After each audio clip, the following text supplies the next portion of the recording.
Chapter 2575, Mars Project, 1. After hearing Zhang Yi's words, the expressions of the officials from the 6 major regions present grew grave. Indeed, they had become far too reliant on Zhang Yi. Even the most powerful among them, Ho Tu Guanlongyue, possessed a supernatural ability index of merely 48,000 points.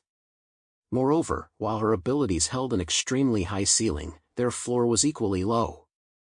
Without prior access to enemy biological samples, even an opponent rated at 45,000 points could potentially kill her. Should an alien invasion occur and she were ordered to engage head-on, she held no significant advantage. Ji Changhai scratched his head, still feeling uneasy. But we can't just stand by and let others fight while we stay silent, right? If we keep holding back like this, the people below will start speaking up. You know how we are up here in the northeast. We're not exactly known for our tact. If they actually show up at our doorstep, I won't be able to stop them. We'll deal with it when they get here. Zhang Yi said, I'm just saying don't go charging in to bite people. I'm not telling you to tear down the doors and welcome them in. Stop playing the victim. Huashu Kingdom's military strength isn't weak now. Unless we're stupid enough to fight multiple alien races at once, nothing major will happen. Li Guangxiao from the East Sea region paused, speaking later than the others. In that case, go ahead. We must think of the future. They understood Zhang Yi's nature. He wasn't consulting them, merely informing them. Even if they tried to dissuade him, it would be futile. Better not to stand in his way. But landing on Mars? The Huashu Kingdom has no precedent for such a venture. How confident are you? Li Guangxiao stared intently at Zhang Yi. We've prepared thoroughly for this mission. Zhang Yi traced a gesture in the air, projecting an image before them. A red trajectory marked a path near Mars. 20 years ago, that guy Elon Freeman from Colombia led a mission there. The pupil organization records show he chose a landing site called Mars Origin. He wouldn't pick a spot randomly, that area likely holds substantial resources. Xiao Liu from the northwest wore a blank expression, his voice as dry as ever. While you were away these past few months, did the Dragon Clan make any moves? If they don't intervene, our entire northwest region could be targeted first. After all, the northwest region lies in the far northwest of the Huashu Kingdom, a completely landlocked area. Unlike other districts, it lacks any coastal borders. The Dragon Clan won't be that diligent in their oversight. Zhang Yi continued, that's why I ordered you to consolidate inward. You're no longer spread out in a line, now you're a tight cluster. This makes it harder for others to find an opening. Xiao Liu nodded, saying nothing more. Chen Xuanba of the National Protectorate Army spoke with a voice like clashing iron. How long exactly will you be gone? If you say 3 months, we can all hold our breath. But if you're gone a year, that breath gets hard to hold. I'll try to hurry. Zhang Yi was straightforward. Mars is currently only 78 million kilometers away. With the Dreamer's modified engines, a single trip should take about a month. If all goes smoothly and we encounter no obstacles in mining the deposits, the return trip would take another month. But if we encounter any complications with the local civilization, the time frame could extend significantly. You should plan for half a year, keep that in mind. Don't count down the days. Meng Yuanjun from Xinjiang finally spoke up, his gaze fixed on Zhang Yi with a complex expression. May I ask, do you absolutely have to go yourself? At your current level, you could easily delegate this mission to someone else. Even if something went wrong, it wouldn't necessarily rattle the entire Huashu Kingdom. Without your supernatural abilities, progress would be slower. But sending mechanical life forms would at least ensure greater safety. Even if something went wrong, the losses wouldn't be so painful. Zhang Yi shook his head. The efficiency is too low, and the timeline too long. I refuse to waste any time. Meng Yuanjun's suggestion was for Zhang Yi to stay behind as their protective umbrella. But for Zhang Yi, this offered no tangible benefit. He would naturally prioritize his own interests. Guanlongyue let out a soft sigh. To put it plainly, you've already planned everything out. You're just notifying us to cooperate. Then we'll behave ourselves. If you tell us to retreat to the Central Plains, we'll retreat. If you tell us not to fight the surrounding tribes, we won't fight. But we need one honest answer: will your return change the landscape of Huashu Kingdom? She stared intently at Zhang Yi and asked earnestly, if you succeed, will Huashu Kingdom's future be free from any threat by the alien tribes? Zhang Yi folded his arms, replying coolly, that's the likely outcome. But I won't bother giving you any guarantees. You can choose to believe it or not. He owed no obligation to safeguard others' security. That was Zhang Yi's way. When prosperous, he served the world; when impoverished, he cultivated his own virtue. He might act on personal interest, but no one should expect him to shoulder their burdens. Hotu took a deep breath and fell silent. Luozhua from the southwest pressed his palms together and murmured, "Then we'll await your return. We'll proceed as you wish." Representatives from all regions nodded with complex expressions. Even those who disagreed had no choice but to comply.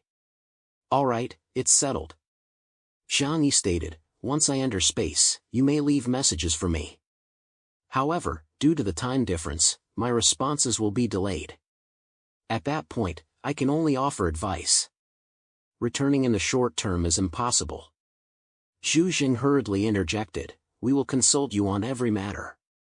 After all, you are the representative of the Huashu Kingdom." Regardless of their inner thoughts, the meeting concluded thus. The living room lights were far warmer than the conference rooms, and the sea breeze outside was kept at bay, replaced only by the gentle warmth of the thermostatic system. Yang Xinxin set her terminal aside and looked up at him. Their concerns are actually quite simple. They fear that once you leave, others will see Huashu Kingdom as nothing but an empty shell. Zhang Yi sat down opposite her, leaning back against the sofa and exhaling a long breath. "I understand that. But if I don't leave now, once these ancient civilization resources are locked down, we won't be able to leave at all in the future. I, Zhang Yi, never pin my hopes on others. I will grasp my destiny firmly in my own hands." He thrust out his right hand, clenching his fist tightly, as if gripping his very life, everything he held dear. Zhou Qi gently wrapped her arms around his, resting her head against his shoulder. "Of course you can do it. You've always been the pillar and pride of us all." Chapter 2576, Mars Project, 2. Zhang Yi ran his hand over Zhou Qi's back, inhaling the scent of her hair through his nose. "All right then, our journey to Mars is about to begin." Lu Karen plopped down beside the coffee table, rummaging through her toolkit with a clatter. "Honestly, I'm pretty excited. My first trip to the moon?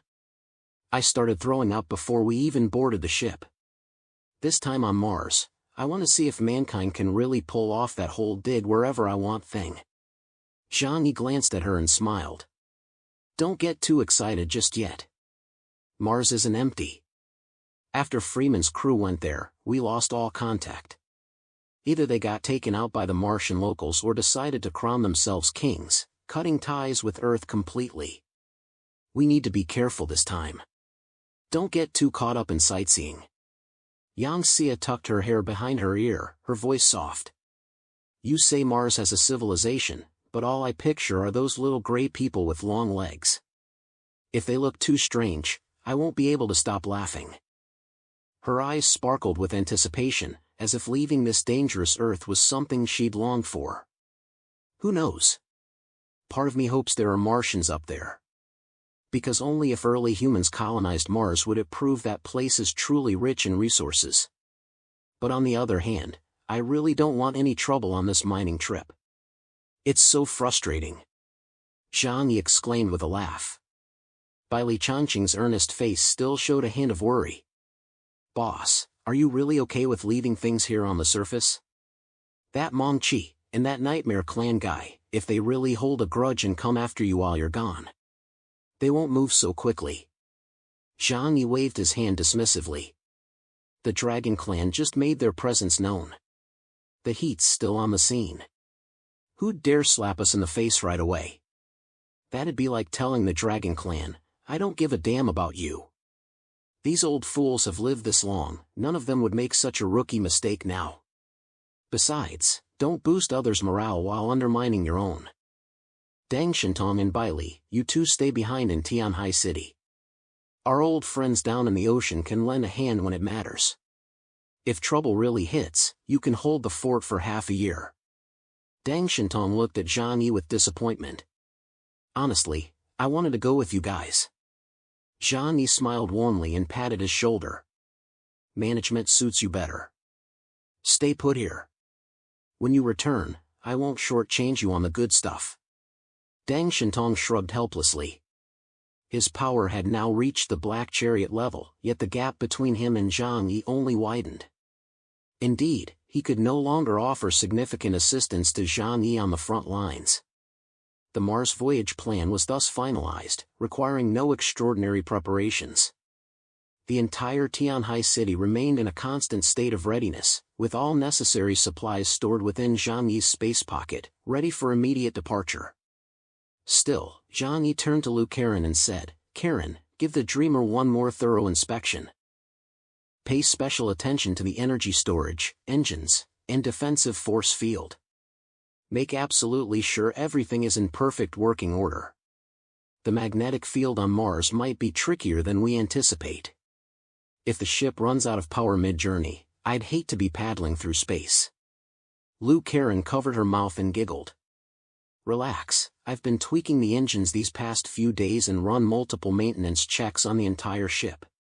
It'll be rock solid. Zhang Yi gave her a thumbs up. Then he began summoning his crew. Hours later, the harbor's protective shields activated as the Dreamer lifted off from the landing pad. This time, far more people boarded than last.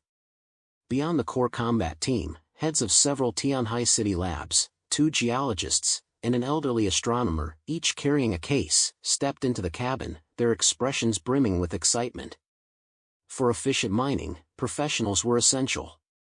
Tianhai City teemed with talent. Among its roughly 100,000 residents, not a single one was idle. You're all boarding? Zhang Yi spotted a balding old professor queuing in the passageway and remarked with surprise, at your age, you could just stay in the lab doing research. Aren't you afraid you might not come back? The old professor laughed heartily, his beard quivering. Of course I'm afraid. But getting to see an alien planet? Worth it. Besides, you're here, Supreme Leader. The old professor gazed at Zhang Yi. Though old enough to be his grandfather, his eyes brimmed with profound respect. You are our guardian deity. Serving you is my honor. He bowed deeply with profound reverence. Under the relentless indoctrination of spiritual lecturer Ma Wenjing, every resident of Tianhai City now worshipped Zhang Yi as a deity. This was mandatory for every citizen, yet they embraced it willingly. For Zhang Yi not only provided them with food and clothing, but also ensured their safety amidst the apocalypse. Their living conditions were even better than before the end of the world. This was something unimaginable anywhere else. Therefore, the respect and gratitude every Tianhai City resident felt toward Zhang Yi was entirely genuine. Otherwise, how could so many intelligent people have been brainwashed? Zhang Yi quickly reached out to steady him. These elderly professors were treasures of humanity, better not let them bump their heads. All right, let's go together. But when the time comes, you'll only be responsible for providing guidance. Under no circumstances should you personally go down to the construction site. As the spacecraft slowly departed the port and pierced through the atmosphere, the entire Tianhai City could see a long trail of flame streaking across the sky. Numerous alien detection towers picked up this signal. But just as Zhang Yi had predicted, they merely recorded it without any intention to intercept. First, the Dragon Clan had only recently revealed itself, wielding formidable deterrence. Second, they were also curious to see what mischief the chaos of the human race was up to this time. After all, his journey into space wouldn't infringe upon any ancient civilization's interests, so who cares? The Dreamer glided silently through the cosmic darkness. Its wake trailed like an invisible silver thread, stretching from Earth's rear all the way to Mars' orbit. Occasionally, ripples flashed across the outer shield, traces of cosmic particles grazing the vessel. This ship was no longer the original Dreamer. After Luke Caron's repeated modifications, it had transformed into a true mobile fortress. Capable of combat, yet offering luxurious living quarters. Were it not for the silent sea of stars outside the windows, one might mistake it for some luxury cruise liner. On the navigation control room's data panel, a prominent number flashed. Current speed, 0.06 times the speed of light. Estimated time of arrival, 26 days 04 hour. By the time the system issued this alert, everyone aboard had already switched to vacation mode. For the next 26 days, no enemy would attack, and no official duties would demand their attention. All they needed to do was quietly savor the beauty of life. Chapter 2577, Impossible to Exceed Light Speed, 1. Reaching Mars in 26 days is already an outrageously fast speed. Zhang Yi sat by the porthole, gazing out at the pitch-black cosmos beyond, murmuring softly. His hand rested on the armrest, knuckles relaxed, yet his voice carried an unstoppable sense of awe. 5 years ago, I wouldn't have dared to imagine this. Beyond the porthole, silence reigned. Only cold, scattered stars. Occasionally, a micrometeoroid streaked past the shield at breakneck speed, vaporized by the shield's energy, leaving behind a faint, fleeting bloom of light. In that instant, the universe seemed to blink. He turned his head, looking at Ling seated not far away. Ling remained unchanged, her silver-white battle armor gleaming spotless, her pale golden eyes devoid of warmth. She didn't need to be by the window, nor did she need to gaze at the stars. She herself was a kind of higher-dimensional view. Yet Zhang Yi couldn't help but ask her. Ling, how far can the Yihen tribe travel in the universe? It takes me 26 days to reach Mars. Do you guys get there within a minute? He spoke casually, yet his eyes brimmed with curiosity. He wanted to know just how high the ceiling was for fully evolved humans. Ling's gaze shifted toward him. She looked at Zhang Yi, her voice as flat as ice. For us, distance doesn't exist. We are ethereal beings, capable of traversing the ether. Any space the ether can reach, we can arrive in an instant. It's not about distance, it's about reaching anywhere instantly. Zhang Yi let out a soft tisk. So to you, my speed must seem like a snail crawling, right? Ling thought about it seriously. If you must compare, it's close. Zhang Yi was speechless. He raised an eyebrow, unable to suppress a smile. Fine, you're right. I can pilot this ship to Mars, you should give me a medal for that. Ling didn't pick up on his joke. She looked back out the window, as if gazing at a distant memory. Her voice softened slightly. But even if I could go anywhere, I wouldn't go just anywhere. The solar system is the safest place. Beyond it, there's only danger and emptiness. Zhang Yi blinked. You guys at your level still feel danger? I thought after ascending, the universe was one big tourist zone. The universe is desolate. Ling said flatly. Areas with real life and order are rare. The solar system is a testing ground meticulously calibrated by the Creator, so it's safe. If you leave this testing ground, you abandon the protection of its rules. Sounds like. Zhang Yi stroked his chin. A garden kept in captivity. We all grew up inside, thinking we were free. But step outside, and it's wolves everywhere. Ling nodded. You could see it that way. In the past, some races tried to break free from their fate, wanting to leave the solar system to colonize elsewhere. They even built massive colony pods and attempted ethereal navigation. Later, all traces of them vanished. Zhang Yi fell silent for a moment. No news, is that good news or bad news? Bad news is more likely. If they succeeded, there should be some feedback. Ling looked at him. But none of them ever returned. Zhang Yi clicked his tongue inwardly, thinking this response perfectly embodied the Yihen tribe's temperament. One sentence could crush all hope. Just then, the hatch clicked open. A girl with a high ponytail stepped in wearing magnetic shoes, carrying a half-disassembled energy module. Her entrance instantly brightened the mood in the entire rest cabin. "Boss!" Lou Karen's voice rang out crisply. "Were you asking Sister Ling those confusing questions again just now? I could hear you from far away." Zhang Yi turned to look at her, waving his hand dismissively. "I was wondering if we could ever reach that level of civilization, freely traversing the cosmos." "Ah, now that's something I can talk about." Lou Karen's eyes lit up, as if her time to shine had finally arrived. She set the energy module on the nearby table and leaned in. "If we can fully replicate the planetary engine from the black box, it won't take 26 days. "How many days to Mars then?" Zhang Yi perked up. "Tell me more. Don't start lecturing me about level 1 civilizations or level 2 civilizations. I don't have time to memorize your thesis. Just tell me, could we achieve light speed travel then?" "Theoretically speaking, yes, it's possible." Lou Karen blinked, testing the waters. The principle of planetary engines is essentially directed acceleration of the host celestial body. The system in the black box is designed for planetary-class vessels.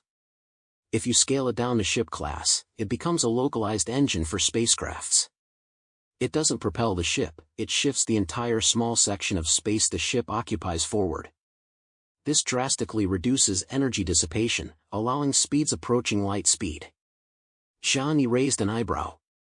"Approaching, how close?" "Theoretically up to 0.9. Lou Karen paused, then added, "That's 90% of light speed. Beyond that, the energy curve would explode.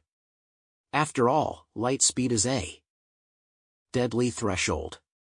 At this point, she couldn't help but glance at Ling. Clearly, she wanted to hear the most authoritative answer from the universe's top civilization. Ling's gaze fell on the module in her hand, lingering only briefly before shifting away. As if observing a child stacking blocks. The speed of light isn't a natural limit. It's the Creator's threshold. Its meaning is, impossible to escape.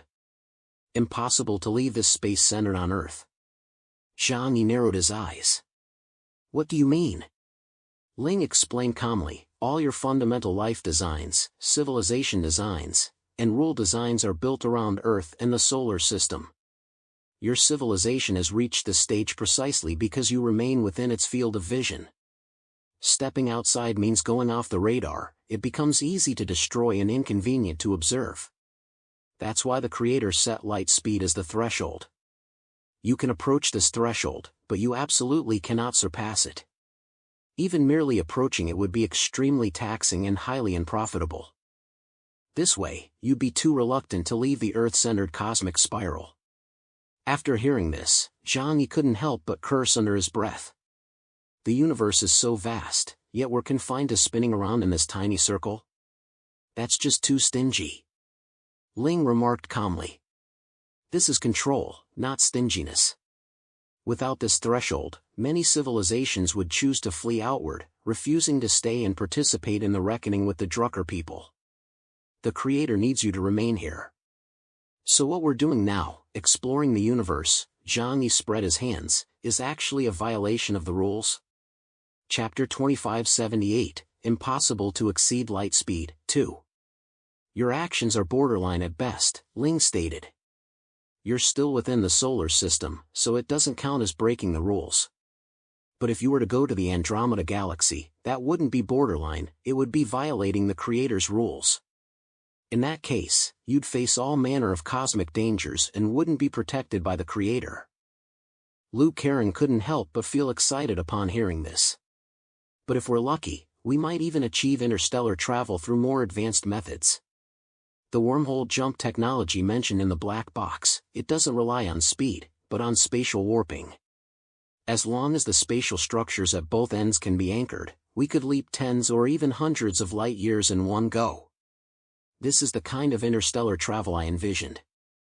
Ling nodded in agreement. "This truly is humanity's best option for interstellar navigation. Billions of years ago, the Yihen tribe first used this method to explore the boundaries of the universe. Later, however, they abandoned physical bodies, fully spiritualizing into a colossal entity comprising 14.6 billion advanced spiritual essences. This granted them the ability to traverse the entire universe in an instant. One could even say that when such a spiritual conglomerate grows sufficiently vast, it loses individual will, becoming nothing but the hollow fabric of cosmic laws. It's essentially a scaled-down version of Kagago. Dozens or even hundreds of light years. Zhang Yi looked at her and sighed helplessly. Are you sure you want to jump to a place where we don't even know the composition of the air? What if we end up near a supermassive star? We'd probably get sucked in by gravity and turn into dust. Lu Karen stuck out her tongue. That's why I said if we're lucky. Wormhole technology requires a complete set of star charts, beacons, and energy relays. We haven't even taken the first step yet. What I can modify now is still the ship itself. Her expression turned slightly disdainful as she spoke. And ever since seeing the Yihan tribe's technology, I really think that Sanyuan tribe's tech is so outdated. Take this, our engine efficiency isn't even a fraction of the Yihan tribe's. The materials are subpar, the shielding is inadequate, the redundancy is lacking, and even the living quarters don't meet the standards I saw in the black box. Upon hearing this, Ling finally showed a hint of human-like expression. It was a very light, faint nod. As if to say, you finally said something worthwhile. Their technology is poorly refined. Ling's assessment was brutally honest. Much of it is reverse engineered. Like building an entire starship from a fragmentary blueprint. It's a miracle they can even fly. You two are being a bit harsh, aren't you? Zhang Yi rolled his eyes in exasperation. The Sanyuan tribe is, after all, a branch of the 5th-generation civilization. Surviving this long is already impressive. Your Yihan tribe is the creator's own offspring. Comparing them isn't exactly fair. He still remembered the profound shock humanity felt when first encountering the Sanyuan tribe. Those colossal mechanical life forms, as massive as mountains, and the formidable demon gods had left primitive humans utterly awestruck. And now, just a few years later, Lu Karen already looked down on their technology. Well, this was a good thing, proving her own standards were constantly rising. Ling shot Zhang Yi a glance, her tone tinged with slight displeasure. I'm just stating facts. Lu Karen nodded in agreement. Exactly. I'm just stating facts too. I'm not looking down on them, really. I just genuinely prefer the Yihan tribe's technology. Ling looked at Lu Karen, her eyes brimming with admiration. Fine, you're both geniuses. Zhang Yi waved his hand. You two keep being the cosmic version of the development team. I'm going to soak in the bath and relax. Zhang Yi stood up, stretched lazily, and headed toward the hot spring area at the rear. On the Dreamer's middle deck, Zhang Yi had carved out a living quarters section. It featured a fitness pod, a balcony simulating sea breezes, gravity-adjustable sleep pods, and even a hot spring room. Of course, it wasn't a real geothermal spring. An energy furnace maintained constant water temperature, while an air circulation system regulated humidity and negative ions. But closing your eyes let you savor the comfort of warm water enveloping your body, muscles melting into relaxation. Zhang Yi pushed open the hot spring room door, and a wave of warm, humid steam immediately washed over him. Outside lay endless darkness, while inside felt like a tranquil mountain spring. Soft lights embedded in the walls illuminated the crystal-clear pool, its surface gently bubbling. Not a trace suggested this was in space, hundreds of thousands of kilometers from Earth. He tossed his coat aside, revealing a perfectly sculpted physique, then stepped into the pool. As the medicated hot spring water enveloped his entire body, Zhang Yi leaned against the wooden edge and exhaled a long breath. Now this is how you do business trips.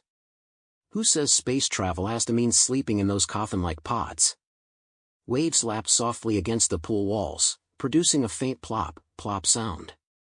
Starlight from outside was transformed into a soft glow indoors, reflecting on the water's surface as if the Milky Way had been brought inside.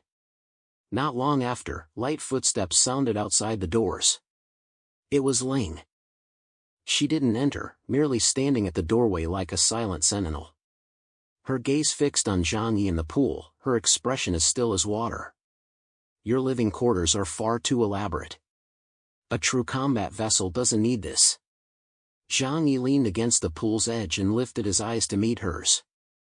Of course we do. We are human, not ethereal beings floating perpetually. You are an android, though you possess human-like etheric matter, your physical composition isn't flesh and blood. You cannot comprehend why humans need sleep, meals, bathing, conversation, or moments of idle thought. If we had just one corridor and a cockpit for the entire journey, do you think it'd take less than 20 days for everyone on board to lose their minds? Ling pondered for a moment. You're right. Your mental dimensions are unstable. You need material support. Don't make it sound like I'm intellectually challenged. Zhang Yi retorted irritably, I'm just afraid of boredom. He paused, then suddenly asked. Tell me, if one day we really master wormhole technology and can jump anywhere in the universe, do you think the Creator would come down and tap me on the head? Ling didn't hesitate. It would. But not personally. It would remind you through the rules. Like making you jump out only to find nothingness beyond. Or draining 90% of your energy just to return you to a meaningless coordinate. Sounds very much like its style. Zhang Yi sighed. Can't it just let me have a moment of peace? You already have plenty of peace. Ling said, at least you can still soak in hot springs across the cosmos. Chapter 2579, Mariner Valley, 1. Zhang Yi laughed aloud. That's true. When you ascended back then, didn't you even have this little bit of fun? In the world of Tianyu Palace, all spirits can obtain everything they desire. Absolutely everything. It's just that back then, Ling looked at him, her tone softening slightly. Only responsibility remained. The words hung in the air, and the hot spring room fell silent for a moment. Zhang Yi didn't press further. He remembered Ling was a unique being, existing solely to guard the Tianyu Palace. She was a creation of the Yihen tribe, yet a far more powerful knight of the sword than any ordinary member of her tribe. He simply leaned his head back, sinking into the warm water, eyes half closed as he gazed at the ceiling light. All right. Then I'll just focus on enjoying myself for now. As for the responsibility part, I'll shoulder that burden once I return. The first half of the journey passed with surprising tranquility. No alien invasions, no equipment failures, and certainly no space pirates. Instead, everyone's routine felt like a cruise ship vacation. Mornings were for training, afternoons for card games, and evenings for watching old movies from over 2 decades ago. Fatty Sue was the most enthusiastic, devoting half his life to landlord. Whenever he had a moment, he'd shout, come on, come on. Let's play cards, I need you to be the big man. Zhang Yi didn't stop him. He thought this mindset was healthy. It showed everyone still had confidence in the mission, they weren't heading into certain death. What he truly feared were the types still writing farewell letters right before boarding the ship. That would mean the commander hadn't given them enough reassurance. The living quarters inside the spacecraft had also been made quite homely by Yang Xia and Zhou Haimei. Simulated gravity, virtual windows, hot showers, fitness pods, nothing was missing. Zhou Kier would occasionally brew coffee, sit in the central lounge listening to Yang Xinxin talk about cosmology, the atmosphere even feeling a bit like a vacation. On the 15th day, amidst the black curtain outside the porthole, a different colored object finally appeared. It was a crimson planet sunk into the void.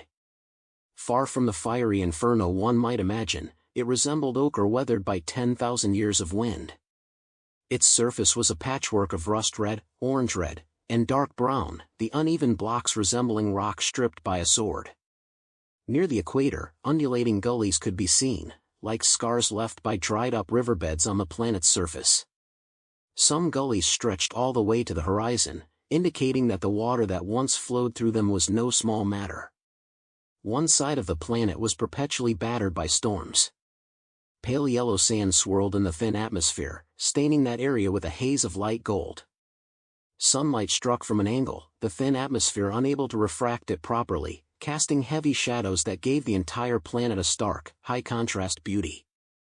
A faint white glimmer remained visible in the distant polar caps, frozen water ice or carbon dioxide ice. This made it appear less like a fiery planet and more like an ancient star gnawed by wind and cold. "We're here." Zhang leaned against the porthole and murmured. He couldn't help but marvel, 20 years ago, someone actually dared to fly here. That takes some guts. He wasn't just anyone. Yang Xinxin stood beside him, pointing at the topographic map on the display. Freeman chose to land in the Mariner Valley. Logically, it's one of the most suitable places on Mars to establish a base.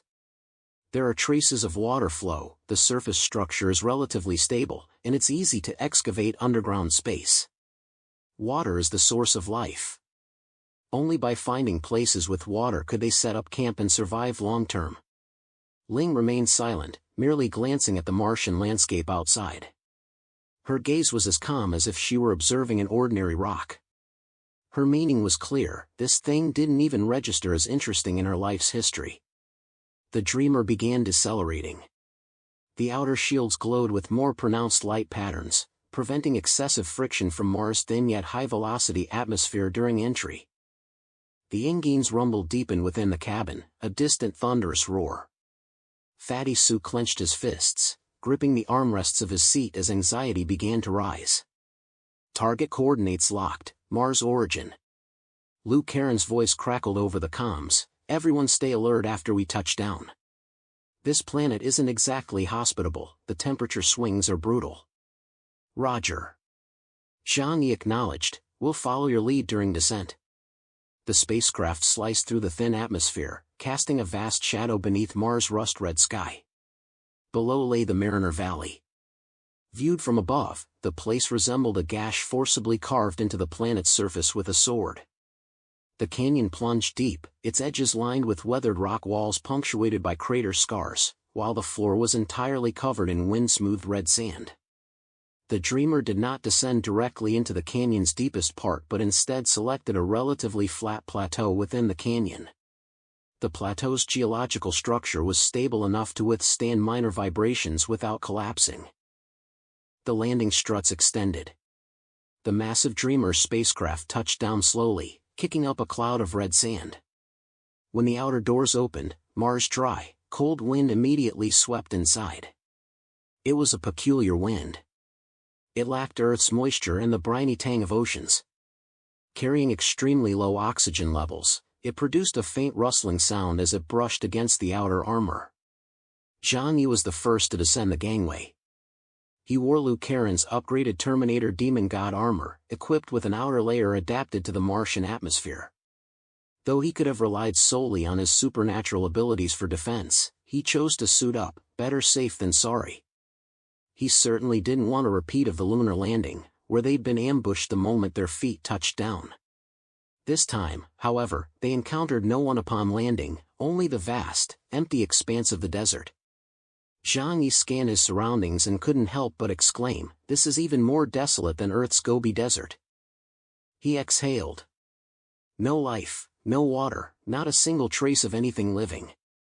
That's precisely why we're here to mine. The geologists and mineralogists behind him had also descended. They wore simplified exoskeleton armor, each carrying a detector taller than a person on their backs and handheld georadars. A middle-aged mineralogist was so excited he seemed transported back to his lab. Mars' crust naturally has higher metal content than Earth's, and this is a canyon erosion zone, there must be deposits. I'll scan the area first. With that, he planted the detector on the ground and began spreading its beam outward. Within moments, the device's display screen flickered with dense clusters of metallic reaction lines. Whoa, the iron content in this area is incredibly high. Chapter 2580, Mariner Valley, 2. He couldn't help but shout, "This is a vast iron-rich layer. And it's not buried deep. Back on Earth, we could just build a smelter right on top and start processing. Don't get too excited just yet." Zhang Yi raised his hand to signal caution. "First, map the geological conditions within a 20-kilometer radius. We're not here for a quick dig-and-run operation. We're building a resource transfer hub. If there's some messy stuff buried down there and the site collapses halfway through excavation, that'd be embarrassing. Got it. Several geologists immediately split into teams, deploying unmanned drill rigs along the canyon rim to collect subsurface samples. Nearby, a squad of Volt Shadow Troop supernatural warriors, assisted by engineering-type mechanical lifeforms, deployed their perception fields to scan the subterranean environment. This was a habit ingrained from Earth. First, assess the risks. Then, harvest the resources. Meanwhile, the rest of the crew began disembarking from the spacecraft. Yang Xinxin, clad in a walking suit adapted for the outer layer, walked to the canyon's edge and squinted at the distant dust-raising area. From the elevated vantage point, the view was expansive. Before Mariner Valley lay an endless expanse of dark red desert. Wind whipped up sand and dust, creating a sense of grandeur that broadened one's perspective. The wind is so strong. Mars always has strong winds. Lou Caron explained, the atmosphere here is thin, but the wind speeds are high. Blow long enough, and it could bury you alive. Zhang Yi nodded, about to speak, when a voice suddenly crackled over the comm channel, urgent and excited. Hey, hey, hey, hey! Can you hear me, Captain? It's Chun Lei. I think I've found something incredible. Zhang Yi raised an eyebrow. Speak plainly. Don't tell me you spotted an alien beauty? No. Fatty Sue's voice trembled with palpable excitement. I saw buildings. Human-built structures. And solar panels. Though they're all damaged. Zhang Yi raised an eyebrow. Buildings constructed by humans? Was this a Martian civilization, or Elon Freeman's Mars base? Report your coordinates. About 2 kilometers northwest of your landing site. I've taken photos and sent them to you. Look, the terminal on Zhang Yi's wrist lit up. The images popped up. The scene showed a cluster of buildings half buried in red sand. Not large, probably a temporary base for 100 or 2 people. Completely enclosed by dark silver metal and transparent glass, it lay abandoned. Long exposed to wind and sand, the base had taken on a reddish-brown hue. Yet, due to the extremely thin oxygen here, the metal showed surprisingly little oxidation. Several docking pods stood alongside windbreak walls anchored by piles, and a few transport vehicles were half buried in sand.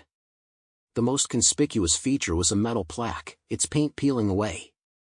A few letters were still faintly visible, Mars O-I-G-I-N, Mars Origin. Yang Xinxin recognized it instantly, her voice dropping sharply. Elon Freeman's landing site. Looks like we're stuck here. Zhang Yi tucked away his terminal. Let's go take a look. He motioned for several combat-ready mutants to form a protective perimeter while continuing to coordinate with the geologists, cosmologists, and mineralogists surveying the surrounding mineral deposits.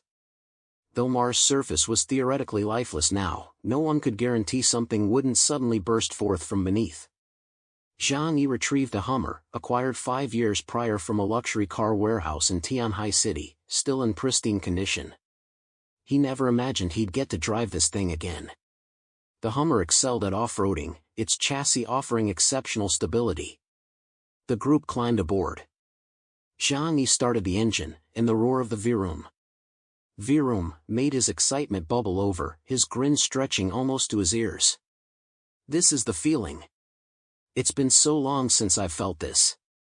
They drove north-northwest across the red sands.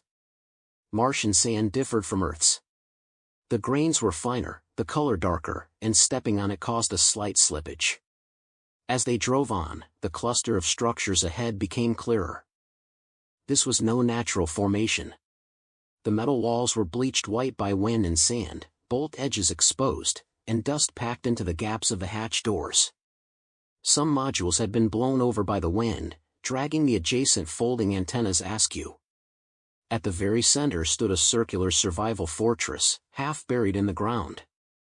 This was clearly the work of Earthlings. Steel, organic metal glass, composite armor, adjustable outer air vents, all standardized industrial products. But now, everything lay silent as a grave, half buried by wind-blown sand.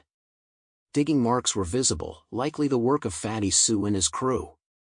Fatty Sue waited outside for them. He waved, his face practically screaming, "Praise me! Praise me! Look, boss, I was right, weren't I?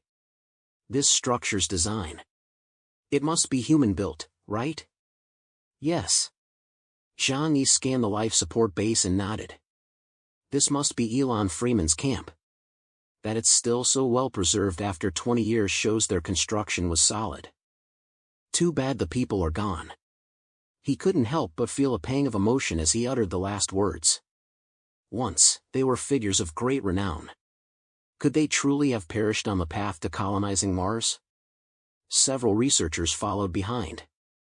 Their eyes lit up with excitement at the sight of this Martian base. They entered through different doors, documenting the internal layout, weathering, and traces of life left behind. Soon, someone retrieved several drained smart terminals from a living module. There's tableware too, all Earth standard models.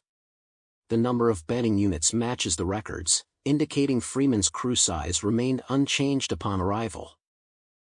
No evidence of reproduction suggests survival remained the primary concern at that time. There's an inscription here. Someone discovered faint, sand-worn markings on an alloy wall. "For a second home." This slogan matches the Mars program announced back then. Yang Xinxin stood at the fortress entrance, her brows slightly furrowed. They lived here for a period of time. There are traces of building materials and reinforced walls, indicating they didn't encounter trouble immediately after landing. The question is, where did they go afterward? Zhang Yi had noticed it too. This didn't look like an attack. No blast marks, no scorch marks, not even the energy imprints left by combat. It certainly didn't resemble the aftermath of a massive Martian sandstorm. Though the lightweight cargo had been scattered by the wind, the core structure remained completely intact. Either they evacuated en masse, Zhang Yi spoke slowly, or a collective disappearance. Another possibility is, Yang Xinxin glanced at him. They were taken away. The moment those words left her mouth, the surrounding area fell silent for an instant. They all knew that many underground civilizations and ancient cultures on Earth favored the tactic of taking entire groups away. Crop circles, forbidden zones, all their handiwork. Hold off on conclusions. Zhang Yi waved his hand. Back up all data here, their daily logs, geological survey records, personnel lists. Then trace their movements. A man like Freeman wouldn't just build a surface camp on Mars. He would have explored this entire region. Either digging for resources or excavating underground civilizations. If he unearthed something he shouldn't have. Zhang Yi gazed into the depths of the canyon, his eyes darkening. Then we're about to encounter it too. Chapter 2581, Death Star, 1. The prospecting work on Mars proved far more complicated than they had anticipated. The surface appeared as vast stretches of red sand, but drilling deeper revealed extremely inconsistent geological strata. Some areas consisted of loose sedimentary rock, others of hardened plates resembling igneous rock, while still others had a glass-like texture as if instantly solidified by extreme heat. This indicated the region had endured extreme geological activity in the past. As for recklessly storing entire mining zones within dimensional space, that was clearly impossible. Since a round trip to Mars took months, Zhang Yi had to maximize the utilization of his dimensional space.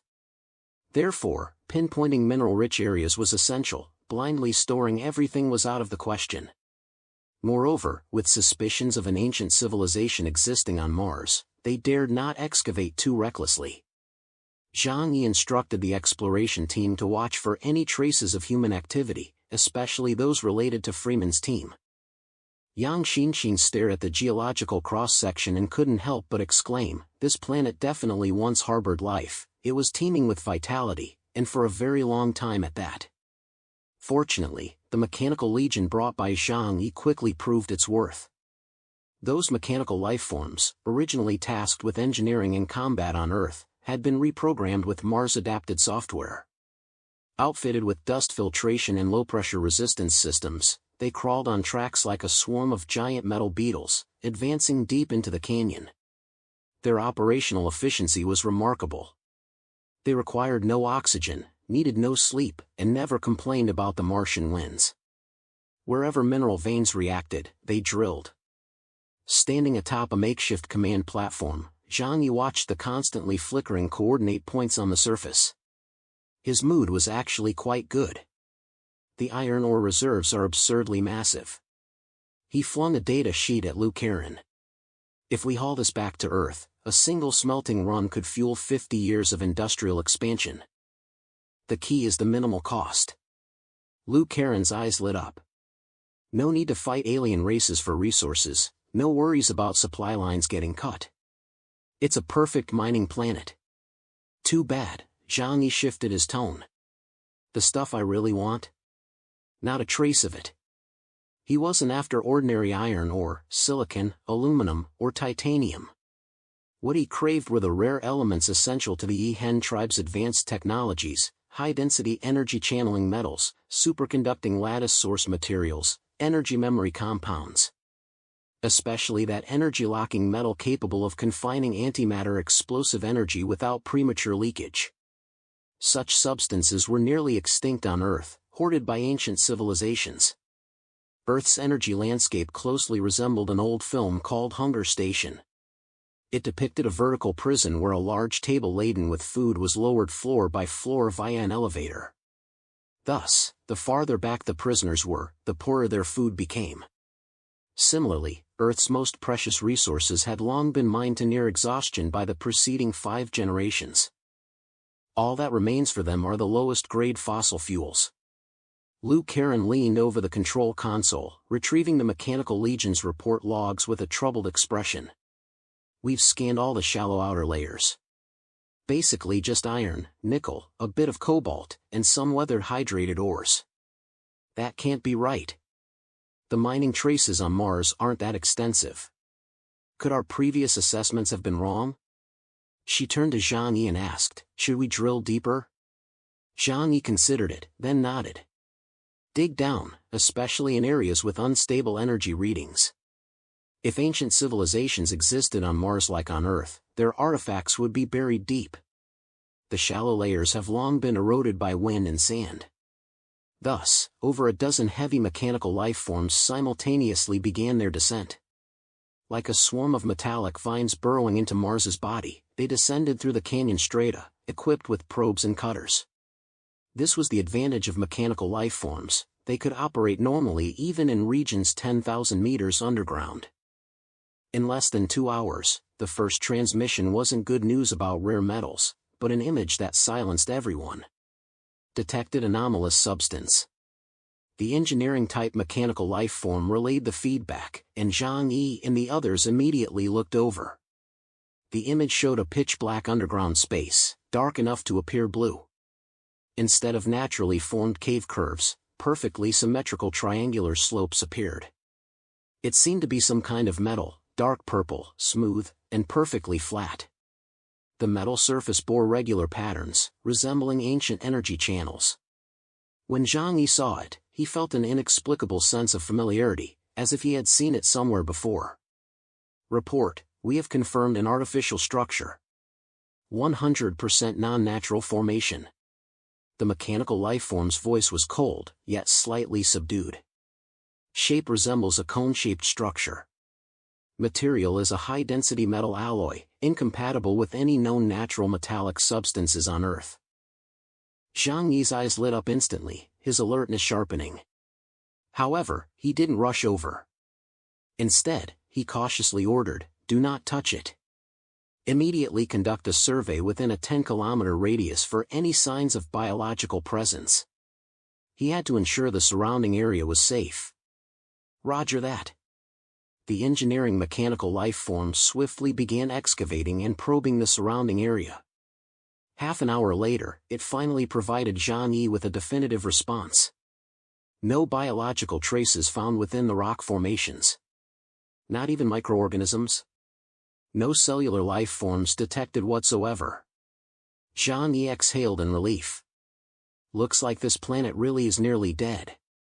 For if a life form existed here, even if deliberately concealed, it couldn't eradicate all microorganisms from the soil. That would be an act of destroying the planet's vitality. No one would dig their own grave. Doubts began to surface in Zhang Yi's mind. Could Mars truly be dead? But then, how had Elon Freeman and the others vanished? Holding these questions in his heart, Zhang Yi still decided to go investigate the artificial metallic object. Zhang Yi left Fatty Sue and Uncle Yu outside to continue the exploration team's work. He, however, took Lu Karen, Yang Xinxin, and others directly down the excavated passageway. Inside the passage, rock layers sliced open by intense heat were still visible, their edges melted into a dark brown state. This indicated the Mechanical Legion had operated at maximum power to create this opening. After descending roughly 7,000 or 8,000 meters, the distance of a space shuttle, a vast cavern suddenly opened before them. As the purple, symmetrical, and ornate structure came into clear view, Zhang Yi's eyes widened involuntarily. It was a pyramid. A purple pyramid. Chapter 2582, Death Star, 2. Zhang Yi couldn't recall how many times he'd seen such a thing. An ancient industrial apparatus used by ancient civilizations to harvest ether fragments. This, however, was the most advanced version he'd ever encountered. The last time he'd seen something similar was beyond the Dragon Clan beneath the Qinling Mountains. He never imagined finding something nearly identical right here. Who knew how many millennia it had lain sealed and buried? Yet it remained as pristine as new, its surface showing not a trace of corrosion. Under the light of the engineering life form, it even reflected an eerie glow. That light danced and flowed along the intricate patterns etched into its surface. Zhang Yi took a deep breath, resisting the urge to approach immediately. Instead, he summoned Ling Ling. With your expertise, what level of civilization could create such an energy pyramid? He couldn't tell himself. Ling glanced at it and silently nodded. A very high level of civilization. Her tone was matter-of-fact, but coming from her, an assessment of very high clearly indicated that a supremely powerful civilization had indeed existed on Mars. Zhang Yi narrowed his eyes, a flicker of tension stirring within him. Could this civilization still exist? Might trouble arise? Worry began to take root. Yet Yang Xinxin reminded him, if such a civilization truly existed on Mars, they would have revealed themselves the moment we landed. Zhang Yi realized with a start, you're right. Now that the Creator's restrictions were lifted, if a super civilization truly existed here, it would inevitably claim Mars as its territory. By the time their spacecraft approached, they would have already been attacked or driven away. Therefore, this is a defunct civilization. Ling said indifferently, what's so strange about that? Over the 4.6 billion years since humanity's birth, countless species have vanished in the river of time. The span between two eras ranges from hundreds of millions to over 1 billion years. Even the most powerful civilization can decline and fall for any number of reasons. Even without external factors, internal strife leading to extinction is perfectly natural. She paused briefly before continuing, this, too, is part of what the Creator seeks to observe. Zhang Yi's eyes widened abruptly as he recalled human experiments on lab mice. Always viewing matters from a human perspective, he'd nearly forgotten the original purpose for which the universe was created. The Creator fashioned humanity to observe their growth, decline, and behavioral patterns. Too complicated. Can't be bothered to think about it. Zhang Yi shook his head. Eras? Billions of years? He couldn't be bothered with such grand concepts. After confirming no immediate danger nearby, Zhang Yi stared at the purple pyramid. After pondering for a moment, his gaze shifted to Ling beside him. Go check if this thing has any anomalies. Zhang Yi clearly saw Ling give him a dismissive roll of her eyes. After absorbing vast amounts of ether fragments, she had become increasingly humane. Zhang Yi could confirm she possessed independent thought. Ahem, this request shouldn't be too much to ask, right? Zhang Yi said with a smile. A being with a supernatural ability index of 55,000 points, even among ancient civilizations, that's a formidable figure. Yet you're so timid. Really? She didn't finish her sentence, but her meaning was clear. Zhang Yi felt no shame. Better safe than sorry. Ling still walked up to the massive pyramid, extending her jade-like hand to touch its surface. A purple streak of light flashed briefly before vanishing without a trace, leaving no further reaction. Within Ling's eyes, vast streams of data swirled rapidly. She soon concluded her scan, turning to address Zhang Yi directly. This is a stellar-grade energy collector. Stellar-grade? Energy collector? Zhang Yi and Lu Karen looked utterly bewildered, yet their faces lit up with excitement. No clue what it is, but it sounds pretty awesome. Yang Xinxin, however, spoke with intense focus. Ling, are you saying this pyramid can harness stellar power? So. Solar energy? After Yang Xinxin's concise explanation, Zhang Yi instantly grasped the concept. Solar energy? Photovoltaic? His interest vanished instantly. Though this purple pyramid was enormous, likely over 200 meters tall, how much benefit could harnessing solar energy really bring? He rolled his eyes at Ling in exasperation. You made it sound so grand, I almost thought we'd found a treasure. Ling appeared too disinterested to engage with Zhang Yi, replying indifferently, just try placing it under the sun. Skeptical yet compliant, Zhang Yi stowed the pyramid away. The group swiftly returned to the surface. Zhang Yi retrieved the pyramid and placed it on the sandy ground. The atmosphere here was extremely thin, making sunlight exceptionally intense. The purple pyramid, hidden from the sky for eons, suddenly flickered with electric arcs along its intricate, densely packed patterns the moment it emerged. The next instant, Zhang Yi and his companions witnessed a scene that left them utterly speechless. Across the entire area, the sky suddenly dimmed. The heavens seemed to form a gigantic funnel, channeling the blazing sunlight directly onto the pyramid's surface. The intense radiance caused the purple pyramid to rapidly become transparent. Surface energy fluctuations detected. Light energy collection rate over 95%. Yang Xinxin froze. It's absorbing solar energy from outside? Seems so, but it can actually bend sunlight? That's unbelievable. Ling spoke up then. This is a material only used by advanced civilizations.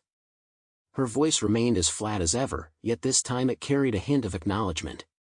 In her view, this technology was merely passable. This metal is engineered for prolonged operation in low-energy environments. Your solar technology can only harvest surface energy. It absorbs stray radiation, geothermal reflections, and can even reassemble certain particle streams into usable energy. For a truly advanced civilization, the entire universe's energy becomes accessible. Yet this Martian civilization merely harnesses solar system energy at best, nothing special. Hearing Ling's noncommittal words, Zhang Yi felt profound shock. He witnessed sunlight pouring onto the purple pyramid like a funnel, concentrating all solar radiation. Yang Xinxin murmured deeply, the civilization on Mars has already touched the threshold of a level 2 civilization. A level 1 civilization signifies the ability to mobilize and utilize the resources of an entire planet.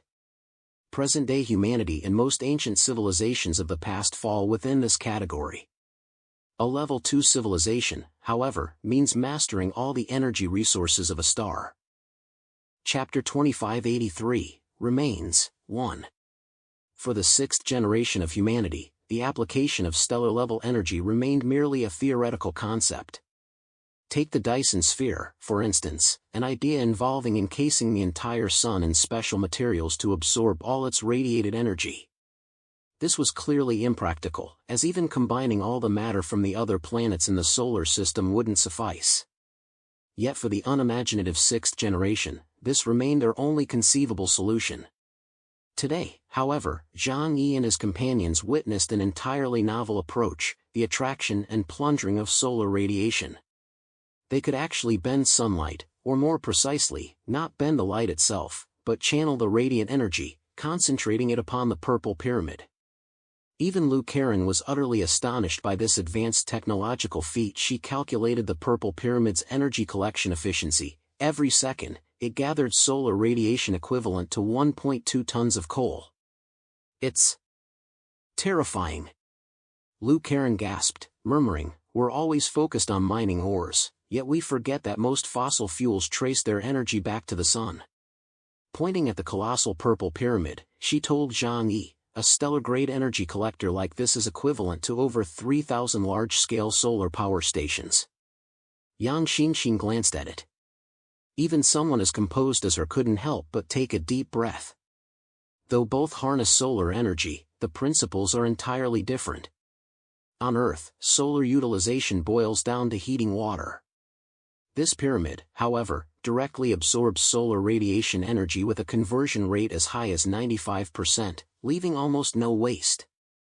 Some have joked that despite millennia of human progress and technological advancement, we've never truly moved beyond boiling water and hurling stones. After all, nearly every engine principle in this era traces back to the steam engine. It wasn't until the dawn of the supernatural era, with the emergence of mutants in ancient civilizations, that humanity began its tortuous climb toward a more advanced civilization. "Brother, we've made it big." Lou Karen examined the pyramid, murmuring, "Imagine if 10,000 of these stellar energy collectors were built facing the sun across an entire planet. It's beyond comprehension." Zhang Yi quickly grasped the significance. The Huashu Kingdom's territory had expanded enormously, roughly 5 times its former size. Moreover, with the population concentrated in cities, 90% of the land remained uninhabited. If we could mass deploy these stellar-grade energy collectors, future energy shortages would be completely resolved. "This thing is actually my biggest gain from coming to Mars?" Zhang Yi scratched his head, finding it somewhat surreal. Indeed, technology truly is the primary productive force. It seemed absurd, yet undeniably real. It was like a desktop computer outpacing 10,000 accountants using abacuses. Stellar-level civilizations truly deliver a dimension-lowering blow to planetary-level ones. Yang Xinxin countered, "The crucial part is mastering this energy-harvesting technology. It can collect not only solar energy but also geothermal energy. If applied to spaceships, it could sustain long-term space travel without worrying about energy depletion." Zhang Yi listened to their conversation, his gaze toward the Purple Pyramid growing increasingly bright. "So, this is priceless, right?" "Absolutely," Lou Karen affirmed. Ling remained impassive, showing little interest in technology of this level. She merely glanced at the metal tower once more, as if verifying its composition, then withdrew her gaze. The level of civilization here transcends what you'd call Martian natives. This is a civilization that has mastered efficient energy conversion, planetary-scale self-sustaining systems, and possesses the capability to transform all knowledge into physical structures. At least the level that wouldn't emerge until after the Third Era. Zhang Yi asked, "Are you saying that back then, Mars also had a group? Like the Yihen tribe, who fled Earth and migrated to Mars?"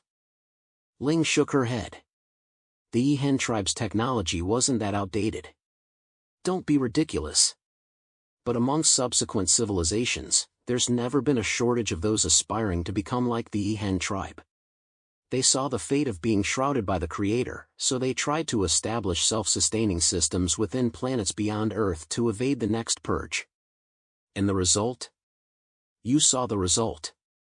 This planet died, and they couldn't escape either. Zhang Yi scratched his nose, feeling little sorrow. A civilization lasting hundreds of millions of years?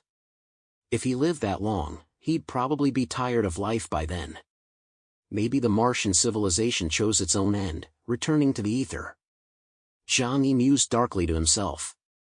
Enough of that nonsense. Anyway, his eyes lit up. Excavating ruins is a good thing. Let's keep pushing forward. Besides mining or veins, we must now seek out the precious technological artifacts left behind by the Martians. Zhang Yi waved his hand emphatically. Once this news spread, the entire engineering team's morale shot up instantly. The mechanical legions on the surface kept digging. Over the next day, several more similar ruins were unearthed at different coordinates. Some were semicircular energy chambers, others rows of metallic colonnades resembling some kind of integrated computing device. One site was clearly a cluster of hibernation pods. Those hibernation pods were already weathered, containing no biological remains, only a layer of residue dried as thin as paper. Piecing these discoveries together revealed one undeniable fact: Mars had indeed once hosted an advanced civilization. And it wasn't isolated, it was systematic. The problem is, Yang Xinxin frowned, how could such an advanced civilization leave absolutely no records? Didn't you see it in Earth's historical archives? Have you ever seen it in the lunar people's records? Zhang Yi thought for a moment and shook his head. No. Unless they were deliberately erased. Or perhaps their existence was never meant to be remembered. As they debated this, another team working on the opposite side of the canyon relayed news of a starkly different nature. We've discovered human remains. The voice on the communications link, usually composed, sounded noticeably heavier this time. Not many. Likely part of the Mars exploration team from back then. Request review by Supreme Excellency. The image came through. It was a slope partially buried by wind-blown sand. 5 or 6 bodies in old-style spacesuits lay sprawled there, each in an odd position. One seemed frozen mid-crawl backward, another frozen in a look of terror, and one was even clutching its head as if shielding against something falling from above. Chapter 2584, Remains, 2. These corpses belonged to the first wave of colonists who landed on Mars. They were pioneers, great and worthy of respect. Yet now, only their withered remains were left. Most of the Martian colonists' helmets were shattered. The Martian winds had dried and darkened their faces, the facial muscles shriveled tight against the bones, yet the terror frozen in their expressions remained. That look! Fatty Sue watched, his arms covered in goosebumps. Like they saw something straight out of the 18th layer of hell. Don't even mention 18 layers. Zhang Yi stared for a moment, his voice growing hushed. If Earth truly has a hell, they must have wanted to return there. Dying alone on this cold, alien planet, unable to return home, perhaps only in their final moments did they yearn for the planet where they grew up. Look at this, he pointed to one corpse's outstretched hand. He's pointing toward their base. Means they didn't get far. Something forced them out. But why didn't they run toward the base? Fatty Sue found it odd too. When being hunted, wouldn't the first instinct be to dash to the nearest shelter? It shows they thought the base was more dangerous. Zhang Yi ordered the bodies collected and sent to the ship's temporary inspection bay for examination. While cleaning one spacesuit, technicians discovered a metal nameplate tucked into the chest lining. It bore a single name, Evan Stick. Evan Stick. Zhang Yi read it aloud. A Colombian. Likely Freeman's scientific advisor. Lou Karen took the metal plate and examined it closely, discovering it was also a data recording module. The module wasn't encrypted, probably because they feared encryption would prevent others from accessing it, so they resorted to the most primitive recording method. Lou Karen connected the plate to a smart device and activated it. Inside were segments of text, all dated 20 years prior, clearly entries from his Mars diary. July 3, 2035, landing successful. We've reached Mars origin. Base construction proceeding smoothly. July 17, 2035, water ice layer extraction successful. Content encouraging. Mr. Freeman is pleased. August 2, 2035, first storm hits. Some outer equipment damaged, but source base remains intact. The entries up to this point were normal, matching what they'd seen in the files. But after August 12, the entire tone of the record shifted. August 12, 2035, the night storm proved far more violent than anticipated. Some reported hearing a roar from beneath the ground. I heard nothing. August 13, 2035, Jonathan claimed to see a beautiful woman waving at him outside the base. Yet beyond our walls raged a furious tempest. I suspect his sanity is failing. Administered a sedative tablet that evening. August 13, 2035, night. We lost a man, Bob. He opened the outer door at 2 a.m. and walked out. We never found him. August 14, 2035. Mr. Freeman said those strange things were energy illusions left behind by Mars itself, telling us not to be nervous. But his attitude was excited, like he'd found something he'd been longing for. August 15, 2035, we discovered a fissure leading underground at the canyon's base. That fissure is alive, it blows hot air outward daily. I don't like it. Reading this, Zhang Yi and Yang Xinxin exchanged a glance. This doesn't quite read like a typical Mars expedition log, Zhang Yi murmured softly. He continued flipping through the pages. August 16, 2035. Mr. Freeman demanded we establish a downward drilling operation. He claimed there might be indigenous Martian energy deposits below. Our objections were overruled. He said, "We came for our second home, not to grow vegetables." August 18, 2035. Our drill hit an extremely hard layer, like metal, but unlike any metal we know. Mr. Freeman was thrilled.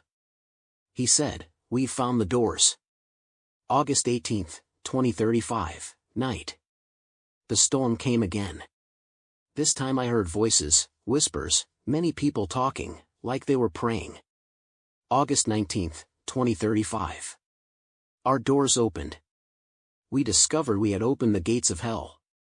Zhang Yi and the others watched silently, as if they could feel the trembling of the recorder's body at that moment. "Is there more?" Yang Xinxin asked. "Yes." Zhang Yi flipped back. On the night of August 25, 2035, something crawled up from below. They didn't look like animals or robots. I couldn't see clearly. I only saw their shadows shifting like fog. August 29, 2035. James said he saw his mother calling to him. He ran out, and we never found him again. September 21, 2035. Some called it the beautiful maiden, others called it the monster from hell. We disagreed, but we were all terrified. September 22, 2035. Mr. Freeman said this proves intelligent life exists below. He said we're the first to truly find the soul of Mars, and we should be happy. He also said we must keep digging down to welcome them. At this point, the writing becomes fragmented. October 4, 2035. Claire is dead. She was bitten. No, dragged away by something. I couldn't see it, only a hand. No, a shadowed hand reaching out. October 5, 2035. Below is hell. Beneath Mars is hell. We shouldn't have opened the doors. We shouldn't have come. The final entry was dated October 14, 2035. If anyone finds this text, please stop digging. This is not a second home. This place was meant to contain them. Mr. Freeman was wrong. He went mad. He kept laughing, saying it was all part of his plan. He said, "At last, I can converse with a truly advanced life form." He took a few people down there, armed. He said if we didn't go with him, we'd stay above to provide backup. I don't know if I'll live to see rescue. If I don't, tell the people on Earth, Mars's underground is alive. It speaks. It tempts you. It devours you. The diary ended there. A brief silence fell over the entire ship. Even Zhang Yi, who'd witnessed his share of bizarre scenes, remained silent for a few seconds. This sounds exactly like something from a horror movie. Fatty Sue shuddered. Beautiful women knocking on your window one by one at night? Who could resist that? Chapter 2585, The World Within Mars, 1. He used the term maiden in his description, which indicates his mental state was already compromised at the time.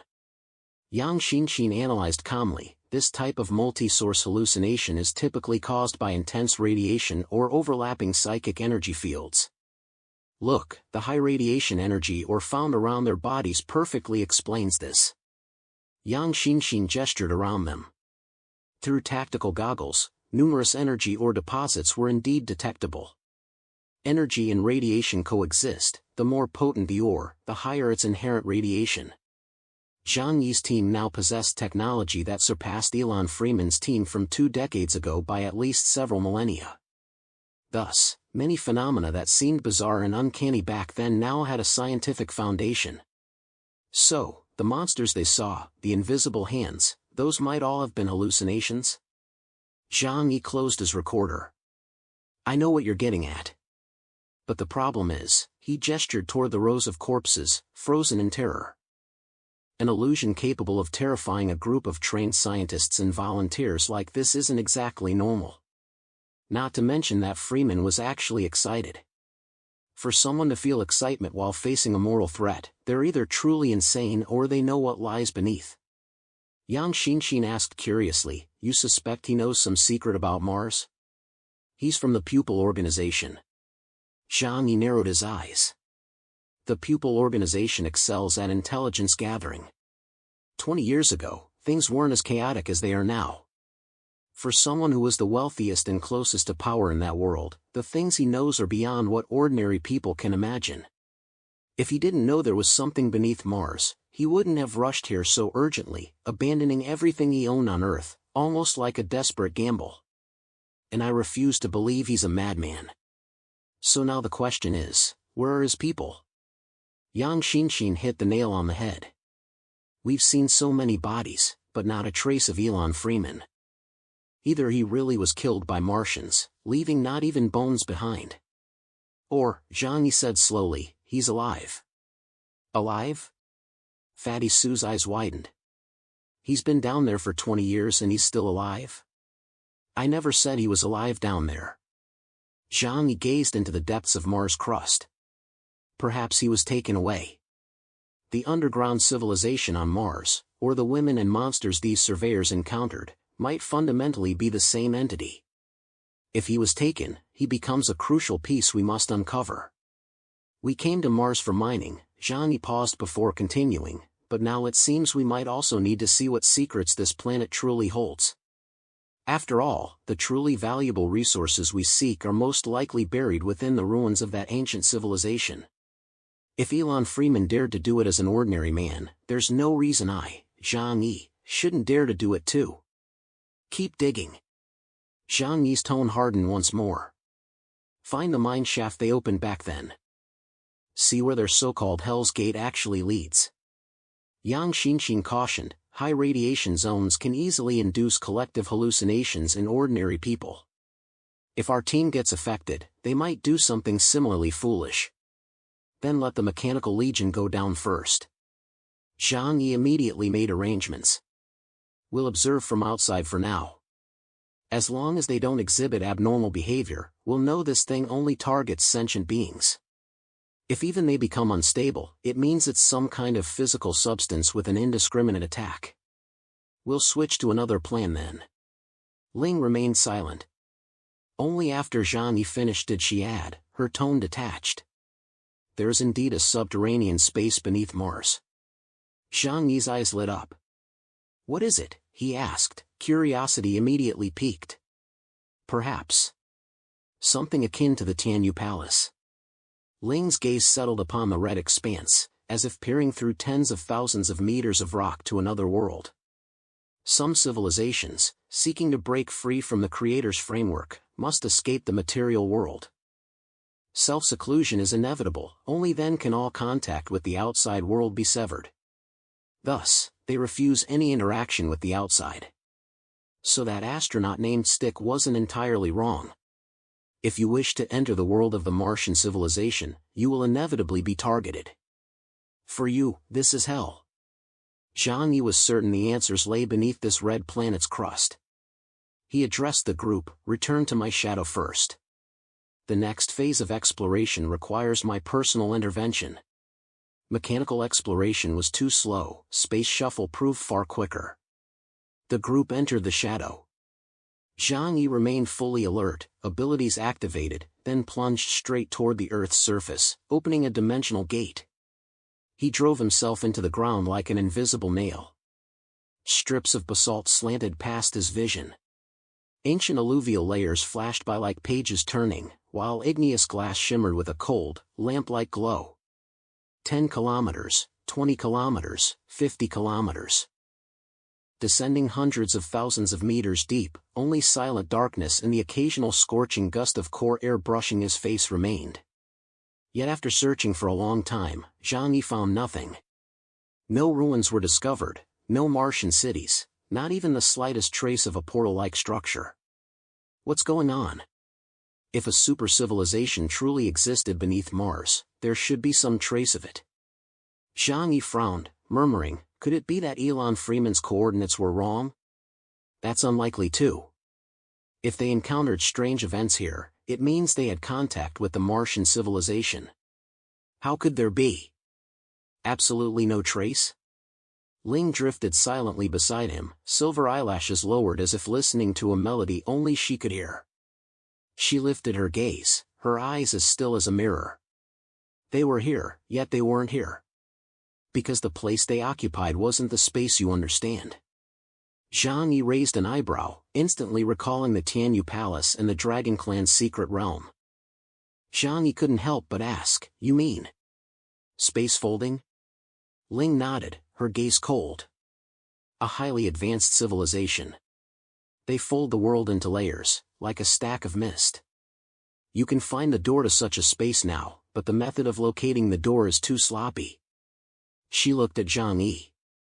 As a space ability user, you should be more sensitive to spatial fluctuations. No matter how space is folded, traces must remain. Like transparent tape, seemingly seamless, yet there's always a tiny gap when it's rolled up. That's where you can open it. Chapter 2586, The World Within Mars, 2. Zhang Yi listened to Ling's words, a realization dawning on him. Just like his dimensional gate, though invisible to the naked eye, other space ability users could sense its difference from the physical world's spatial layers. It was like pouring a layer of transparent glue onto water, it could never be perfectly seamless. Zhang Yi, lacking such experience, sighed and smiled at Ling, then give me some pointers. You know I'm still inexperienced in this area. Instead of directly helping Zhang Yi find the gap in space, Ling acted like a mentor, silently staying by his side and guiding him. Hearing this, she raised a finger to point at Zhang Yi's chest, her tone light as she said, truthfully, all power in the universe ultimately stems from the ether's intent. Supernatural abilities, spiritual energy, mechanical power, they're merely different garments. Their essence is the same, the shape of thought. Therefore, to find the door's existence, you need only focus your mind and use the power of the ether to sense the fluctuations in space. These words were profoundly deep. Among everyone present, only Zhang Yi and Yang Xinxin could comprehend them. For both had undergone the baptism of the Sea of Spirit, their consciousnesses having touched the etheric world. Zhang Yi seemed to grasp something. He slowed his breathing, then gradually detached himself from the physical world, following the Lunar People's meditation method and Wang Yanming's Heart Sutra meditation technique. He nearly abandoned his five senses, relying solely on primal instinct to perceive the entire world around him. Gradually, the world he sensed began to transform. What he saw was no longer the vast cosmos, but a surreal, fantastical realm woven from the power of longing. Everything around him was deconstructed, reduced to code-like entities. Even space itself transformed accordingly. Its texture shifted from intricate to coarse. The world resembled a polished glass pane, with distant clicks emanating from the layers between, like wooden beams in a cabin creaking from thermal expansion and contraction on a winter night. It turned out the physical world's space wasn't flawless after all, even the creator's work contained imperfections. Space resembled a floor riddled with honeycomb, riddled with gaps large and small. He no longer looked, but instead used a fingertip-like sense of touch to grope along an entire roll of transparent tape, searching for the end point, that imperceptible frayed edge that would unravel the entire roll. His movements suddenly halted. In one section, an almost invisible flaw sat like a speck of dust on a mirror. Yet instead of falling under gravity, it gently floated upward against the direction of sight. Light bent at that point, twisted into an extremely fine braid. Dust particles from the Martian storm lost focus as they approached, veering away as if colliding with some unnamed barrier. Found it. Zhang Yi uttered the two words in a hushed voice, his expression tinged with excitement. The more intently one observed that spatial node with thought, the more obvious it became. Zhang Yi harbored some doubts. For instance, if even he could detect a crack in Mars's dimensional space, then the level of this Martian civilization probably wasn't that high. Yet the purple pyramid he'd seen earlier, a stellar-grade energy collector, clearly originated from an extremely advanced civilization. His assessment of Mars's civilization strength now wavered. He asked Ling again, "Ling, do you think I shouldn't provoke a civilization of this caliber?" Zhang Yi felt uneasy inside. Ling gave him a casual glance. This civilization has already fallen into ruin. Otherwise, the traces of the folded space would be far more concealed. She had long ago identified the nodes of the spatial folds, leading her to conclude that the Martian civilization had long since perished. Otherwise, with Zhang Yi's current abilities, he would never have been able to locate its existence.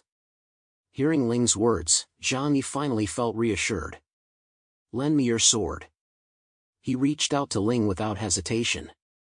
Ling drew the massive ice-blue greatsword from her back.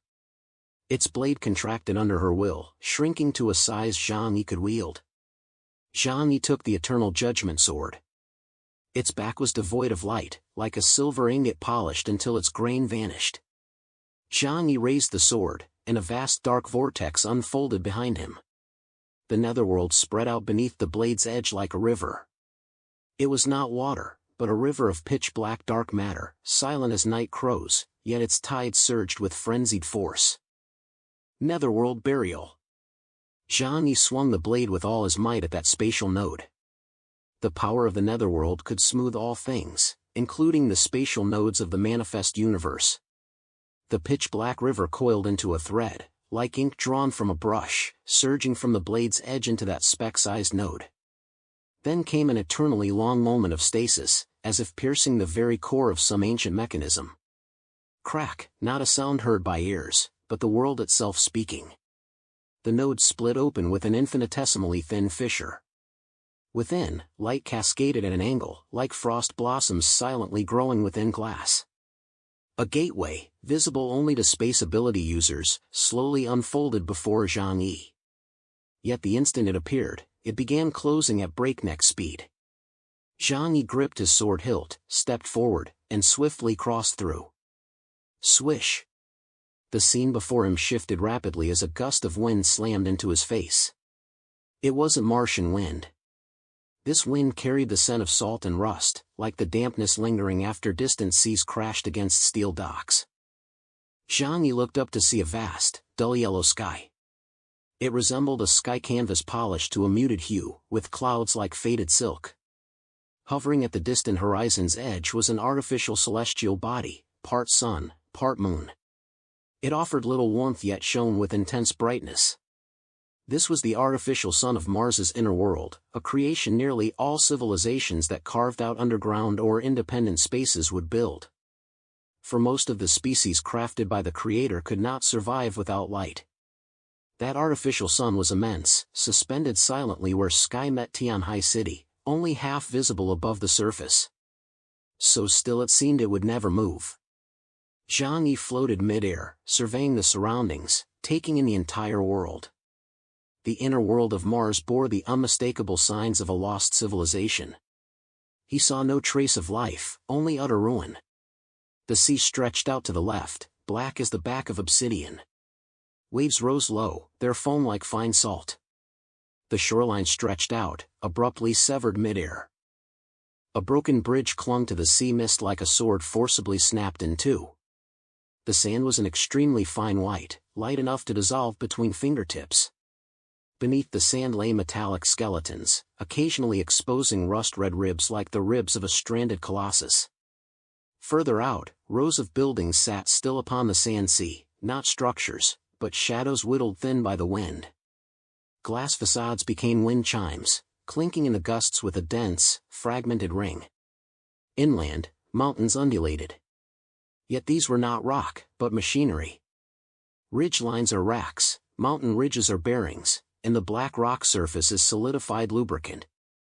Every so often, the mountain's lungs exhale, spewing a trail of pale gray dust before sinking back into stillness. Between the mountains hang broken suspension bridges. Their decks are nets woven from cables. Below, nothing exists but the wind squeezing through, emitting a pipe organ-like wail. A half-submerged city emerged from the sand, its face half exposed. Streets were filled with sand, leaving only their width visible. Streetlights stood like rows of nails driven into the sea.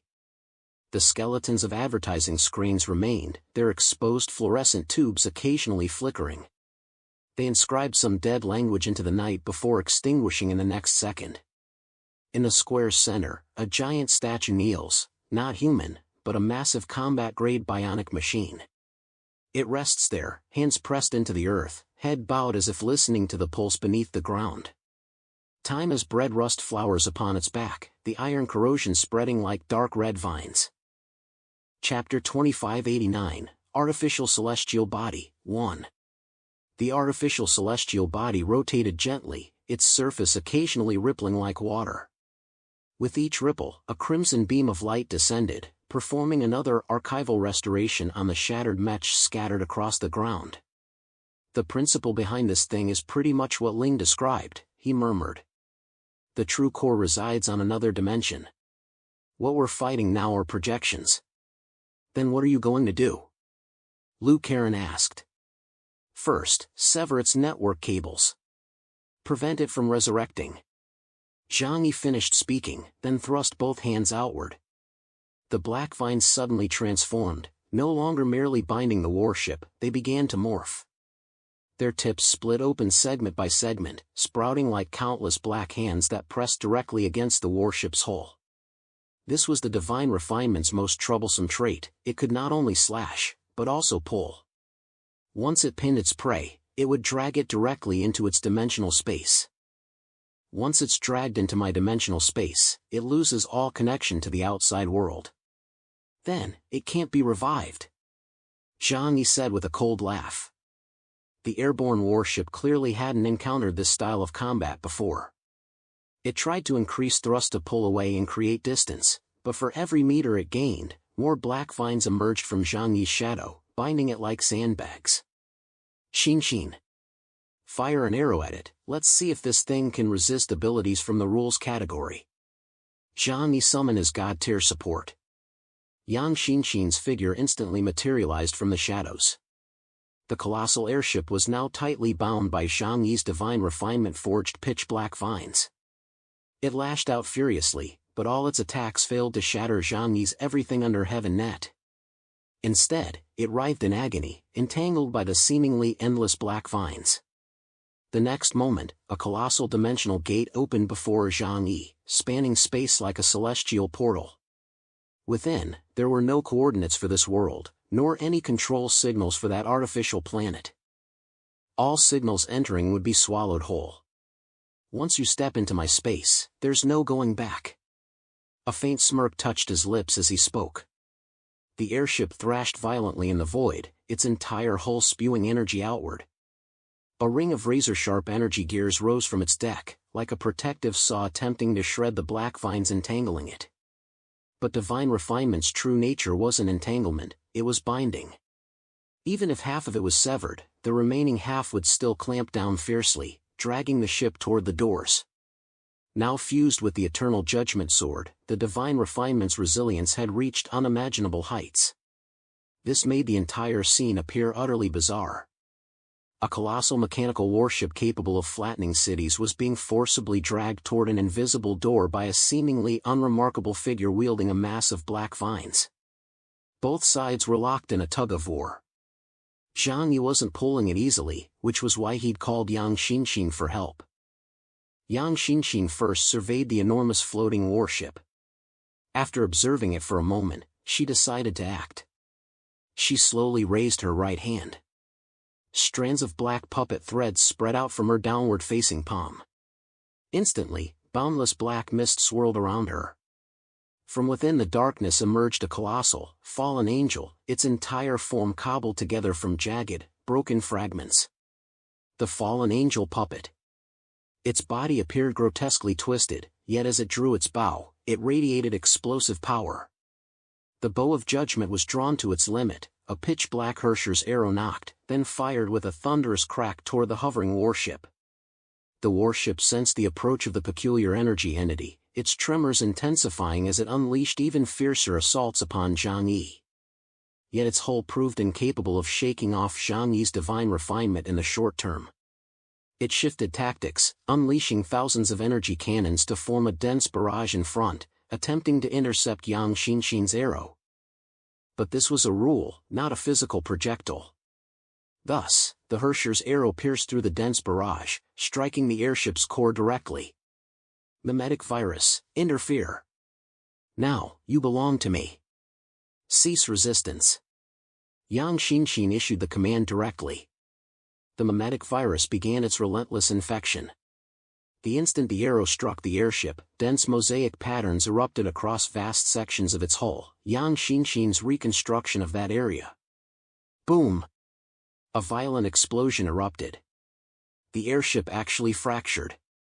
The AI core, detecting this contamination, had severed its own body. A massive section of the warship broke away, plummeting downward. Yang Xinxin's gaze turned intensely serious. The superancient civilization truly surpasses us in the study of supernatural abilities. Even their combat-type mechanical life forms possess countermeasures against various supernatural powers. Zhang Yi and Yang Xinxin exchanged glances, both inwardly stunned. This was merely an unmanned airship, clearly dormant for years, its surface corroded and rusted. To imagine the true might of the Martian civilization at its peak was almost unimaginable. Continue. Zhang Yi commanded. Yang Xinxin nodded and unleashed another wave of the mimetic virus assault. Yang Xinxin's ability index stood at 48,000 points. Though not yet Knight tier, her intellect and unique abilities made her combat effectiveness surpass most white knights. Especially when paired with Zhang Yi, she provided him with exceptional support. With the combined strength equivalent to 2 knight-level combatants, handling this single airship became manageable. Their coordination was seamless. Zhang Yi blocked every frontal attack from the airship. He used divine refinement to immobilize it, creating openings for Yang Xinxin to unleash the mimetic virus contamination. The airship struggled desperately but was struck repeatedly. As it severed sections to survive, its hull rapidly shrank to 2/3 its original size, shedding most peripheral attack modules and defensive armor. The artificial celestial body above witnessed this, its radiance visibly faltering. It unleashed another crimson beam, attempting to repair the warship. Yet mid-flight, the crimson beam was sucked directly into the edge of the netherworld gate, vanishing like water poured into a black hole. Not even a ripple disturbed the void. The power of the netherworld could erase everything within the physical world. Gradually, the airship's hull began sinking into dimensional space. Just as I thought. Lu Karen murmured softly from within the shadows. Once you pull them into your realm, it can't receive the resurrection command. This is the only way. Zhang Yi tightened his grip. The airship was finally dragged entirely into the dimensional gate, vanishing without a trace. Chapter 2590, Artificial Celestial Body, 2. In the sky, crimson beams continued to rain down, yet below, there were no longer any targets to strike. The beams merely left blank, scorched craters across the ground. The mechanized soldiers on the ground kept leaping upward, like fearless insects, wave after wave surging forward. This time, however, Zhang Yi chose not to destroy them. Capture them all. The divine refinement rapidly fragmented mid-air, continuously splitting further until it wove into a vast network of tens of thousands of vines, binding every mechanical life form. Their struggles proved utterly futile. Ultimately, Zhang Yi dragged them all into space. The instant they entered dimensional space, the mechanical life forms' eyes instantly lost all light, as if they had died. Zhang Yi frowned, finding this scene highly peculiar. In principle, mechanical life forms shouldn't die even when entering the dimensional space. It appeared their actions were controlled by some external central authority. This world is truly interesting. Zhang Yi lifted his head to gaze at the sky. The massive artificial sun suspended at the horizon's edge showed no reaction, nor did it launch an attack against him. It's a bit inexplicable. Zhang Yi didn't fully understand the rules of this world. He soared thousands of meters above the ground, surveying the frozen, lost continent below. These mechanical life forms aren't guardians, they're maintenance programs. Controlled by a central hub, only severing their connection to it will destroy them completely. Lu Karen analyzed from within his shadow. Zhang Yi sent several mechanical life forms into the shadow, where she immediately began her research. And the intelligence level here truly surpasses that Sanyuan tribe by a full level. Which means, Zhang Yi lifted his gaze to the still flickering celestial body above, his eyes gradually turning cold. The true civilization lies at a deeper level. This is merely the shell, the facade they present to others. He paused, then smiled faintly. This makes it all the more interesting. The sea surface returned to stillness. The city remained frozen in time, unchanged. Only the open ground now littered with shattered mechanical debris and a forcibly torn spatial rift bore witness to the battle that had just unfolded, proof it was no illusion. Everything under heaven unfolded around him once more, draping down like a cloak. "Let's go," he said it casually. "Karen, time to get to work."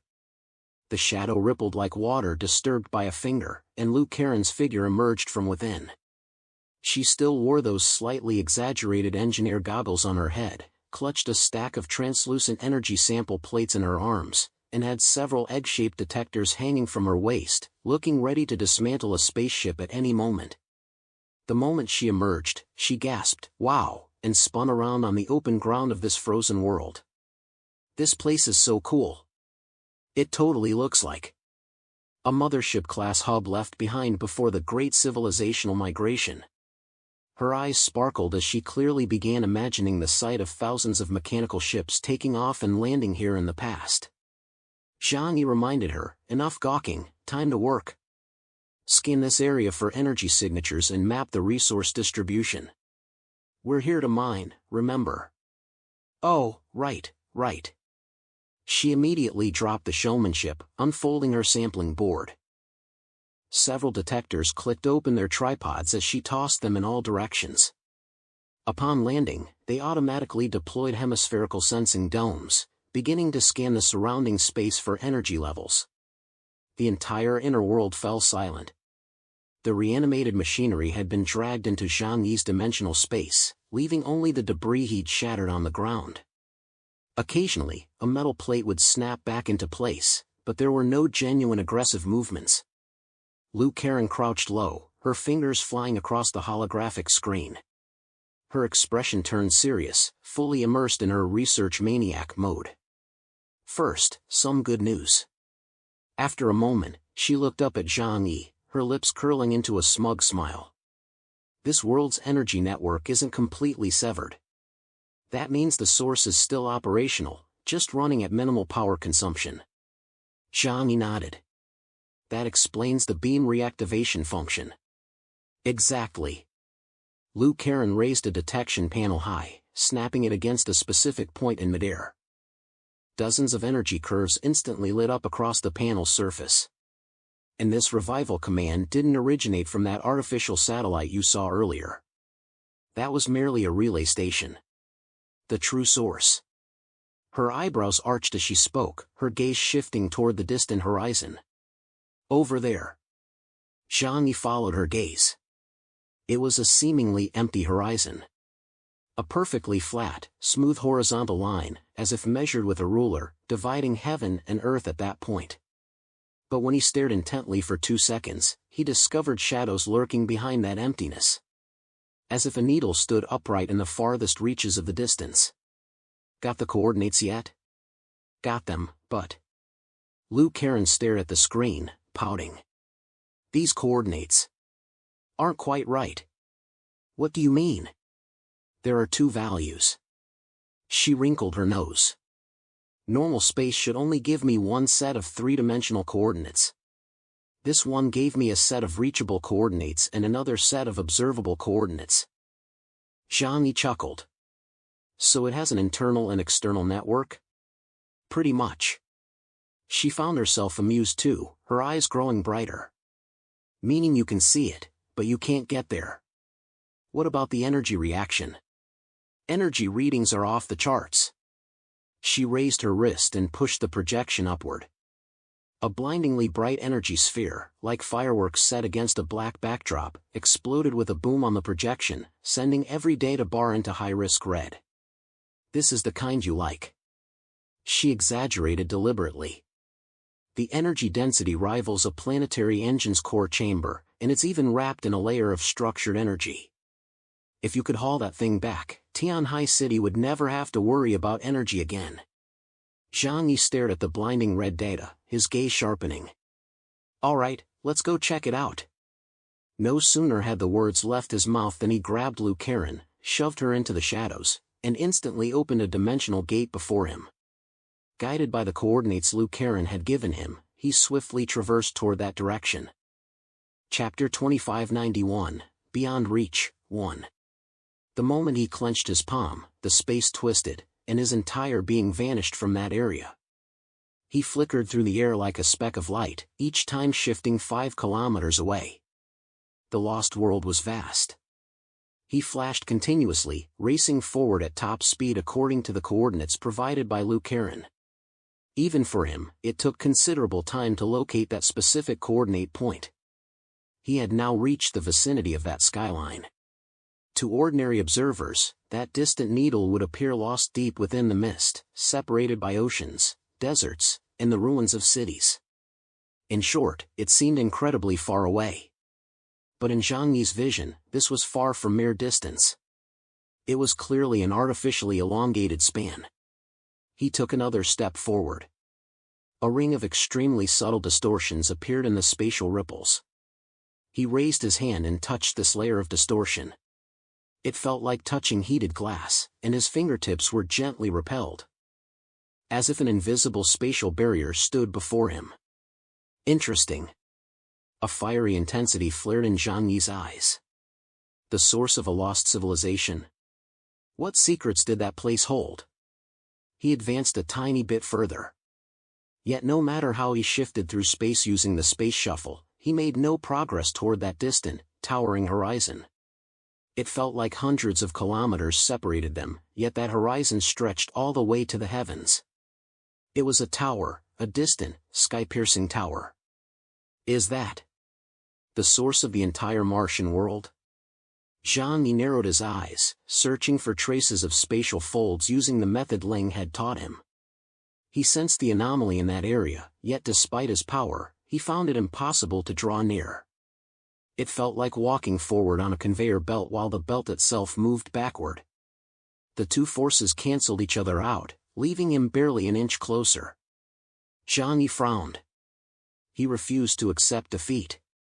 This time, he activated Advanced Space Shuffle outright. His entire form dissolved into a thin spatial tangent, making him leap from point A to point B as if out of thin air. Yet when he jumped out this time, the scenery before him remained unchanged. Still that metal land, cracked and weathered by the elements. Still the mechanical ruined city in the distance, sand dunes wedged between its ruins. Still that towering skyscraper, forever ahead, forever out of reach. A flicker of surprise finally crossed his eyes. There's a massive spatial barrier here. Lu Karen's voice emerged from his shadow again, but this time her tone carried not just excitement, but a hint of disbelief. Zhang Yi hovered mid-air, instinctively cupping his chin. If it's folding space to form an impenetrable barrier, that's going to be tough to handle. Refusing to accept defeat, he tried again. This time, instead of simply flying forward, he unfolded everything under heaven in place, peeling back layer after layer of the space's structure. He collided the dimensional gate with the spatial barrier, attempting to open a passage through spatial annihilation. Clang, the collision of spatial forces was the most primitive and brutal method, yet it undeniably produced results. As the dimensional gate shattered, it forcibly carved out a path, revealing several kilometers of road ahead. Yet the space here felt as if an extremely meticulous engineer had pre-programmed its logic. He peeled back the first layer, only to find the same wasteland beneath. Peeled back the second layer, still the same. The third layer, still the same. By the fourth layer, the space recoiled slightly, pushing his everything under heaven force outward ever so slightly. He could advance no further. This brute force method of breaching had already destroyed hundreds of the gates of 3,000 realms within everything under heaven. Zhang Yi dared not continue this reckless assault. Judging by the visible distance, even if he destroyed every dimensional gate, he still couldn't approach that towering sky-piercing tower. Moreover, he couldn't abandon his most potent defensive capability. Who knew what dangers lay ahead? His gaze finally darkened. Ling. He called softly. Ling's figure materialized silently beside him. Faced with this high-level space, her aura grew even fainter. The silver battle armor even dimmed its sheen, as if unwilling to disturb the true masters of this world. After all, her current combat strength was merely at the White Knight level, not that of her prime self. This is their source territory, she stated calmly. It's not a realm you can directly enter. Zhang Yi glanced at her, raising an eyebrow. Didn't you just tell me to find a passage myself? You have found one, but finding it doesn't mean you can enter. Ling's gaze was serious, as if lecturing him. Judging by their mastery of space, this civilization is exceptionally advanced. At its peak, it might have rivaled the Yi-Hen tribe in sophistication. She suddenly frowned. But why then did we never encounter them during the war against the Drucker? If they hadn't encountered the Drucker people, how would they have perished? Zhang Yi crossed his arms and exhaled slowly. These guys were far more cautious than any civilization on Earth. I actually admire them. If they weren't destroyed by external forces, it must have been internal reasons. Ling gazed at the perpetually unreachable tower in the distance, a faint flicker of nostalgia passing through her eyes. They knew what would truly be shattered, so they hid what was truly precious. Zhang Yi didn't respond to this remark, instead continuing his experiments in space. This time, he was more direct and forceful. He drew the demon sword Divine Refinement and slashed the sword forward. The black sword light ripped through the air, as if intent on forcibly slicing off a segment of the elongated space ahead. Yet when the sword light descended, the space buckled like water, forming a deep groove. Instantly, countless minute geometric light patterns flared around it, snapping the compressed segment back into place. It was like stabbing a highly elastic rubber sheet, the hole would simply mend itself. This is getting a bit annoying. Zhang Yi muttered under his breath, his voice tinged with impatience for the first time. Not directed at anyone else, but at this space itself. Using a space ability to tear apart space, only to realize you're fighting a high civilization that patches the universe, it really is a pain.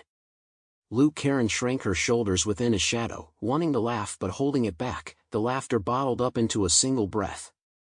She couldn't help but suggest, Brother Zhang Yi, maybe. Instead of forcing your way in, we could try a different route. Like what? Like using its legitimate entry points. She gestured toward the distant ruins of abandoned cities. A world this vast must have transportation hubs, access towers, main server rooms. Right now, you're standing outside smashing the server's casing with a hammer, of course you can't break through. If you could find its local login node, you might just get into that layer. Chapter 2592, Beyond Reach, 2. Sounds reasonable. Zhang Yi nodded, though his face wore a resigned smile. But there's one problem. How exactly do we get through the front door? Zhang Yi lifted his visor and rubbed his temples hard. We're exploring an entire world here. Not some primitive civilization, we could scan that with tech and get the gist. This is an advanced civilization. Much of their technology is beyond our comprehension. Zhang Yi felt his head already throbbing. He now felt like he stood before a mountain of gold, yet surrounded by a vast, endless desert. Without any tools, he gazed at the treasure but couldn't dig. It was truly agonizing. Lu Karen tried to comfort him, Brother, let our engineering teams explore this place gradually.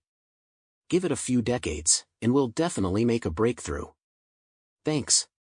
You really know how to comfort people. Zhang couldn't help but twitch the corner of his eye. But he knew Lu Karen was right. Excavating an advanced civilization wasn't going to be easy. Even stumbling upon a single node might require years of technological breakthroughs. Zhang turned to Ling again. Miss Ling, as the masterpiece of the universe's most advanced civilization, surely you have a solution? Ling countered, you can operate a phone with ease, but could you build one? Zhang was speechless. Ling continued, there must be a way to unlock this spatial barrier. If we can't force our way through with stronger spatial power, then we must find the key. The problem is, no one knows where that key is. For a moment, Zhang and his team were stuck in a deadlock. While Zhang was still pondering how to outmaneuver this towering structure, a soft melody suddenly drifted into his ears. The tune was classical and gentle, yet it didn't sound like a pure piano. Its timbre carried a faint metallic resonance, as if someone were tapping glass strings with brass knuckles. Zhang and the others instantly wore expressions of astonishment. The melody was incredibly familiar. Whether the musical scales of all races were interconnected remained unknown, but this piece was unmistakably human in style. How could a human melody appear here? The sound arrived at the perfect moment, as if an old friend had been waiting for their arrival. Zhang immediately instructed the intelligence system to pinpoint the source of the sound, then cautiously activated the space shuffle to head in that direction. The sound emanated from a cluster of collapsed high-rise buildings. It was the skeletal framework of a city flattened by time, its walls stripped bare to exposed steel beams and internal ribs. In the constant white light of this inner world, they appeared pallid and distant. The sound originated from the highest crossbeam, carrying a faint echo as it rolled over the ruins and dispersed toward the sea. By the time Zhang reached the spot, he could hear the melody clearly with his ears alone, no smart device was needed. Shokir listened intently for a few seconds, her eyes brightening as a smile touched her lips. That's Schubert's Serenade. She couldn't help humming a few bars softly as she spoke, glancing at Zhang as if showing off her ability to read music. Who'd have thought someone in this godforsaken place would appreciate romance? Zhang smiled, a hint of surprise in his eyes. A Martian serenade, quite a unique flavor. But I can confirm our human advance team didn't come here empty-handed. The image of Elon Freeman flashed through his mind. Their advance team had indeed reached the depths of the Martian interior. Zhang approached the ruins and saw a humanoid creature perched atop a massive steel beam. Perched was perhaps an overstatement, it was more like coiled there. It wore an exaggeratedly large hat, its brim so wide it nearly obscured half its face.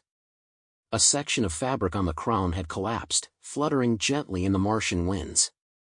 Its frame wasn't the sleek, high-tech form of the Zhanyuan tribe, but carried a hint of old-school industrial aesthetics, rivets, exposed joints, and chunky chest armor.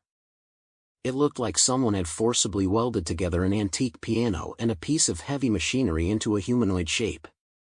The strangest part was its face. More accurately, it occupied the position where a face should be, composed of a square display screen, black, slightly worn.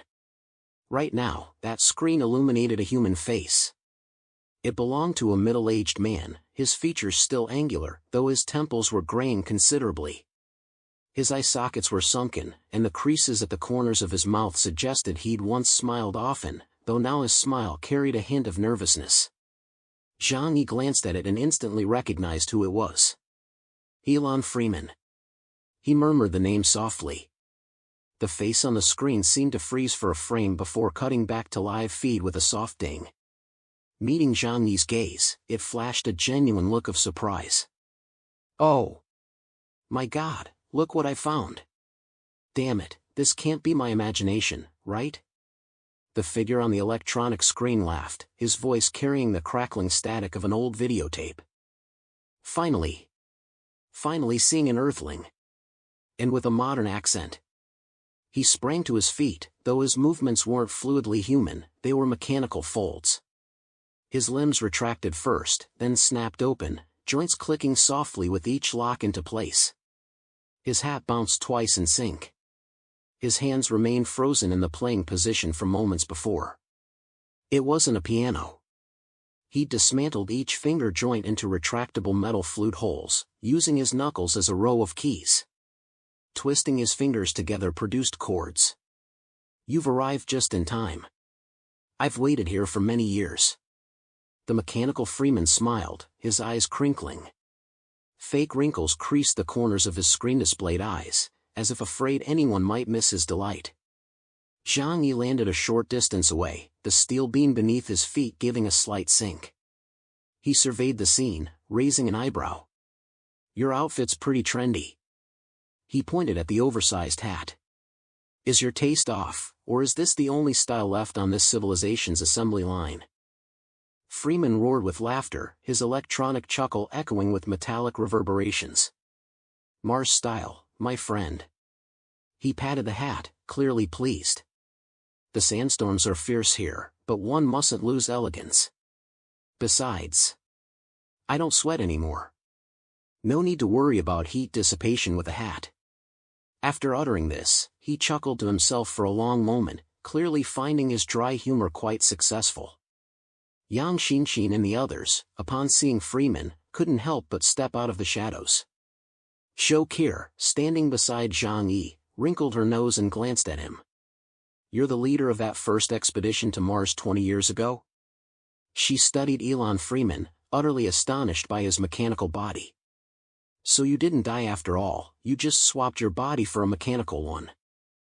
Chapter 2593, Farewell, Freeman, 1. Death? Freeman tilted his head. The eyes on the screen blinked, even adding an incredible special effect for himself. I'm a man of foresight.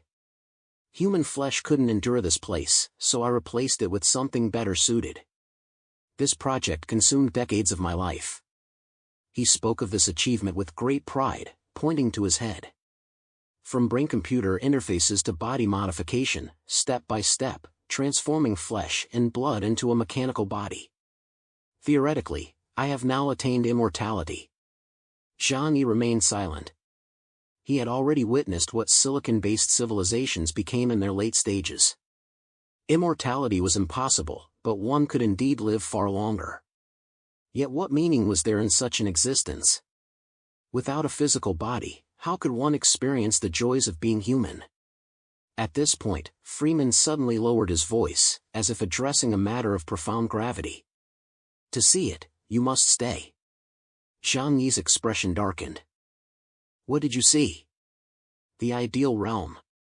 Mechanical Freeman extended a hand, pointing toward the towering black pillar piercing the sky in the distance. A red glow flared from his knuckles, like a cursor highlighting the focus for Zhang Yi. That place. You came here wanting to reach it, didn't you? That place is the source of the Sand Raider civilization, the very heart that keeps this entire Martian world ticking. It's the answer for all of us humans who want to live longer, live easier, and never again be held back by Earth's politics and resource constraints. Only a higher civilization can solve Earth's current problems.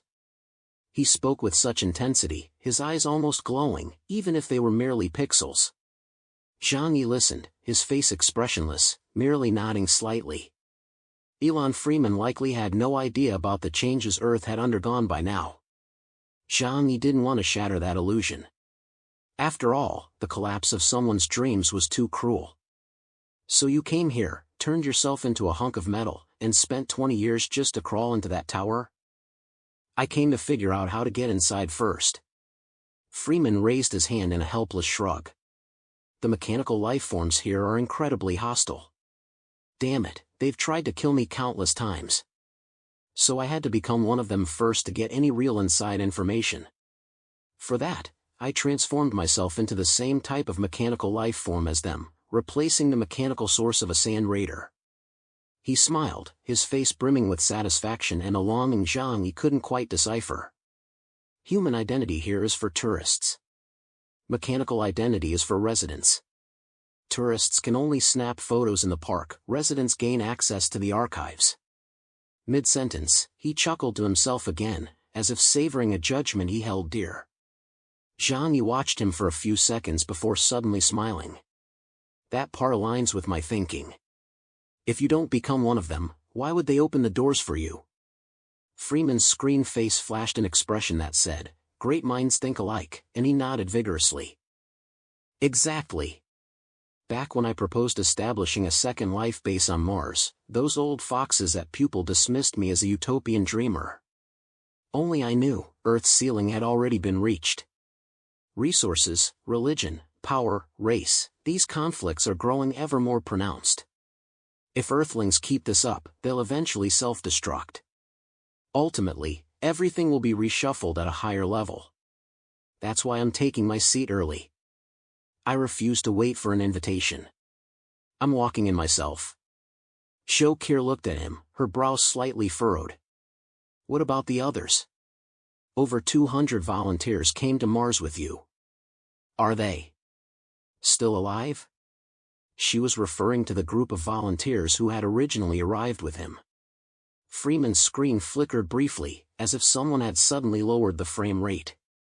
He remained silent for several seconds before smiling. They couldn't adapt. Some were swept away by the sandstorms. Some dug too deep and fell into the abyss. Some saw things they shouldn't have. Mars was never meant for them anyway. He spoke casually, yet the final sentence carried a cold, metallic edge to his laughter. Yang Xinshin now soared up from the ruins below. She had been recording the energy spectrum down there and had just packed up her equipment, her expression grave. Where is this key you mentioned? She looked at Freeman. You mentioned earlier that to enter that central area, we first need the key to access it. We can reach every other part of this world, but that tower alone, we can't even pinpoint its coordinates, let alone approach it. Freeman blinked his screen eyes, as if admiring their expertise. Your analytical skills far surpass those of the team I brought here years ago. That's why I'm eager to collaborate with you. Freeman's eyes shone brightly as he fixed his gaze on Zhang Yi and the others, as if he had found hope. I always knew that if I could endure long enough, a new wave of Earthlings would eventually arrive. I just didn't expect it to happen in just 20 or 30 years. I can help you find the key, but you must agree to one condition. Elon Freeman told Zhang Yi that he had lived here as a sand scavenger for nearly 30 years, thoroughly studying this place. However, he lacked the capability to obtain the key to the core area. The condition he presented to Zhang Yi caught him completely off guard. Because he said that once inside the core area, Zhang Yi would need to help him find someone. A woman. His head display switched to a new image, an AI-generated portrait. A woman. A woman whose appearance was nearly indistinguishable from a human, save for subtle differences, an almost unreal, exquisitely crafted face, and hair as silky smooth as silver-white silk. Who is she? Did you sacrifice everything to come to Mars just to find her? Zhang Yi stared at Freeman's mechanical life form in confusion, his mind swirling with questions. She is the primary reason. Freeman switched back to his own face, his voice brimming with deep emotion. She is the very reason I risked everything to reach Mars. Zhang Yi, Yang Xinshin, and the others looked at him, their eyes filled with confusion. Elon Freeman, Earth's wealthiest man over 2 decades ago. In that era, humanity was still far from mastering the technology to survive on Mars. How could he possibly have ties to a woman on Mars? Chapter 2594, Farewell, Freeman, 2. Zhang Yi and the others stared at this legend from decades past, their eyes brimming with curiosity. All right then, begin your story. Zhang Yi spread his hands toward Freeman, gesturing for him to recount his connection to that Martian woman. Freeman pressed down on the exaggerated brim of his hat. The screen face flickered with static before switching back to a clear image. It was 2012. I was in a car accident in San Francisco.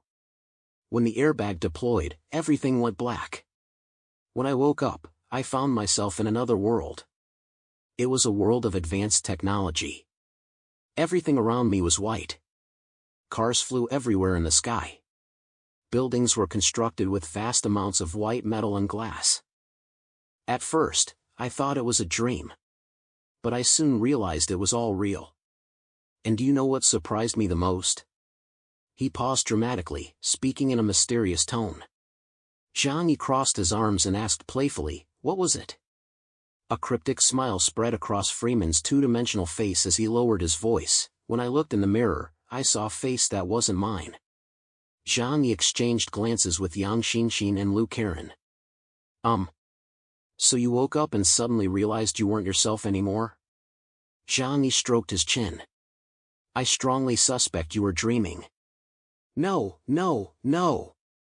"I'm absolutely certain, it was definitely not a dream," Freeman said with a smile, his eyes showing not a hint of hesitation. "It was real. Because when I woke up, I met other members of the Sand Raider civilization. After hearing my story, they took me to see their elder. In advanced civilizations, it's akin to a leader of our nation. The elder explained that I had undergone a consciousness transfer. The body I occupied at that time belonged to a patient who had been in a coma for 3 years." Consciousness transfer? Zhang raised an eyebrow, hearing this term for the first time. "You, who suffered a car accident on Earth, underwent a consciousness transfer with someone else far away on Mars." "Exactly. That's how it happened." Freeman's tone brimmed with nostalgia and exclamation. Yet Zhang Yi and Yang Xinxin both sensed something profoundly off. If, back in 2012, over 40 years ago, Freeman arrived on Mars to find a highly advanced civilization, how could this world have transformed into such a desolate wasteland in such a short span? Based on their exploration of the Martian world, this didn't resemble changes occurring over mere decades. Zhang kept this doubt to himself, choosing instead to hear Elon Freeman's story through to the end. "And then?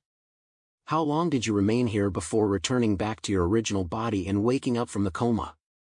Zhang pressed on. 7 years.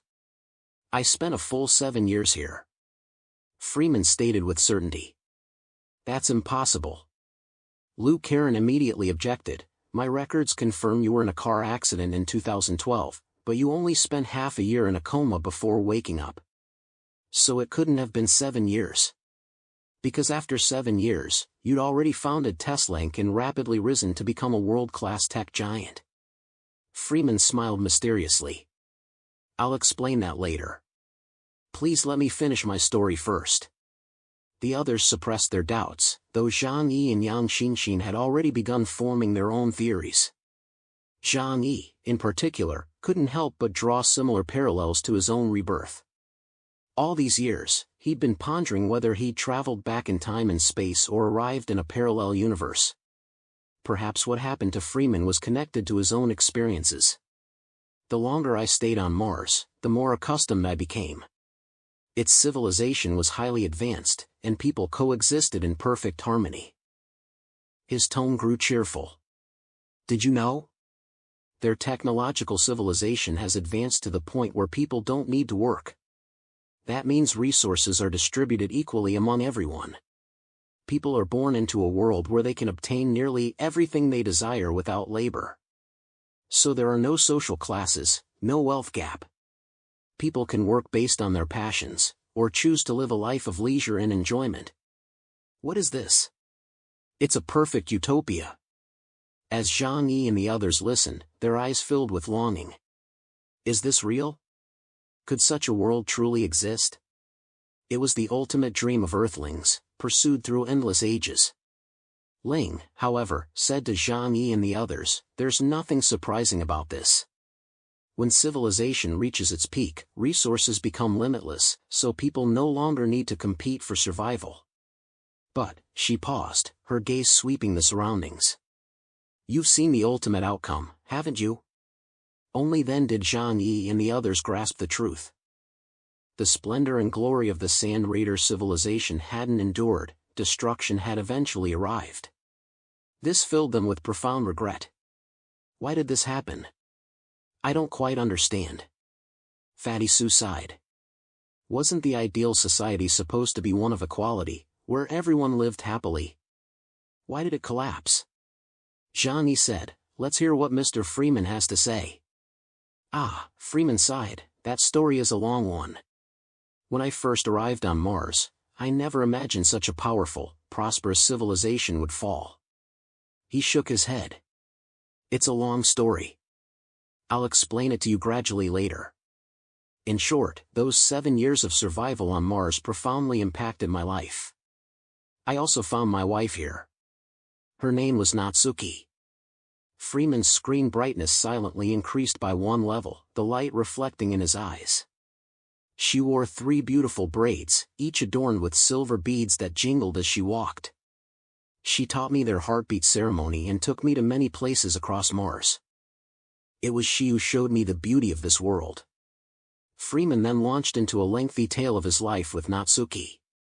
Zhang Yi and the others listened intently, hoping to glean some clue. Over those 7 years, I grew to love this civilization. I even thought it might be nice to stay here forever. But one day, Natsuki suddenly told me that sooner or later, I would be sent back to Earth. Zhang Yi placed his hands over his chest, his tone measured. Did she tell you to come back and find her later? Yes. Freeman raised a mechanical hand as if brushing against a breeze. On our last night atop the wind tower in Evans City, she pressed her hand to my forehead and said, "You must return now. I will be here, in the future, waiting for your return." When I opened my eyes again, my consciousness had already returned to the hospital. Chapter 2595, The Guardian, 1. The story concluded, and Elon Freeman's eyes brimmed with nostalgia. Yang Xinshin spoke slowly, "So you became the world's richest man because you adapted their technology into practical products?" Historical records revealed that during that era, this young man from Avenia had risen rapidly, creating numerous technological innovations and becoming the world's leading tech titan. Many suspected he had access to alien technology or was simply a chosen one. Those explosive technological breakthroughs had completely revolutionized multiple fields of human science. Now, it all made sense. I utilized every technology one could recall. Actually, when I knew I'd eventually return to Earth, I deliberately studied this specific field. Freeman spread his palms, his expression a mix of resignation and triumph. You should know that when technology beyond its time is unveiled, money flows in on its own. But money wasn't my goal.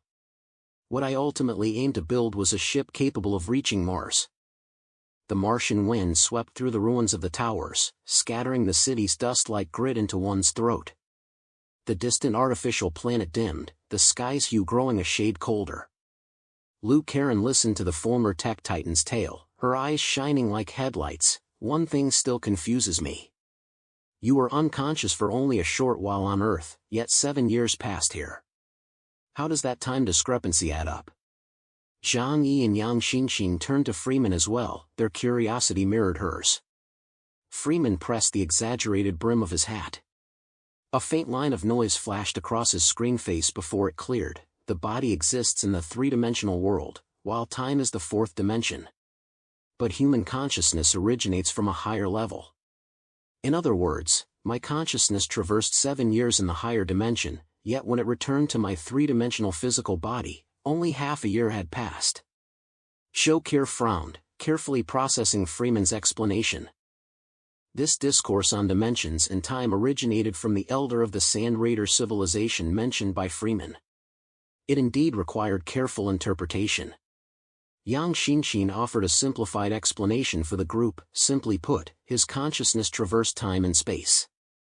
Therefore, within this dimension, time cannot be measured by conventional standards. As someone who had personally experienced time travel, Zhang Yi grasped Freeman's story more readily. He glanced sideways at Freeman, tapping his finger in the air. "So the world you visited might not be present-day Mars. It could be hundreds, even thousands of years ago." His eyes narrowed, his expression growing complex. Without realizing it, tears welled up in his eyes. Only human thoughts can transcend time and space. He began to comprehend everything, understanding the secret behind his rebirth. Freeman's screen narrowed its eyes, as if smiling. I leaned toward that conclusion too. Mars is merely a coordinate in 3-dimensional space for you. For me, it's a staircase through time. Zhang Yi's gaze grew deeper and deeper, as if finally fitting a long-overdue puzzle piece into its slot. He thought silently, so my return to the past wasn't luck. It was because I awakened space-time abilities before death. allowing my consciousness to traverse time and space. Yang Xinxin recorded the conversation, her voice steady. Your original ambition was to use Mars's advanced civilization to cure Earth's civilizational afflictions. But when you finally reached Mars, you discovered that civilization had already fallen. Did you feel disappointed then? Freeman's screen remained silent for a long time, only the sound of wind rustling behind him. I still believed it was the answer I sought. The existence of an answer doesn't vanish just because the book containing the question was burned. The Sand Raider civilization far surpassed human civilization. Natsuki promised me we would meet again in the future. So I believe she must be waiting for me somewhere. His gaze drifted toward the distant, unreachable space, toward the towering heavenly connection tower, an immense structure that pierced the heavens. She must be there. Even if only her will remains, she must be waiting for me there. Zhang Yi raised an eyebrow, instinctively glancing at Ling beside him. The actions of the Sand Raider civilization sounded eerily similar to how the Yihen tribe abandoned their physical bodies, their spirits entering the Tianyu Palace. Ling sensed Zhang Yi's question and dismissed it with a shrug. Different paths, same destination. That's all. Avoiding the calamity of the era's cycle was the ultimate goal pursued by nearly all civilizations. Choosing self-isolation, detaching from their physical forms, this method isn't unique to the Yihen tribe. Or perhaps it was later civilizations imitating the Yihen tribe. Freeman continued, so later, I began searching. I sought a way into the Heavenly Connection Tower region and investigated the cause of the Sand Raider civilization's destruction. I believe that understanding all this will hold immense significance for guiding humanity's destiny. Freeman's eyes burned with intensity as he spoke. Zhang Yi gave a slight nod, opening his palm forward. And did you find it? Freeman suddenly lifted the brim of his hat an inch higher, his tone half joking, half inviting. Come. The key to entering the Heavenly Connection Tower region lies along the path. What you witness there will lead you to your own conclusions. Words alone were insufficient, he wanted Zhang Yi and the others to witness something firsthand. It was everything he had personally observed over decades, existing as a mechanical life form. He turned, leaping down between the gray-white buildings. His toes touched a half-collapsed beam, producing a crisp metallic clang. Zhang Yi and the others followed without hesitation. The core area is called the Heavenly Connection Tower. Freeman spoke as he walked, sketching a simple diagram in the air with his fingertips. It's a space isolated from the rest. Perhaps it was a self-preservation measure set up when civilization fell. Or maybe it served another purpose. But I believe we'll find all the answers we seek there. There's only one way to enter the Heavenly Connection Tower, find the keys. I spent countless years, risking my lifetime and again, to finally uncover the keys' whereabouts. The inner world has 3 guardians of civilization. Each guardian holds one key. Only by obtaining all 3 keys can the doors of the Heavenly Connection Tower be opened. But these guardians are formidable. Even after infiltrating their ranks, I never got close enough to them. Guardians. Zhang Yi found this odd. If the civilization is doomed to fall, what use are guardians? Ling shot Zhang Yi a glance. Then what value do you see in my existence? Chapter 2596, The Guardian, 2. Zhang Yi gave Ling an awkward smile. So, as someone who's been through this, could you explain it to us?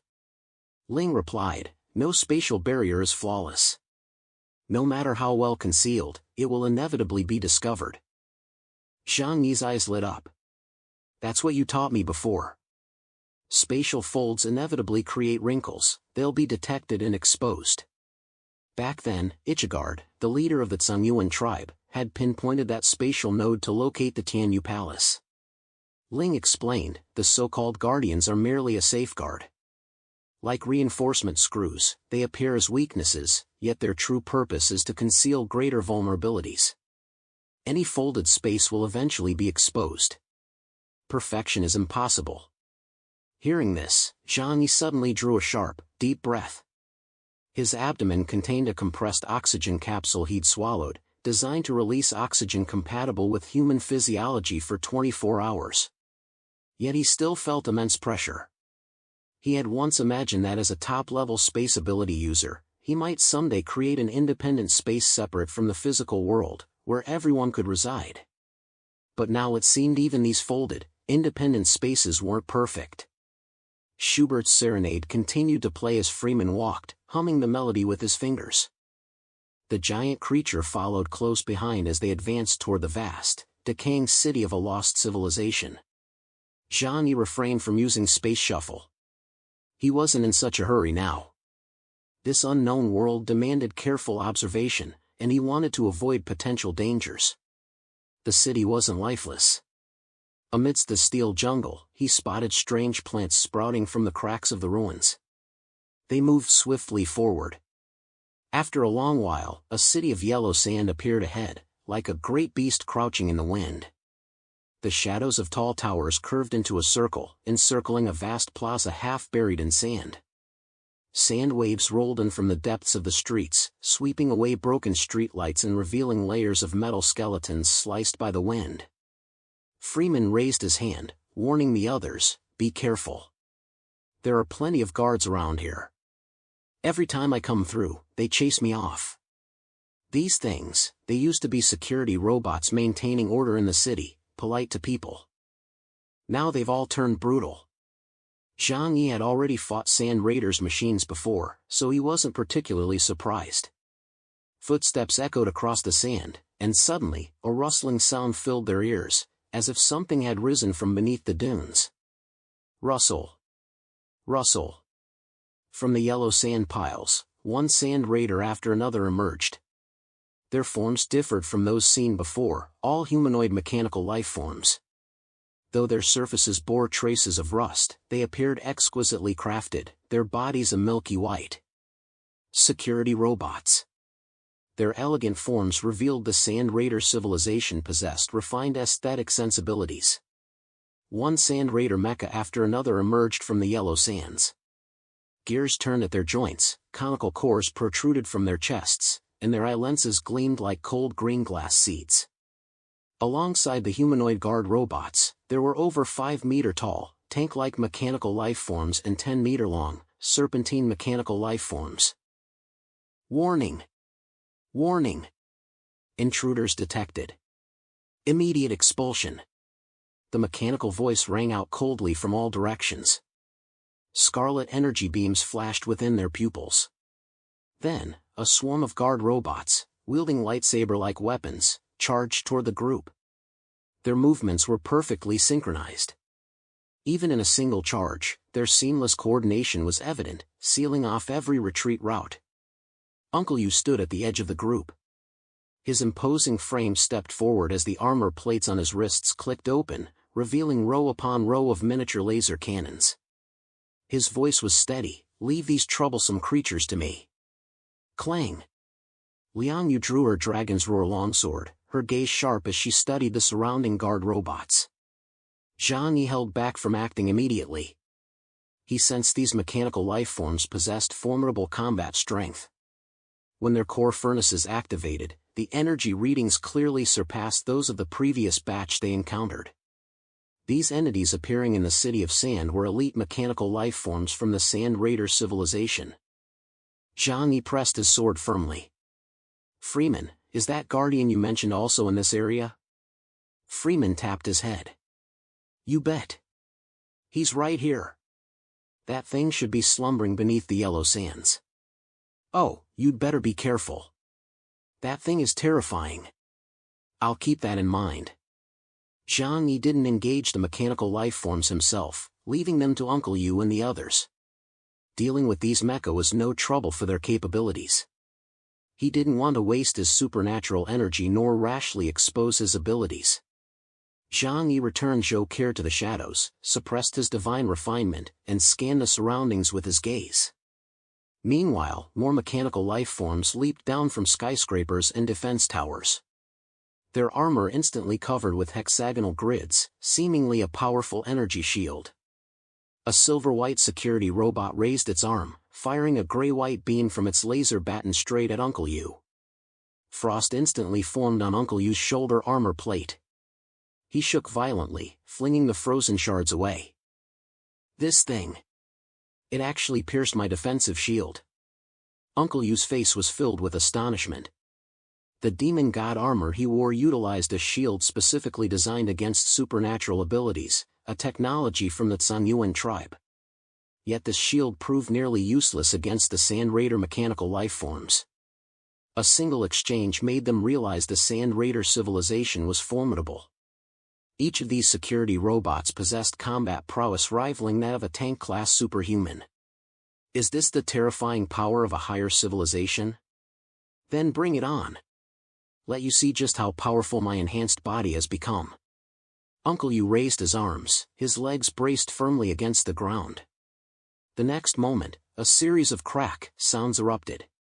From his arms to his shoulder plates, waist, and legs, dozens of energy cannons of various sizes manifested. He unleashed a frenzied barrage upon the swarming Sand Raiders. Boom! In an instant, the explosions of the energy cannons echoed in rapid succession. The Sand Raiders' security robots, wielding laser batons, almost instinctively manifested shields composed of hexagonal energy modules, forming barriers before themselves. They managed to withstand Uncle Yu's barrage. Though many were knocked back, most remained largely unscathed. Chapter 2597, Sand Raiders, 1. Yellow sand swirled into waves as the city center lit up with a sea of red warning lights. Thousands of guard robots rose from underground, their energy cores igniting simultaneously within their chests. They launched a fierce assault against this group of Earthstar invaders. Uncle Yu unleashed a volley, expecting to wipe out these mechanical lifeforms. Yet the results proved far less than ideal. After a moment of astonishment, he bared a row of pearly white teeth and sneered coldly, "Truly worthy of an advanced civilization's machinery, these things are tough to kill. Well then, let's increase the firepower." As he spoke, a cannon bay on his right arm opened, and the first pulse cannon boomed from its barrel. Firepower, railgun pulse. Energy generated by burning energy stones in the core furnace rapidly surged into the pulse cannon's barrel, erupting with intense radiation light as bright as the sun. Fire! The barrel aimed at a group of robots ahead, unleashing a blindingly white, intense beam. The shockwave triggered a violent storm, knocking an entire row of robots backward. The patterns on their energy shields rapidly became chaotic. Snap! The disparity in energy levels proved decisive. Numerous sandcrawler robots were blasted away, flying off like kites with severed strings to distant locations. Meanwhile, on another flank, Liang Yu had already launched herself forward. Her dragon's roar longsword drew from its sheath as her gaze sharpened like steel. A powerful aura of psychic energy enveloped her. Her sword, like a cold crescent moon, slid beneath the shield of a sandcrawler robot and flicked upward.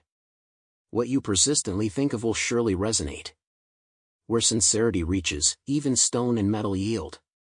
Silently reciting the incantation for her strike, she concentrated her intent into a single blade, unleashing a slash of extreme sharpness.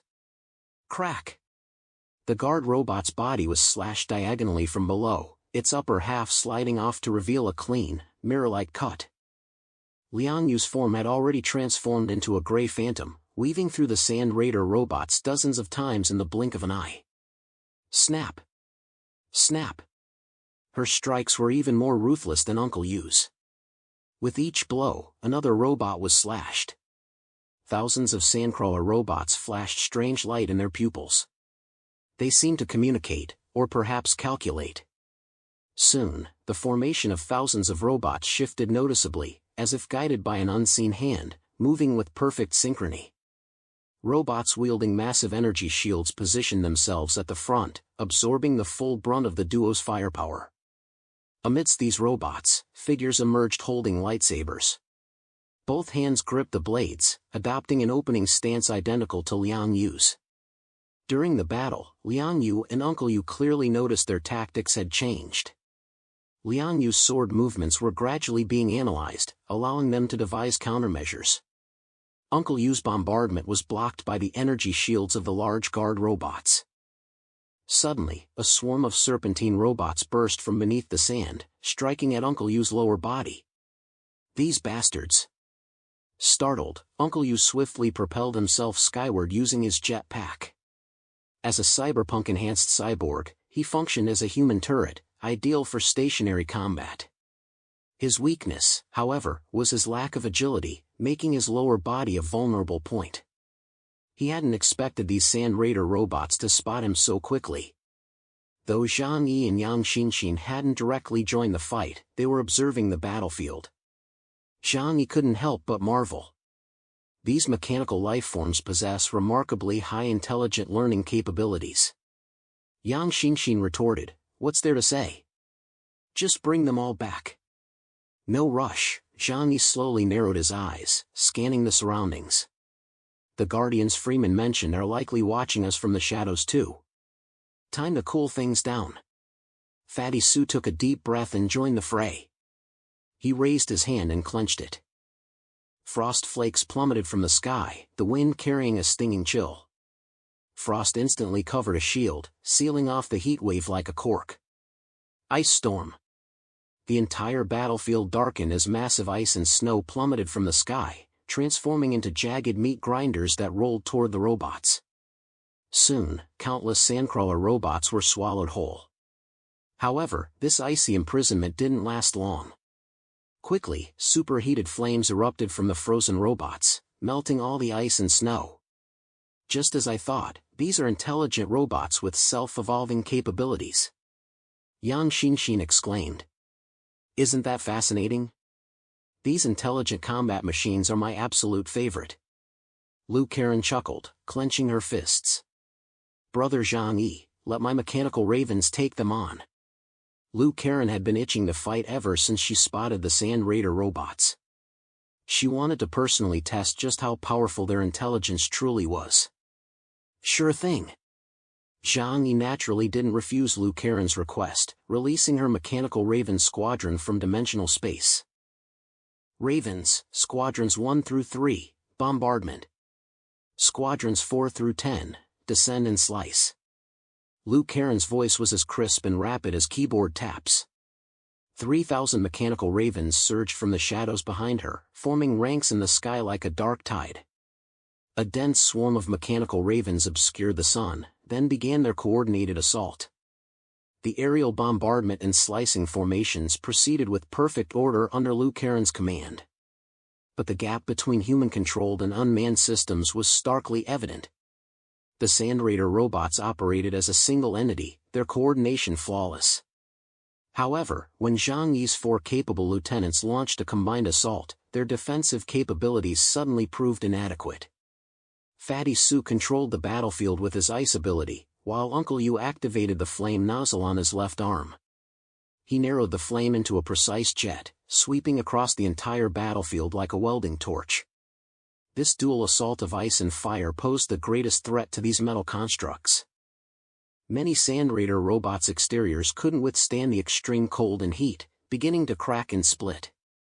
The moment their defenses cracked, Liang Yu closed in, her sword plunging deep into their chests. The robots initiated their second learning cycle. Their data links instantly redirected, shields closing at a noticeably accelerated pace. Newly deployed heavy shield robots advanced from the rear, their shields deepening in color to a metallic, frosted finish. "Still learning? I wonder if your evolution can keep up." Liang Yu licked the cut on her palm, her excitement growing. She shifted her stance, transforming her sword technique from thrusting to cleaving. Uncle Yu rapidly reloaded, switching to armor-piercing bullets with superior penetration. Chapter 2598, Sand Raiders, 2. Uncle Yu's chest armor coalesced at its center, capacitor strips along his spine igniting.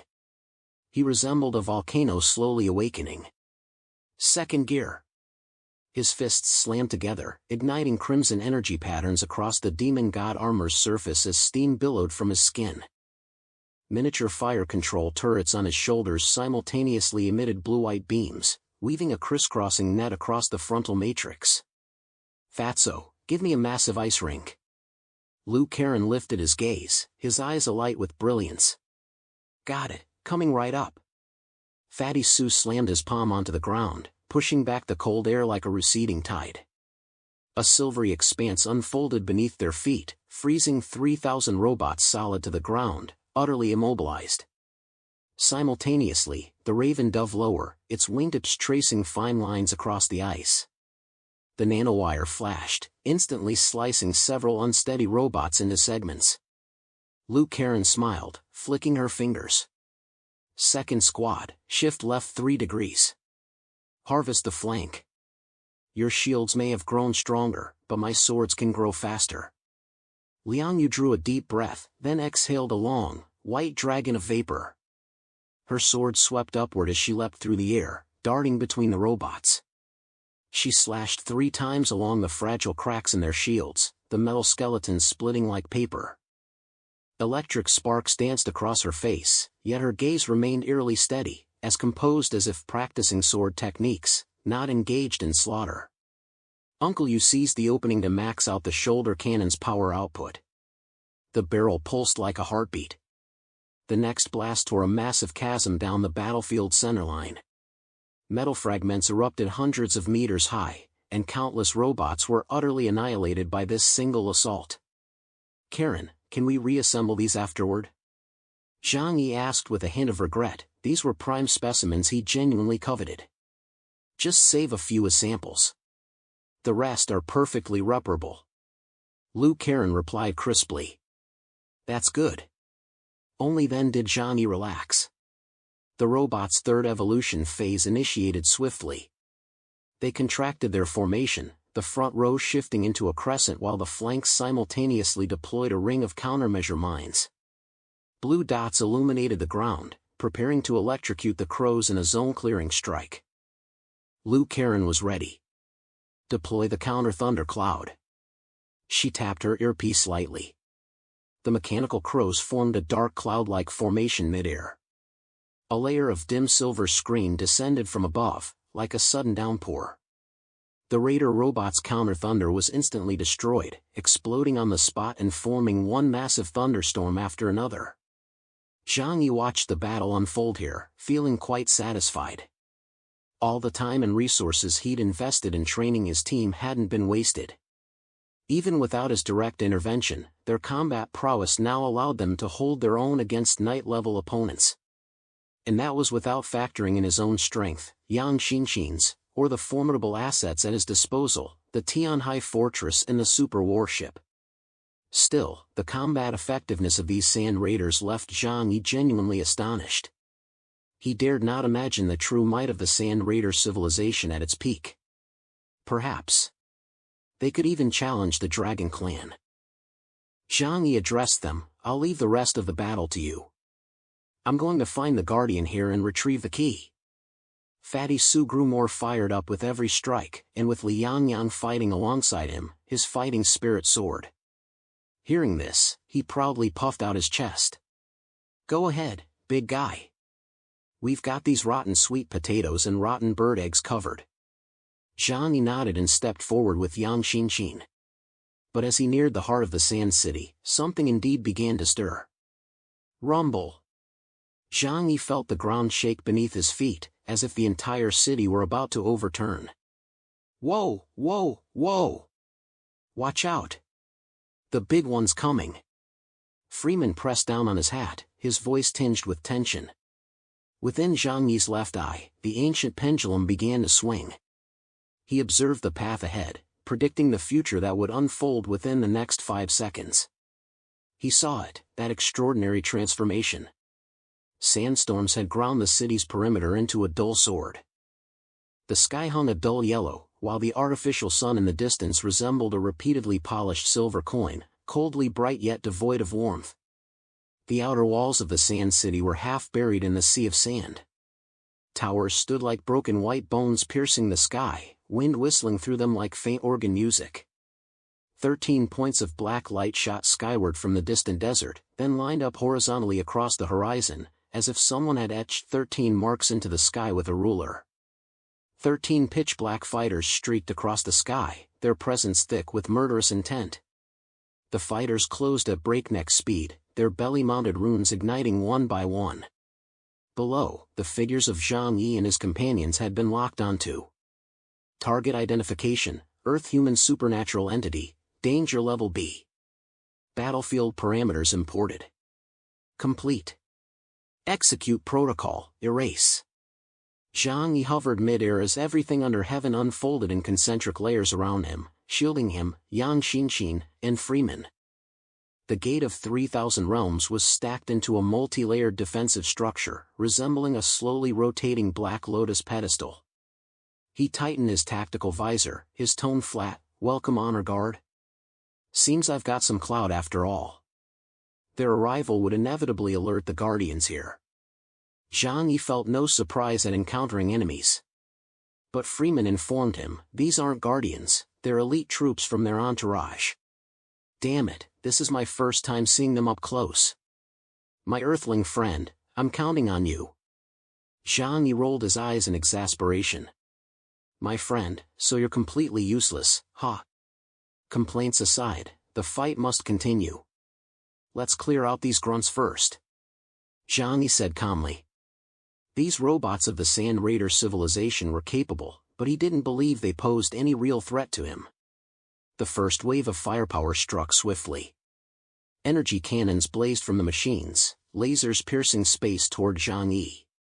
Railguns fired 13 white streaks, scorching the air with a faint acrid smell. Energy curtains exploded into myriad sparks at the edge of everything under heaven, only to be swallowed whole by the gate behind it. Like being caught by an invisible ocean, not even a ripple was left. The first wave of attacks had no effect whatsoever. Ability assessment, space ability user. Change combat strategy. Employ 13-point phase resonance to overlay a disturbance field that differentiates coordinates, causing the relative phases between gates to drift continuously. This will force all spatial structures to lose absolute reference points. Captain B2 immediately issued the command, engage space disruption mode. Copy that. Copy that. Copy that. The responses echoed almost simultaneously. Just as Zhang Yi raised his sword to counterattack, the 13 fighter jets abruptly shifted their assault tactics. Chapter 2599, Armed Battle Maiden, 1. A ring-shaped interference field emerged from the center of the B-2 fighter, radiating outward in concentric circles of red light, as if the air itself had been kneaded into rippled glass.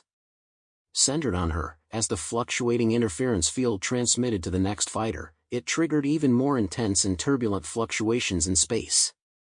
Like a tidal wave, the spatial shockwaves grew ever larger before sweeping out in all directions.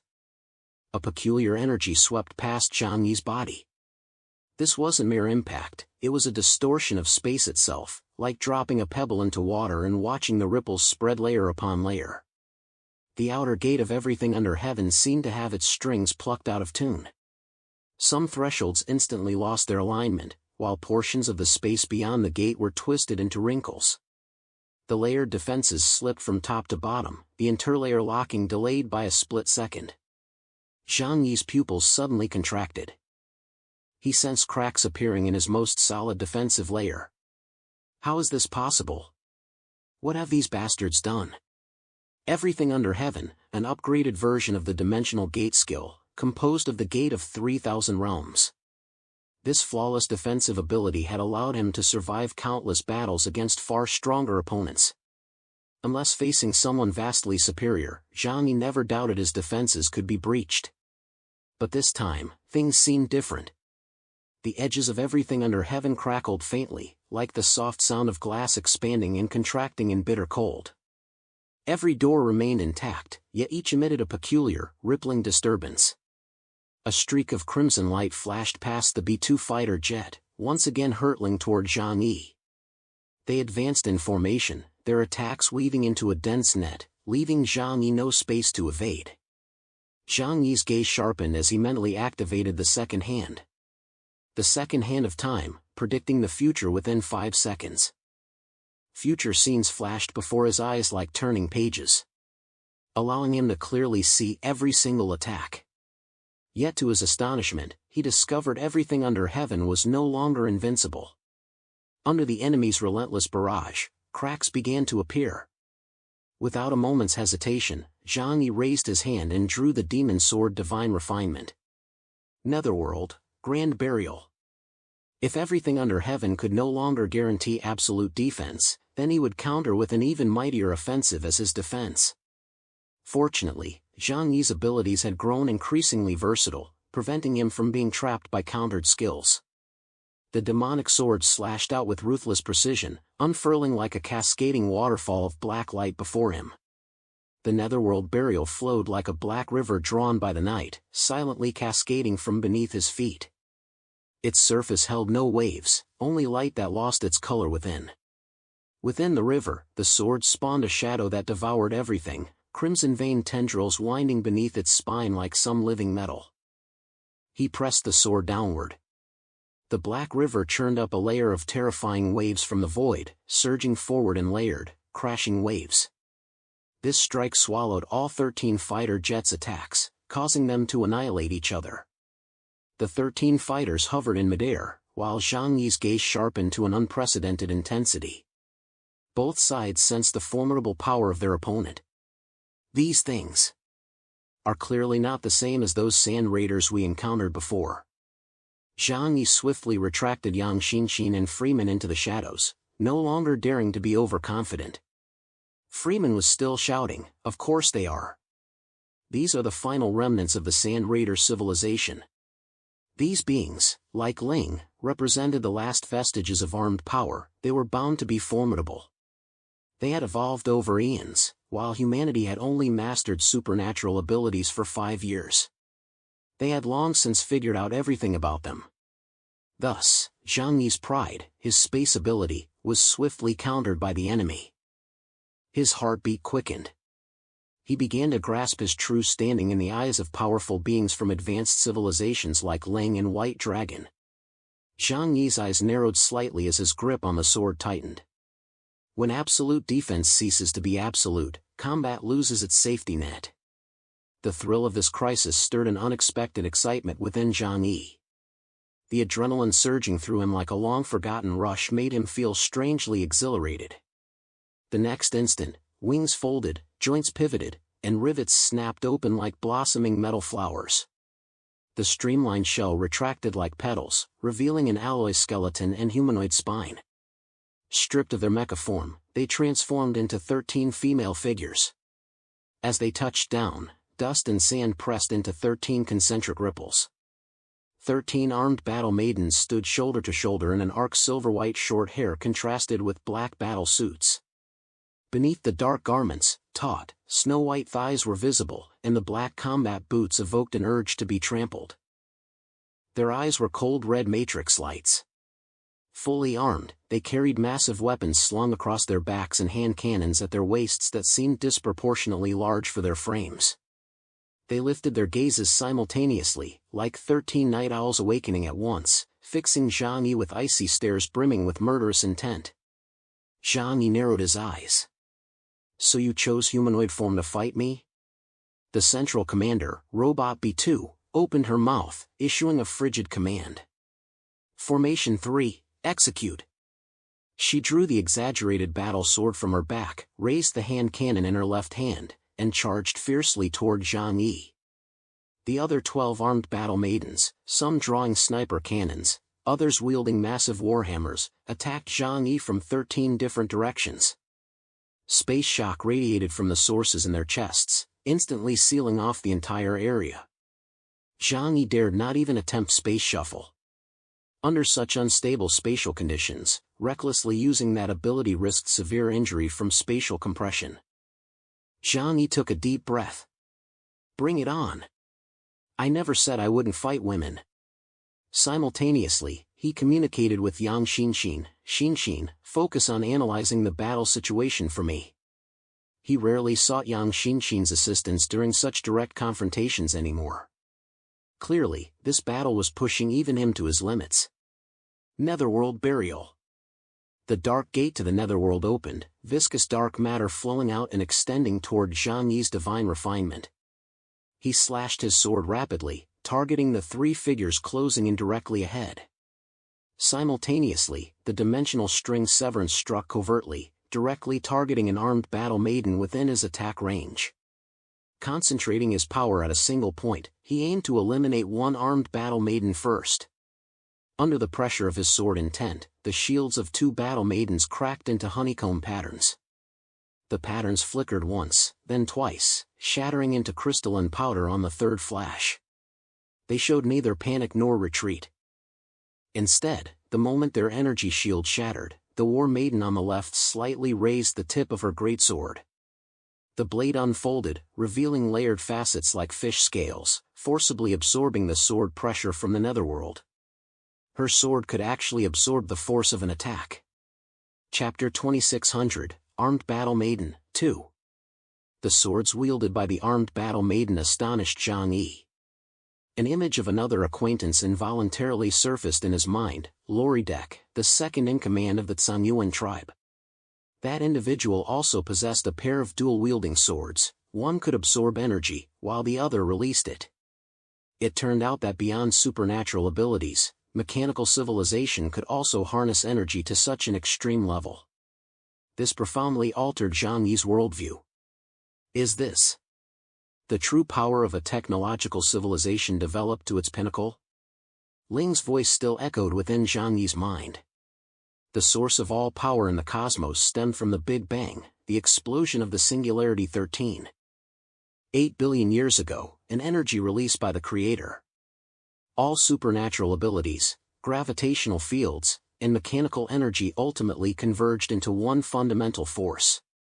Civilizations reaching the pinnacle of advancement had long since comprehended what humans called supernatural abilities. Zhang Yi drew a deep breath. For the first time in his life, he faced an opponent who utterly dominated him at the very level of power comprehension. The individual strength of these 13 armed battle maidens was roughly around the 40,000 plus tier. Yet, the synergy of their combined abilities and their mastery in countering supernatural powers had Zhang Yi struggling momentarily. Boom! Boom! Boom! Zhang Yi's mind raced, yet his offensive movements never faltered. Gripping the divine refinement with both hands, he unleashed relentless slashes around him. Rivers of the netherworld surged in all directions, layering upon each other to form an impenetrable barrier around him, a perfect blend of offense and defense. When an armed battle maiden attempted to absorb Zhang Yi's attack once more, she was startled to find her greatsword swiftly coated in an extreme darkness. The combat system sounded an alarm: energy attribute special, nature unknown, exceeding containment limits. A crisp snap echoed as the greatsword in her grasp shattered cleanly in two. The power of the netherworld did not belong to the manifest universe. Moreover, it was mutually counteractive to everything within the manifest universe, rendering it unidentifiable and unabsorbable. The 13 armed battle maidens showed no sign of panic at this sight. While raising their hands to form defensive force fields before them, they continued their assault on Zhang Yi. One armed battle maiden on the right thrust her hand cannon into the ground. The barrel ejected concentric black rings, anchoring it like a fixed point. An invisible force field rippled outward. Zhang Yi's slashing blade shadow surged forward, only to be abruptly halted by that anchor point, like a river blocked, creating a reverse flow vortex. Field, spatial vortex. The armed battle maiden unleashed her space ability, warping space and distorting Zhang Yi's attack. From another direction, the other armed battle maidens simultaneously raised their hand cannons, aiming them at Zhang Yi and opening fire. Boom! The hand cannons, infused with the power of space shock, instantly reduced everything under heaven's defensive capabilities by more than half. This single strike shattered dozens of the dimensional gates within Zhang Yi's barrier. Zhang Yi's gaze grew even sharper. Such seamless coordination. Can combined attack techniques truly reach this level? 13 armed battle maidens, each possessing entirely distinct abilities, some specializing in defense, others in offense. Their coordinated combat was methodical, capable of instant adjustments based on Zhang Yi's reactions. This fighting style left even Zhang Yi in awe. Within his left eye's pupil, the second hand of time silently ticked. Zhang Yi anticipated every move his opponents would make within the next 5 seconds. Then, suddenly accelerating, he lunged toward one of the armed battle maidens. Yet, just as he prepared to strike, the future he saw through his eyes shifted. Because his opponents weren't inanimate objects, they altered their tactics based on his actions. Within Zhang Yi's eyes, different futures formed overlapping shadows. 5 seconds of the future did not mean 5 seconds of unchanging certainty. The enemy would also alter based on his reactions. In other words, as long as the enemy was fast enough, they could completely evade everything he had planned. Clang! A petite, silver-haired armed battle maiden raised her massive hand cannon and fired toward the sky. The next instant, a massive white ice ring descended from the heavens, completely enveloping Zhang Yi's area. The protection of everything under heaven prevented Zhang Yi from being frozen. However, now unable to risk using space shuffle for teleportation, Zhang Yi had to rely on conventional means, propelling himself forward with his demon god armor. With space frozen, his speed noticeably slowed. The other 12 armed battle maidens, acting with perfect coordination, seized this opportunity to unleash a concentrated barrage of attacks upon Zhang Yi. Boom! Boom! Boom! 12 massive energy cannons slammed into the everything under heaven's defensive layer, sending ripples across its surface as Zhang Yi's defenses steadily weakened. "You're all here just to practice on me, right?" Zhang Yi raised an eyebrow. He even felt as though these individuals existed solely for his sake. But this was merely a helpless complaint, for the combined abilities of these 13 would have forced any other ability user into a dire predicament. This was the Sand Raider civilization, a race that had reached the pinnacle of glory. Even in ruin, its lingering brilliance remained breathtaking. Here, Zhang Yi was receiving a harsh lesson. The 13 armed battle maidens function as a single entity. What if I disrupt that equilibrium? Zhang Yi felt everything under heaven being shattered layer by layer, yet a cold smile curved his lips. This alone wouldn't push him to his limits. If breaking the stalemate were his sole goal, he possessed numerous methods: summoning Ling, deploying the Tianhai fortress or super warship, or crushing the enemy with overwhelming firepower. Yet this time, he deliberately chose not to resort to such tactics. For under the flawless coordinated assault of the 13, he began to recognize the gaps in his own abilities. He felt that if he could break through this encirclement of 13 armed battle maidens, his understanding of his own abilities would ascend to a new level. A white light flashed from his left eye. The minute hand of the ancient pendulum ticked with a clack, then transformed into a white vortex, erupting with dazzling brilliance. Blink in the sky. One of Zhang Yi's most devastating techniques was unleashed. In that instant, his own speed accelerated infinitely while time froze for all else. Though fleeting, it was utterly sufficient. The 13 armed battle maidens halted their movements, ripples in space fading to stillness. Zhang Yi traversed the thousands of meters between them, arriving before one armed battle maiden. Then, facing that flawlessly beautiful face, without the slightest hesitation, he brought his sword down with brutal force, cleaving through her skull. Chapter 2601, Armed Battle Maiden, 3. The dusky sky hung low over the city of yellow sand like a copper bell dulled by grit. 12 armed battle maidens formed a semicircle around him, their dark battle robes fluttering without wind, cold crimson patterns gleaming in their eyes. Zhang Yi stood suspended in midair, his sword clenched. Everything under heaven coalesced into a thin shell clinging to his form, the second hand of time gently turning pages beneath his pupils. He exhaled, silencing the world as if shutting off all noise. Before any of the armed maiden warriors could comprehend what had transpired, Zhang Yi's sword of divine refinement had already cleaved through the head of one warrior, splitting her cleanly in two. A faint crimson light flickered and vanished from the center of that warrior's chest plate. Her entire form silently shattered into two halves, metallic blood mist dispersing in the wind as dark silver dust. Her great sword clanged to the ground, half buried in the sand, sending out ripples of fine dust. The remaining 12 showed no emotion, merely shifting their formation inward half a step, contracting like a heartbeat synchronized in a single instant. Instant attack. No detected attack trajectory. Suspected time ability. Countermeasures, none currently available. However, based on the target's energy signature, sustained use of this ability is unlikely. Converged defenses. The remaining 12 armed battle maidens swiftly executed the most rational response. The front right trio simultaneously raised arms, their hand cannons' dorsal fins erected as muzzles converged into slender beams, waves of gathering energy. 3 energy lines pierced the air without a sound, heat waves scorching the atmosphere into invisible ripples.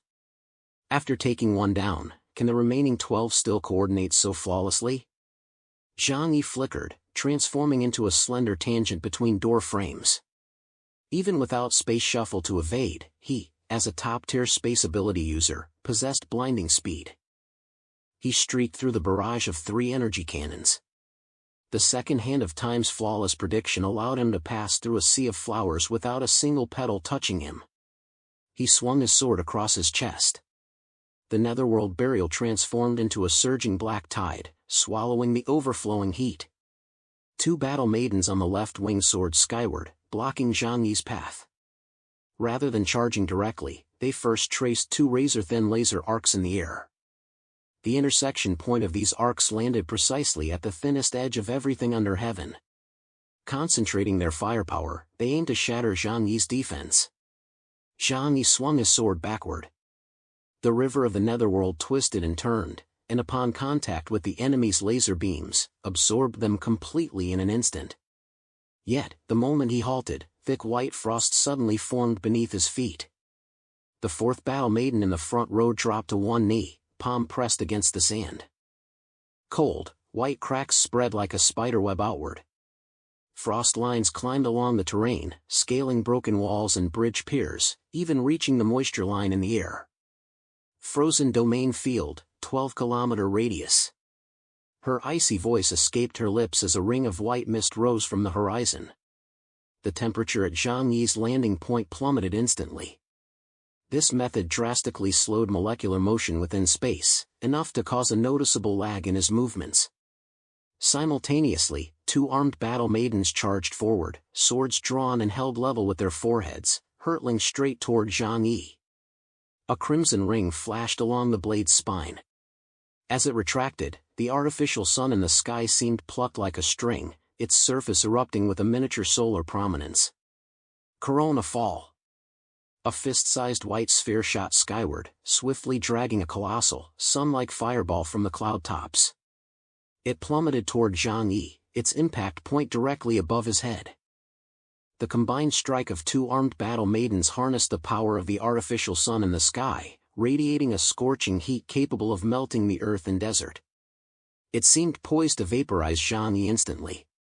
Within Zhang Yi's left eye, the second hand of time spun frantically. Possessing the ability to foresee all future events, he witnessed the devastation that would follow the sun's descent. Thus, he chose the wisest course of action. The demonic sword whirled violently in his palm. Everything under heaven contracted by half a circle, while the dark tide of the netherworld surged upward, forming a colossal black steel. The sun crashed onto the black steel. Its brilliance was swiftly drained, its heat extinguished by the encroaching darkness. Even combined, your attacks are insufficient to harm me, Zhang Yi declared coldly.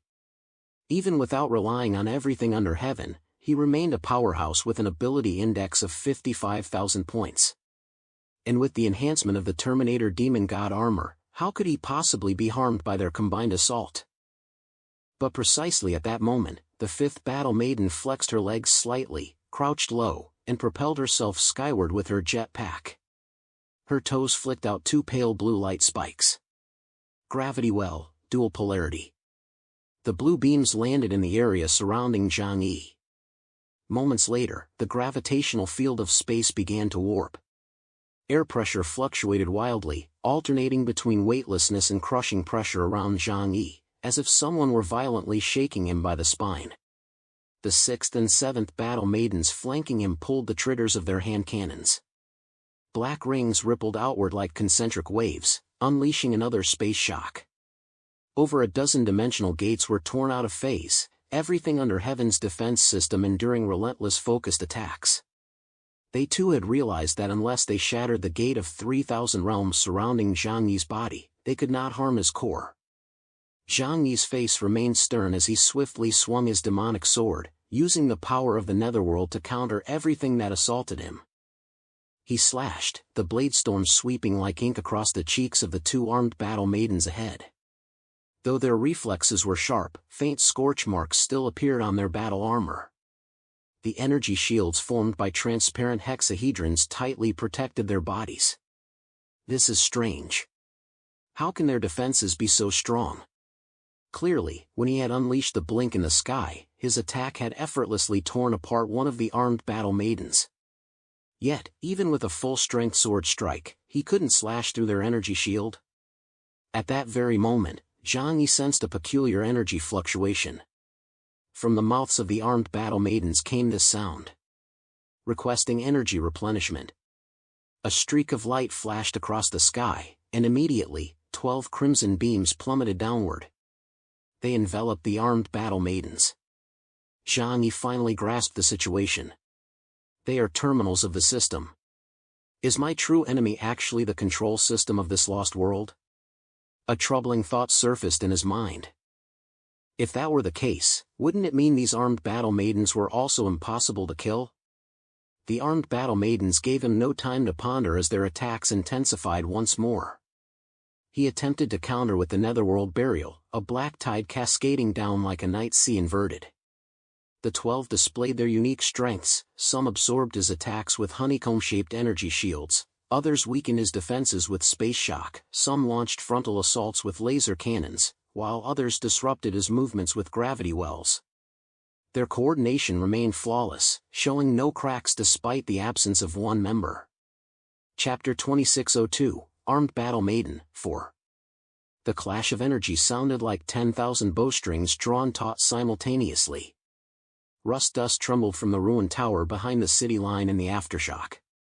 No decisive outcome emerged in the short term, both sides were fighting for victory measured in millimeters. Zhang Yi felt no urgency. He viewed this battle as a trial, testing his mastery of his abilities. It had been a long time since he'd found himself in such a demanding combat environment. He threaded his focus like needle and thread through every crevice. The second hand of time sliced the next 5 seconds into frames, from which he selected the wisest course of action. Each step perfectly evaded the armed battle maiden's powerful strikes, each swing of his sword slashed precisely at their most vulnerable points. He fought as if against a flawless clockwork mechanism, wielding a screwdriver that could alter time itself. The war maiden and his right rear suddenly broke formation, palms pressed together. A brilliant, dazzling bouquet of light blossomed from the crimson core on her chest. Solar Promenade Resonance, Energy Level, Level 2. The luminous surface of the artificial sun rippled gently, like a shallow sea at high tide. A larger white thermal source formed within the clouds, trailing a massive fiery tail as it crashed down. Zhang Yi folded the netherworld black tide into an umbrella, shielding the sky above his head, and collided with the enemy in the purest, most violent impact. The black tide obscured the sun, devouring all the heat from the solar disk. The frozen domain field surged forth, coating the entire desert in a thick layer of frost. 2 battle maidens swept out from the frosty mist, their armor edges dripping with crystalline threads, sword blades gleaming ice blue. Massive battle swords slashed out in rapid succession, streaks of light crisscrossing the sky as they slashed diagonally toward both sides of Zhang Yi's body. Zhang Yi drew a deep breath as his heartbeat quickened. His feet darted across the ground. Finally, unable to tolerate the relentless weakening of his everything under heaven defense, he chose evasion. His speed was blinding, and with his foresight, even attacks as dense as a storm found it difficult to lock onto his shifting form. Continuing like this serves no purpose. I must land a fatal strike. He counted silently in his mind as the blink in the sky momentary cooldown slowly faded. Only such a technique could slay the opponent before they could deploy their hexahedral energy shield.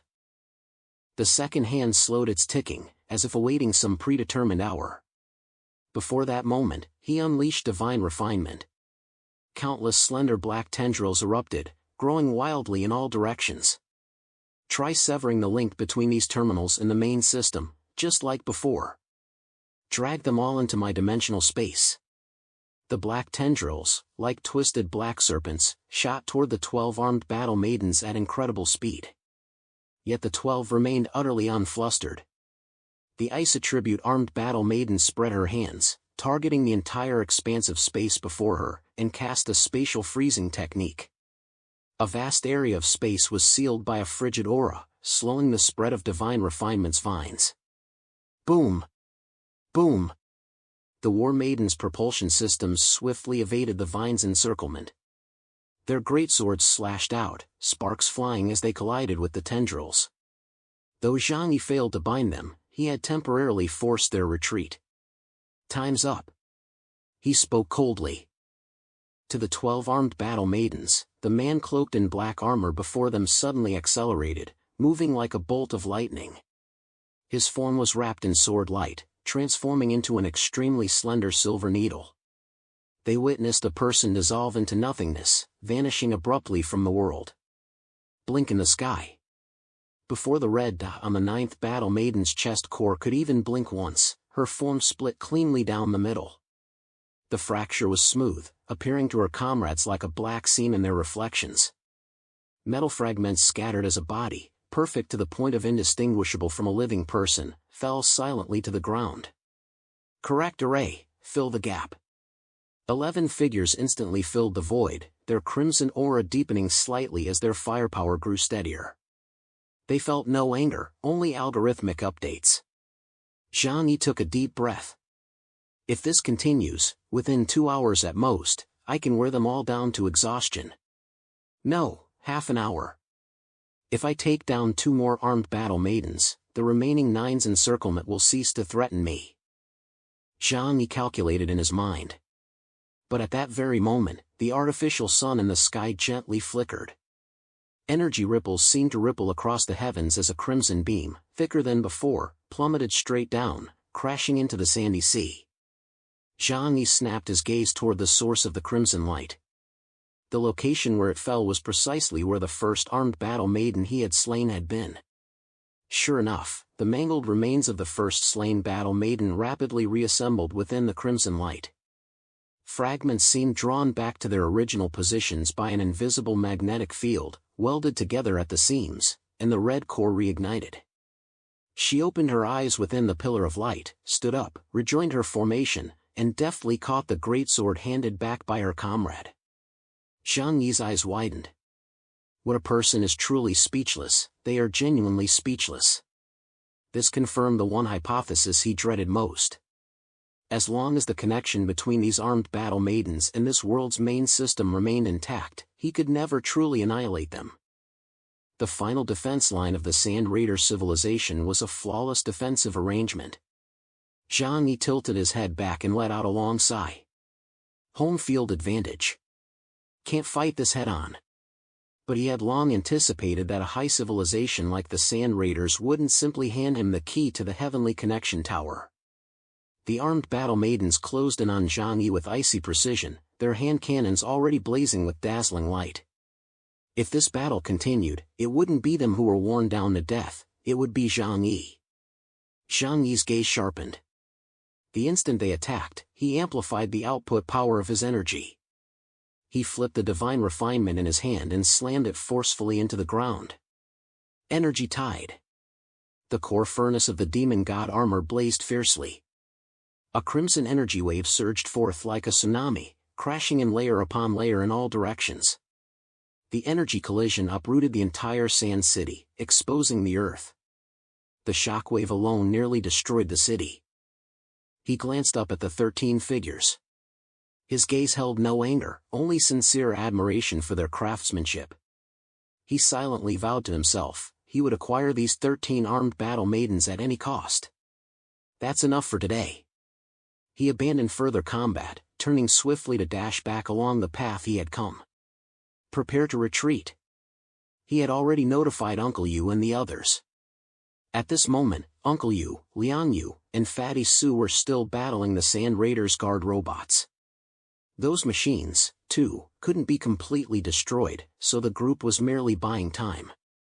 Upon receiving Zhang Yi's order, they immediately ceased their attack. Chapter 2603, A Headache-Inducing Problem, 1. Zhang Yi's shadow spread like water. Mu Yan opened the portal, and Uncle Yu, Liang Yu, Fatty Su, Liang Yang, and the others were successively transported away. Zhang Yi simply stated, "Return trip." The dimensional gate opened, and Zhang Yi vanished in an instant. The 13 battle maidens maintained their formation, refraining from pursuit.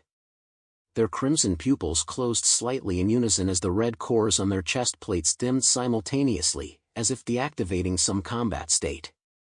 Pursuit order request, denied. Hold positions. Defend the formation. The wind once again swallowed the sounds of the streets, restoring the city of yellow sand to its deathly order. The artificial sun hung at the horizon where sky met sea, cold and silent, like a merciless eye observing everything in this world. Far away, on the leeward side of the metallic ridge, space rippled slightly. The fissure of the dimensional gate closed, and the presence of Zhang Yi's group vanished completely. All that lingered in the air was the faint chill of the receding netherworld and the winding scorch mark etched into the sand by the solar corona, a sign left behind for the next battle. As they departed the city of yellow sand, the sky darkened like weathered bronze. Zhang Yi continuously activated his space shuffle ability, distancing himself far from the yellow sand city's territory. Only when a patch of green suddenly appeared ahead did he halt. It was a ruined city overgrown with green vegetation, devoid of mechanical life forms. After confirming the sand raiders and armed battle maidens hadn't pursued them, Zhang Yi finally stopped. He surveyed the surrounding scene.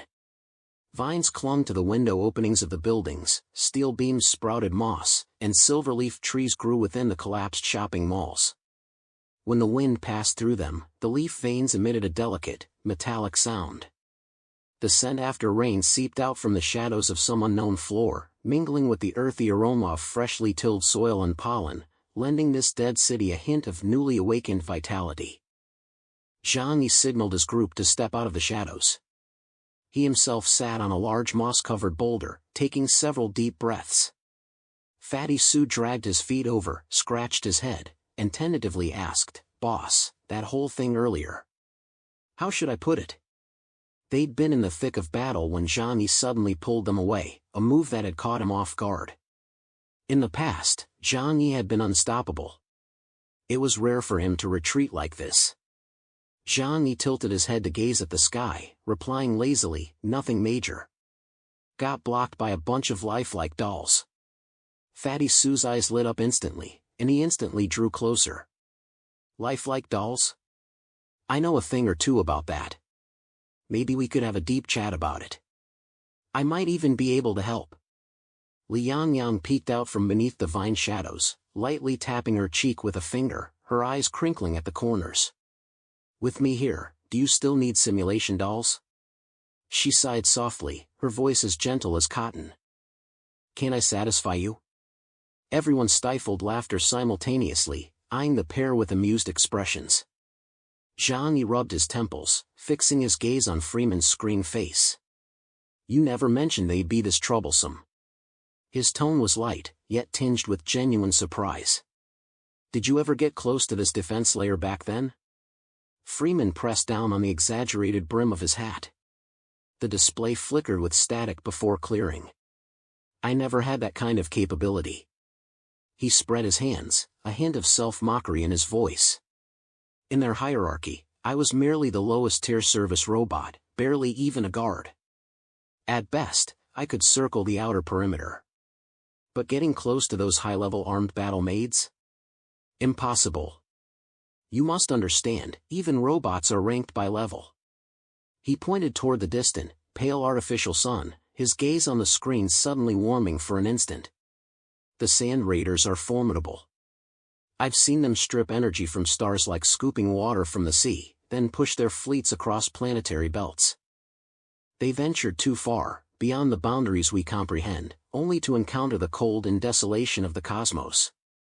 That's why they chose to return to Mars, carving out an inner world and sealing their entire civilization away."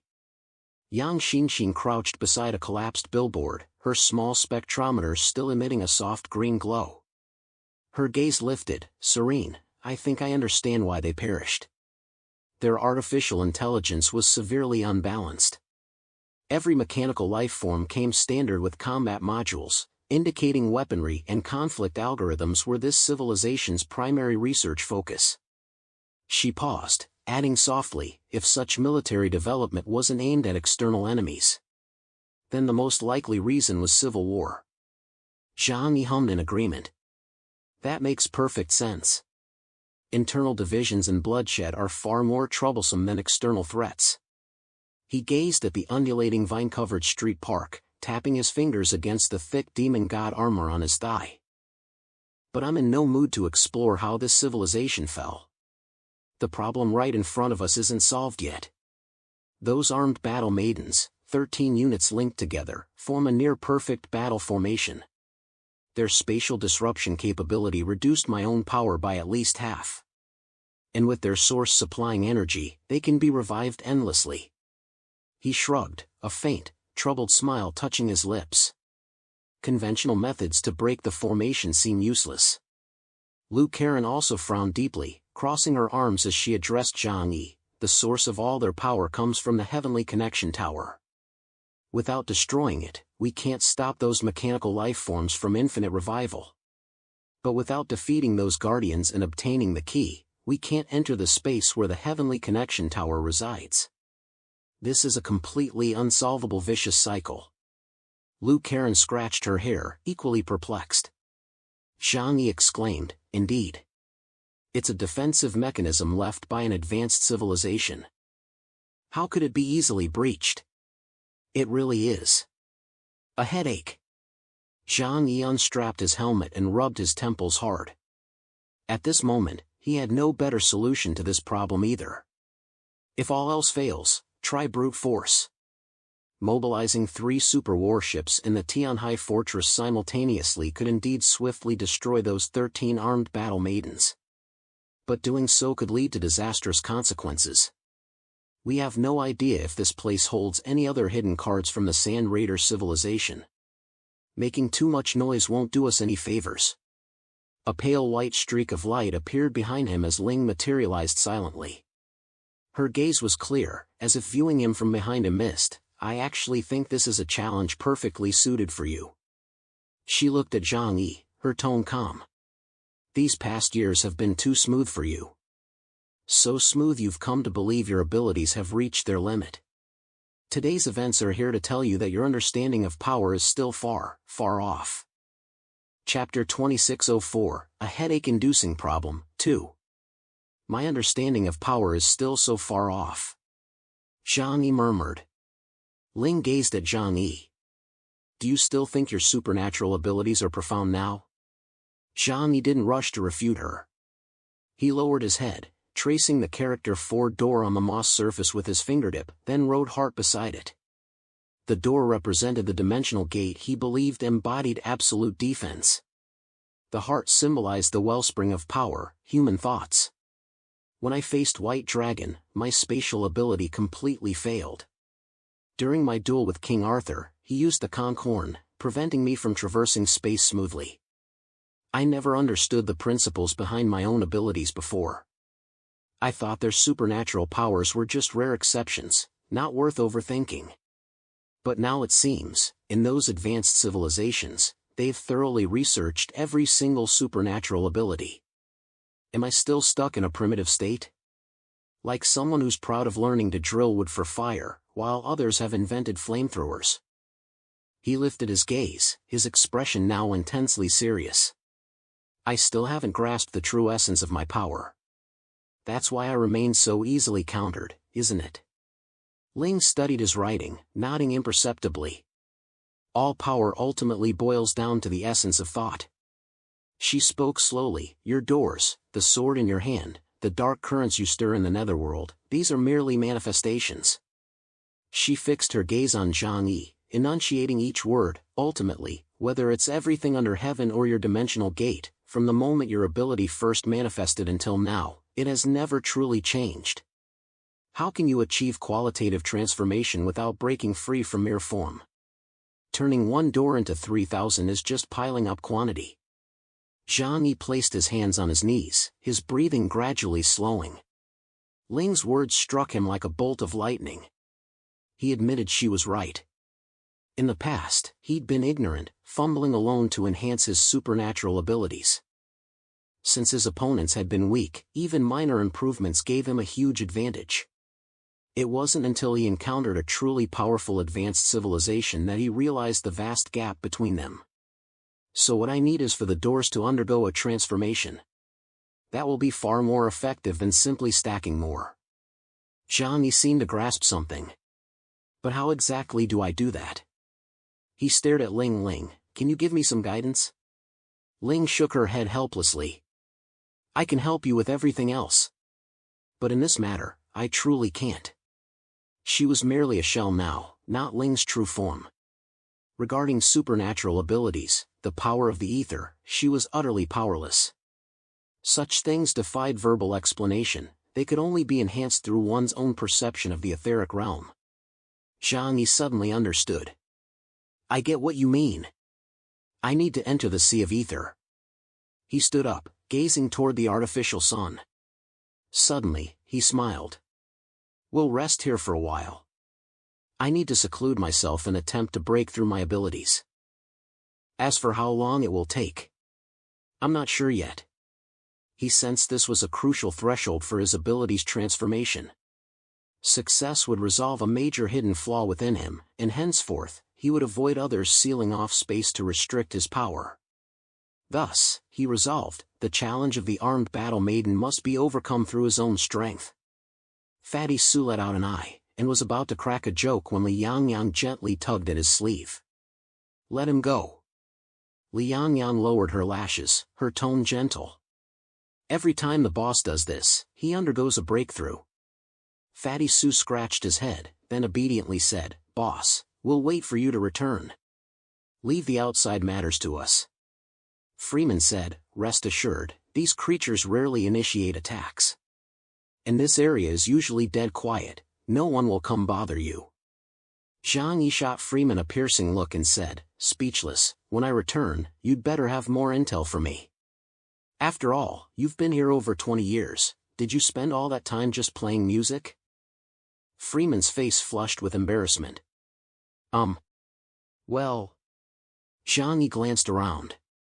He found an open area, then, he retrieved the Tianhai fortress. Being on Mars yet still returning to his own home, this feeling of carrying home with him everywhere was surprisingly satisfying. At the very least, it was familiar territory. His entertainment room spanned over 100 square meters, not excessively large, but just the right amount of cozy crampedness that felt warm and grounded. A thick, plush carpet covered the floor. He shed his heavy armor, standing barefoot on the rug in only his form-fitting black battle suit. He leaned against a large bed and slowly sank into a seated position. Clear the mind, steady the breath, focus the spirit. Everything under heaven gradually contracted, like a massive door hinge closing layer by layer, sealing out the world's clamor behind successive doors. A heart as pure as ice remains unshaken even if the heavens collapse. Amidst all change, stillness endures. Serenity and calm prevail. Zhang Yi silently recited Wang Shuren's Heart Sutra, immersing himself beyond the physical world into a meditative state. His consciousness gradually descended, first sinking into his own shadow, then plunging beneath it into an ancient, tranquil ocean. Beneath the shadows, the ocean was pure and flawless white. Its crests were thoughts, its troughs were thoughts. Densely packed, he saw endless white spheres of light suspended. Like the boundless cosmos. So this was the universe's embryonic form. Just as humans cannot conceive of unseen things, the Creator fashioned the cosmos in the image of the etheric sea. Only here, each star was a spirit entity, a person's remembrance. The etheric ocean spread around him like a wordless scripture written with heartbeats.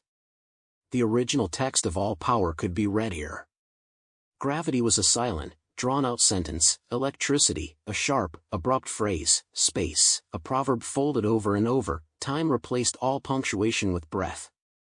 Yet all of this is merely the transformation of thought into form through the power of will. Zhang Yi, too, was a spirit entity. He had grown immensely since his past, drifting through the Milky Way while silently murmuring the name Ling within his heart. All things were one. As long as he thought of her, she would surely feel it. Ling's true form remained unseen, her voice emerging from the tides of the surrounding wilderness, as if the sea itself were speaking. Zhang, you're here again. You shouldn't keep coming here. The longer you stay, the easier it is to lose yourself. Indeed, the ocean of ether felt so warm. Here, there was no sickness or hunger, no heat or cold, only inner peace. It was as if he had returned to the womb, enveloped by his mother's warm amniotic fluid. Chapter 2605, This Universe, 1. Ling warned Zhang Yi not to enter the ether realm too often, cautioning him against becoming part of the ether and losing the ability to return to the physical world. Zhang Yi rubbed his temples, a faint smile playing on his lips. Before I get assimilated, I have some questions I'd like to ask. Besides, I feel that coming here will bring me inner peace and allow me to elevate myself. Ling suddenly smiled. You've grasped the heart of the matter. Though the ethereal realm is dangerous for beings from the physical world, it remains an essential step for those seeking transformation. It is the path one must tread to reach Omega. When you witness the world's fractures, recognize the emptiness of your own existence, yet still choose to love this illusory world. Zhang Yi shrugged. I'm content believing I'm real. Other matters, I'm too lazy to ponder them now. Oh, and I've run into a minor issue.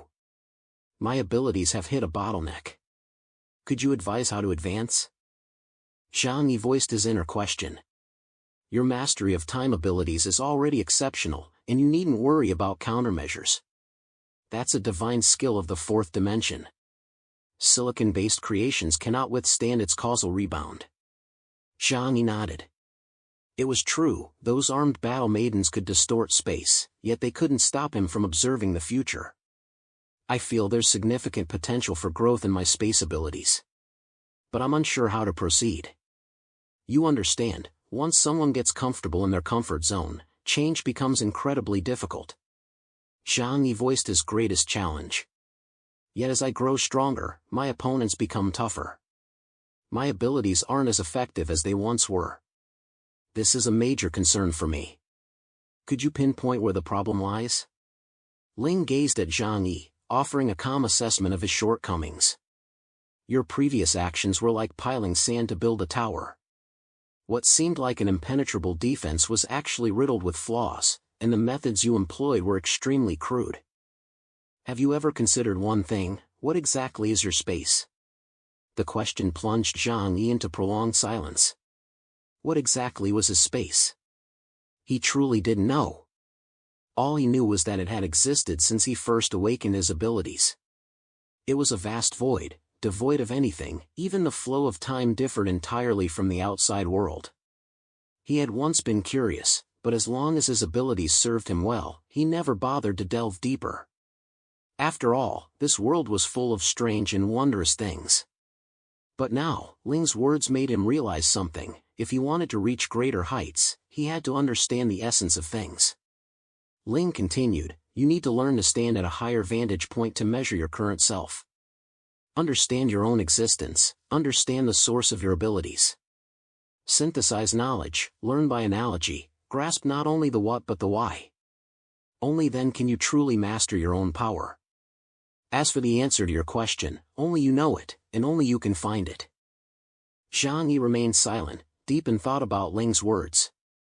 What exactly was his power? What was the true nature of this dimensional space? Was it a spatial fold within the entire universe, or a rift between dimensions? No, neither. A spatial fold fundamentally distorts and conceals a portion of space. Yet it cannot alter the flow of time within the physical world. Whether it was the Tianyu Palace, the hidden world beneath Mars, or the Dragon Clan's realm, none had ever changed time. Zhang Yi elevated his consciousness, slowly looking down upon himself, scrutinizing his being. He analyzed every aspect of himself as if observing a robot. The etheric ocean resembled an endless night tide, its currents carrying countless lamp-like lights without wicks. Each light was a body of thoughts left behind by some civilization, ultralight, ultra-bright, yet their gravitational pull on one another was so weak it was nearly non-existent. His spirit drifted through the etheric ocean, detached from all things, contemplating his own existence. He seemed to witness the universe's birth, expansion, contraction, and eventual destruction. From past lives, he sensed the twists and turns of human existence. Joy, loss, longing, farewell. Each word carried a universal force, between people and things. After an unknown span of time, Zhang suddenly gained a deeper understanding of observing himself. The dimensional space I command does not exist in this universe, nor in the physical world. He declared with certainty within his mind. The source of my power comes from the netherworld. It transcends the material world created by the Creator, Kagago, this very universe. That was why he could draw antimatter power from the endless void. That was why his dimensional space possessed a time flow entirely distinct from the surface universe. Zhang Yi had an enlightening realization. He had always believed this universe was a barren wasteland, devoid of anything. That the Creator, Kagago, had fashioned everything with his own power. But if the original prime universe truly contained nothing, what purpose would Kagago have in observing it? The answer lay in this: the prime universe possessed its own inherent power. My dimensional space connects directly to the original space of this universe. The original universe is the canvas, and Kagago is the painter, creating art upon it. Thus, people only see the painting and overlook the canvas itself. And what I have always opened is a passageway to this original universe. That is, the dark side of the universe. In this moment, Zhang Yi finally understood the true source of his abilities. His mind cleared, leaving no trace of confusion or doubt about his abilities. Having taken this step, Zhang Yi immediately began developing and refining his powers. In the distance, the luminous orb resembling a bright moon, Ling's true form, emitted a gentle glow. Ling observed the tiny spirit form of Zhang Yi before her with an expression of curious amusement. The self-will born of this universe. The chosen one? What changes he will bring to this world? It is truly something to look forward to. Zhang Yi raised his hand, fingers spread. Between his fingers fell an extremely fine shadow, a strand of the netherworld's tide.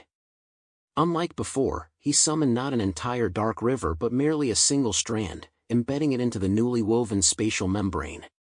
His dimensional gate collapsed and contracted, transforming into a cloak shimmering with starlight that slowly enveloped Zhang Yi's body. It was no longer merely a boundary of space, but transformed into a serene, tranquil force capable of soothing all agitation. Zhang Yi exhaled slowly. The explosive restlessness in his chest subsided, replaced by a faint sense of peace rising within him. Chapter 2606, This Universe, 2. The morning light in the ruined city stretched long beneath the artificial sun, rows of buildings like skeletal flags. Zhang Yi opened his eyes, rising to his feet on the plush carpet. He brushed dust from his clothes, a faint, hazy glow flickering on his skin. In the final moment of seclusion, it felt like peeling away a layer of mist from his chest. All past confusion and bewilderment vanished completely. He had awakened to his true self. Hiding from God's will, evading cause and effect, all these shackles bind the true self. Following God's will, embracing cause and effect, only today do I know I am truly myself. This morning, enlightenment reveals the true self. What fear remains for yesterday's old chains? The world's shackles are but a dream, formless, featureless, and without self. No matter how many times one reads Wang Yangming's Heart Sutra, it always delivers a profound sense of enlightenment. Truly, he was a sage who attained supernatural abilities through self-awakening 600 years ago. Zhang Yi pushed open the door and stepped onto the metal corridor, his footsteps sounding even lighter than before. Yang Xingxin looked up first. When she saw Zhang Yi, surprise flashed in her eyes. Brother Zhang Yi, you've changed. Your breathing is steadier than before, and your aura is different. She smiled faintly. You must have broken through some barrier. Zhang Yi rubbed his temples, smiling gently. I suppose I've gained some understanding. Anyway, now we can go see our old friends again. Old friends? Fatty Sue, who was eating from a nutrition can, immediately leaned in. You mean that group of armored simulations, armed battle maidens? Zhang nodded. Let's go to the city of yellow sand. This time, I'll test my new abilities. His fortnight of seclusion hadn't been solely devoted to mastering new abilities. Because specific opponents required tailored strategies, he'd also been reflecting on that previous battle.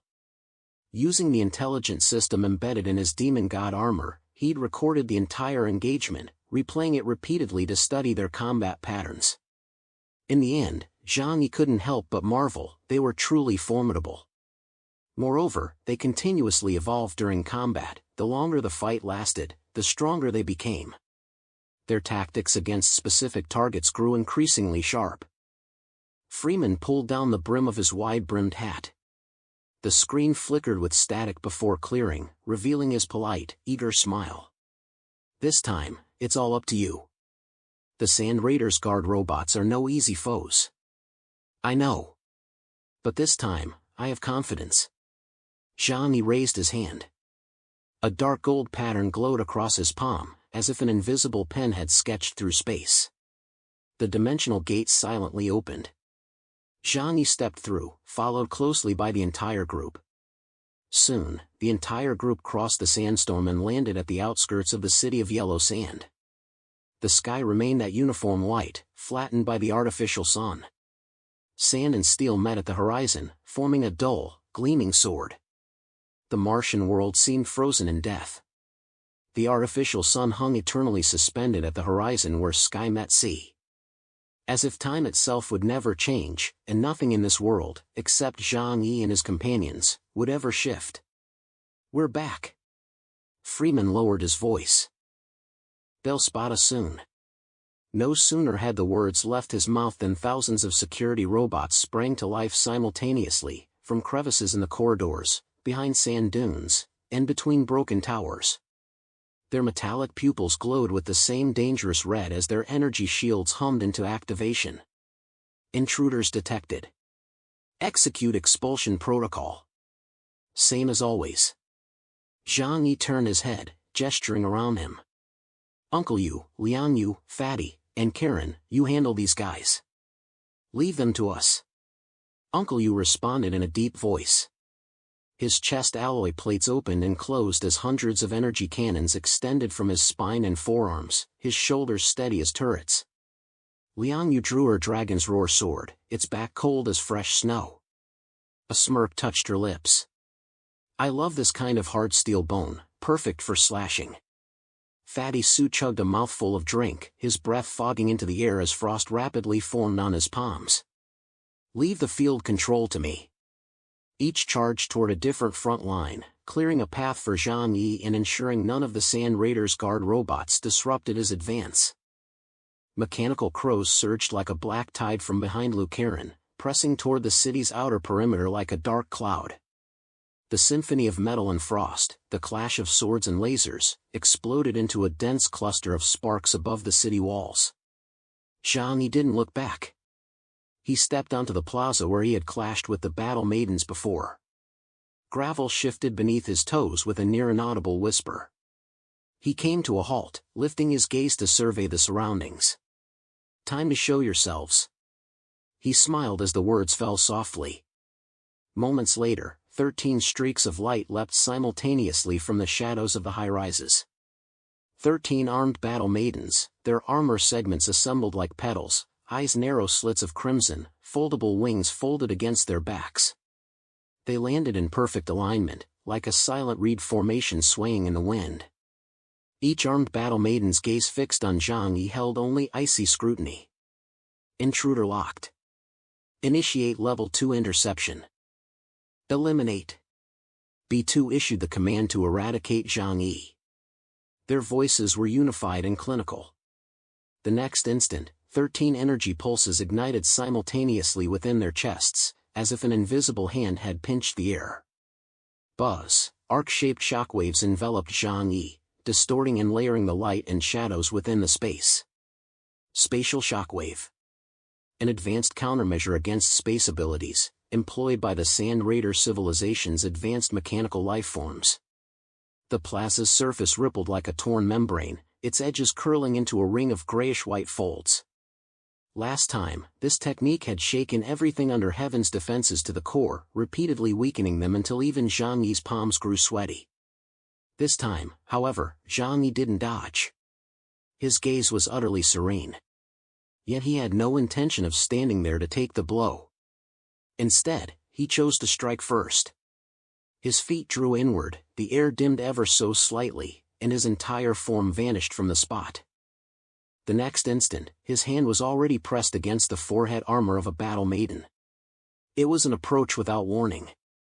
Space shuffle normally required 0.01 seconds, the time from opening the portal to crossing through. This time, however, it was pure teleportation, utterly without warning, leaving the opponent completely unprepared. He materialized silently before the armored battle maiden. Her reflexes were lightning fast. The instant Zhang Yi appeared before her, before surprise could register, the wing plates on her back snapped upright. The heavy armor on her shoulders flipped open, revealing the shoulder cannons. But it was all too late. Zhang Yi's fingers curled inward. His palm opened like an invisible door, pressing directly onto her head with a touch as gentle as a lover's caress. A faint black ripple spread along the edge of her helmet as Zhang Yi yanked her entire body toward his own. A shocking sight unfolded, her form seemed to be devoured, rapidly merging into Zhang Yi's body. She vanished as if swallowed by an invisible layer of water. Chapter 2607, Void Immortal Robe, 1. In the blink of an eye, the armed battle maiden before Zhang Yi vanished. She hadn't fallen or shattered, she had simply disappeared from the world entirely, leaving no trace behind. She vanished into Zhang Yi's body, as if merging with him. A series of sharp beeps echoed across the plaza, as if some authority had been violently overwritten. The remaining 12 battle maidens simultaneously retreated half a step, tightening their formation. The patterns on their shoulder armor glowed brightly, their hostility instantly reaching its peak. Within their eyes, vast strings of characters swirled frantically. Warrior Unit 9S vanished. Abnormal status. Target danger level elevated. Maintain distance. The unfolding events exceeded these armed warrior units' comprehension, triggering an overwhelming sense of crisis. They feared not being destroyed by Zhang Yi. After all, as long as they could reconnect to the energy hub of the underworld, they could be resurrected countless times. But now, that armed battle maiden 9S had vanished completely. Without network connectivity, it was utterly beyond revival. Zhang Yi flicked his fingers, a faint smile playing on his lips. My apologies. It seems I was a bit impolite in sending one of you on her way. But soon, I'll reunite you all with her. The pupils of all 12 battle maidens contracted simultaneously. They triggered another space shock, this time superimposing the wavefronts at a higher frequency. The sand on the ground was combed into concentric circles within the waves. Immediately after, their attacks slammed down like a torrential downpour. 2 war maidens on the left flank raised their massive hand cannons. Energy rings coalesced around the muzzles, solidifying white light into tangible projectiles that slammed toward the center. 3 war maidens on the center line kicked off the ground, ice mist erupting from their ankles. The plaza's temperature plummeted within a second as ice layers expanded outward from them like a blooming crystalline flower. On the right flank, 2 war maidens flipped up their shoulder armor, exposing high-energy rails along their spines. They hooked a searing red light core from the sky, which plummeted along the rails, exploding mid-air like an amplified miniature sun. The 4 war maidens in the sky drew their heavy swords. Blades folded and unfolded like thin plates. Each slash carved geometric planes, slicing wind into layers and chopping light into threads. The final one positioned herself at the rear. Her eyes blazed like 2 sharp red diamonds. Wherever her gaze fell, space slightly caved in, as if invisible fingers were pinching the world's bone seams. Dense energy streams, freezing air, fire cores, sword winds, and the crushing pressure of her gaze all surged toward Zhang Yi. This assault was savage beyond measure, more ferocious than the last, for their AI cores sensed an immense threat. This conviction drove them to eradicate Zhang swiftly, leaving him no chance to retaliate. The plaza glowed white, shadows shortened as if sliced away by a sword. Zhang did not summon everything under heaven to erect its familiar layered gates. He merely breathed lightly. A hazy light screen rose around his body. It was not blinding, resembling stardust mist, thin and gentle, draped over his form, rippling softly with his breath. Every attack struck that mist. The massive beam formed by the hand cannons, the moment it neared, seemed drained of its brilliance by the unfurling light screen, silently and completely swallowed. When the icy tendrils spread to his feet, they couldn't form even a single frost crystal on Zhang Yi's body. The freezing power was swallowed whole. The fire core plummeting from the sky slammed down, its temperature experiencing a strange lag before impact. Like flames held back by a finger, it hissed and flattened, then suddenly slid apart to either side, like two diverging torrents of fire. Every attack that struck Zhang Yi's form was invisibly absorbed, leaving nothing behind. The 12 battle maidens fell briefly silent. This sensation felt somewhat familiar, yet utterly different from before. It was a power surpassing everything under heaven, an upgraded version built upon its foundation. Ether forms a membrane, silencing all assaults. Zhang Yi murmured. This is my new ability, a more powerful absolute defense, the void immortal robe. The netherworld is void, thus it can contain all things. This was no longer opening a dimensional door, but unlocking a passage between the core universe and the manifest universe. The power of the netherworld was fully unleashed, capable of absorbing every form of attack. As the void immortal robe fuses space with the netherworld, it even absorbs spatial fluctuations. This is a defense capability that transcends dimensional gates, more powerful and more stable. No, it's not merely defensive, its offensive capabilities are also quite intriguing. Target combat form updated.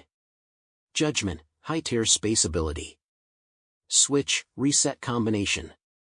12 battle maidens swiftly adjusted, forming a semicircular array.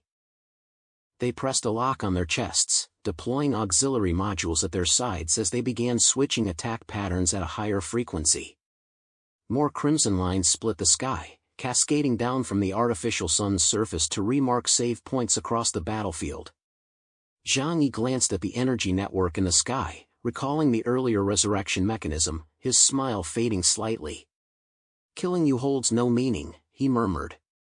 Then let's try a simpler approach. He raised his right hand, a faint, dark pattern rippling across his palm. Void Realm. The Void Realm spread silently beneath his feet. Invisible engravings spread like a black tide along the boundary between sand and steel. If the space of the manifest universe was a thin membrane unfurled by the Creator upon the foundation of this universe, then it should be pliable, capable of stretching, contracting, twisting, and folding. Thus, by using himself as the domain and folding the space within a 5-kilometer radius, he could achieve the effect of teleportation. Not only could one teleport elsewhere, but one could also instantly move a target to stand before oneself. Another battle maiden leapt forward, firing her dual hand cannons in rapid succession. Beams of light, like pillars, slammed straight toward him. Zhang Yi didn't dodge. He merely raised his palm, his fingers curling midair. The battle maiden suddenly felt her feet lose ground, her vision shifting in an instant. Her body felt as though it had been forced into a narrow crevice. When she reappeared, she found herself face to face with Zhang Yi's features, obscured only by his black tactical visor. Zhang Yi's chest rose and fell gently. The layer of starlight mist acted like a trapdoor. He pressed the battle maiden's head directly against his chest, forcing her inside. The armored battle maiden realized something was terribly wrong and struggled desperately. But the divine refinement had already transformed into countless tentacles, tightly binding her. Her desperate struggle proved futile against the split-second assault. Helplessly, she was forced into Zhang Yi's own body. To be precise, within the void immortal robe lay the netherworld, the realm he truly commanded. Chapter 2608, Void Immortal Robe, 2. The second armored battle maiden met the same fate. She neither exploded nor shattered, merely vanishing from this world as if pulled into another dimension. The second one. Zhang Yi murmured softly, as if taking attendance. This scene sent a chill down the spines of the remaining armored battle maidens. They still couldn't comprehend how Zhang Yi had accomplished all this. This time, Zhang Yi hadn't even moved. Instead, the armored maiden several kilometers away abruptly appeared before him in an instant, only to be consumed. Back then, White Dragon used this very method against me. This feeling is rather satisfying. Zhang Yi chuckled to himself. Once the essence of space abilities was understood, all mystery vanished. Such was the power of knowledge. Spread out. Long-range fire. The remaining 11 armed battle maidens swiftly distanced themselves from Zhang Yi, raising their hand cannons to bombard him from afar. But it was utterly useless. If you won't come to me, I can come to you. Zhang Yi smiled faintly, his form vanishing from the spot with a sharp whoosh. The space distortion waves still lingered, but Zhang Yi's netherworld power smoothed them out completely. If the distortion waves twisted space, then the netherworld power was an iron, pressing everything flat. Teleporting 5 kilometers at a time, the armed battle maidens couldn't outrun him no matter how fast they fled. And he could pull his target from 5 kilometers away at any moment. The third battle maiden's heavy sword sliced through the air, creating wave after wave of fan-shaped slashes. Light itself was cut into icy scales within those fan-shaped planes. Yet such attacks held no meaning for Zhang Yi anymore. He raised his hand, and space twisted at his command, causing the sword strike to veer off course. The next instant, her vision blurred, and she found herself face to face with Zhang Yi's armored visage. Number 3. Zhang Yi's arms wrapped around her, forcing her into his chest. She offered no resistance. The fourth and fifth battle maidens dove from the sky, their wings transformed into thrusters, leaving 2 long trails across the heavens. Their combined attack formed a precise, wedge-shaped angle, carving out a nearly impenetrable zone designed to pin Zhang Yi in place. Zhang Yi didn't race against them. He let the space itself move. The void realm gently contracted, compressing the sky within its domain. The dive vectors were subtly deflected, causing the 2 war maidens' landing points to shift half a step closer to each other. Thank you for your cooperation. He chuckled, his hands parting in closing. The void immortal robe unfolded its cloak, simultaneously spreading before them. 4, 5. Within less than a minute, all 5 armored battle maidens had been sealed into the netherworld by Zhang Yi. The battle line was utterly shattered. The remaining armored battle maidens now understood the true nature of Zhang Yi's power. Yet, there was no solution. Time and space, these were abilities operating at the dimensional level. These were the very foundations of the material world. To counter such power, one would need superior abilities in time and space or from the rules category, otherwise, there was simply no way. And they wouldn't flee. As guardians of the hidden world, they would fight on even when defeat was certain. This was precisely what Zhang Yi wanted. He intended to eliminate every single one of these 13 armored battle maidens. The 6th battle maiden chose the most foolish offensive tactic, a straight charge. Their programming evidently retained the meet force with force solution. When facing a superior foe, they would violently collide even when certain of defeat. Her shoulder armor opened, revealing a ring of serrated energy gears. As they spun, the air shattered like crushed glass. Her chest's energy core sounded an alarm. With this strike, she intended to burn herself out to shatter Zhang Yi's defenses. Facing her assault, Zhang Yi merely extended his hand, as if lifting a kitten by the scruff of its neck. Stellar mist slipped through his fingers, adhering to the ring of energy gears.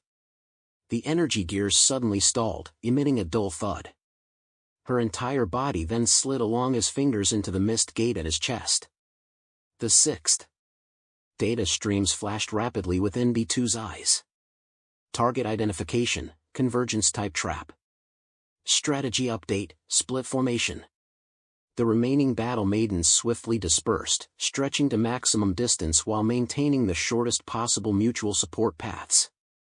They ceded the offensive to the rear-deployed sniper modules, focusing solely on triggering spatial tremors at the boundaries to tear fissures in Zhang Yi's domain. Zhang Yi's breathing remained steady, as if strolling through a garden. He felt no urge to draw his sword. After all, destroying them would be both a waste and pointless. The only way to deal with them was to sever their network connection.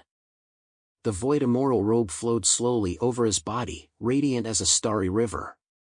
All disturbances seemed to be drawn into a void of the netherworld, ultimately dissipating. He no longer waited for them to close in, instead, he pulled them toward him. The engravings of the void realm coiled like springs being wound tighter. He raised his palm and flicked his fingers outward. The ground beneath the outermost battle maiden shifted abruptly. Her entire body felt as if stepping onto a thin sheet of paper curling inward. She was gently rolled, sliding toward him. As she raised her sword, its edge was caught by the dark, star-studded portal on his chest, and she was drawn in entirely. The 7th. High above, an armed battle maiden's sniper beam locked onto Zhang Yi's head. The crimson light plunged downward like a drill bit, theoretically capable of first burning a straight channel through the air before piercing his protective membrane. Yet the instant the red beam struck his shoulder, the phase of the netherworld within his void immortal robe dimmed slightly, opening like a small, deep well. The light fell into the black well, its sound vanishing in the descent, the light itself swallowed whole by the fall. Zhang Yi tilted his head, as if listening for an echo within the netherworld. An attack of this energy level cannot even scratch my current defenses. Your attack strength hovers between 45,000 and 53,000 points. Zhang Yi stated calmly, but my defense index stands at 65,000 points. The void immortal robe, infused with the power of the netherworld, possessed defense surpassing even everything under heaven.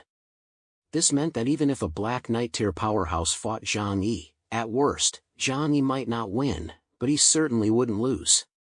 His whisper faded as he stomped his foot, his domain field expanding toward the origin of the light. He raised his palm and grasped outwards. The sniper battle maiden's form, like a kite suddenly snatched from the sky, flew headlong towards his chest. The 8th. The remaining 4 armored battle maidens exchanged glances. They sensed the enemy's terrifying might. Now, only a desperate fight remained.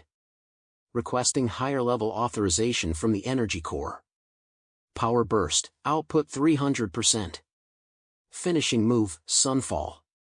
The last 4 battle maidens simultaneously raised their hands, aiming toward the sky.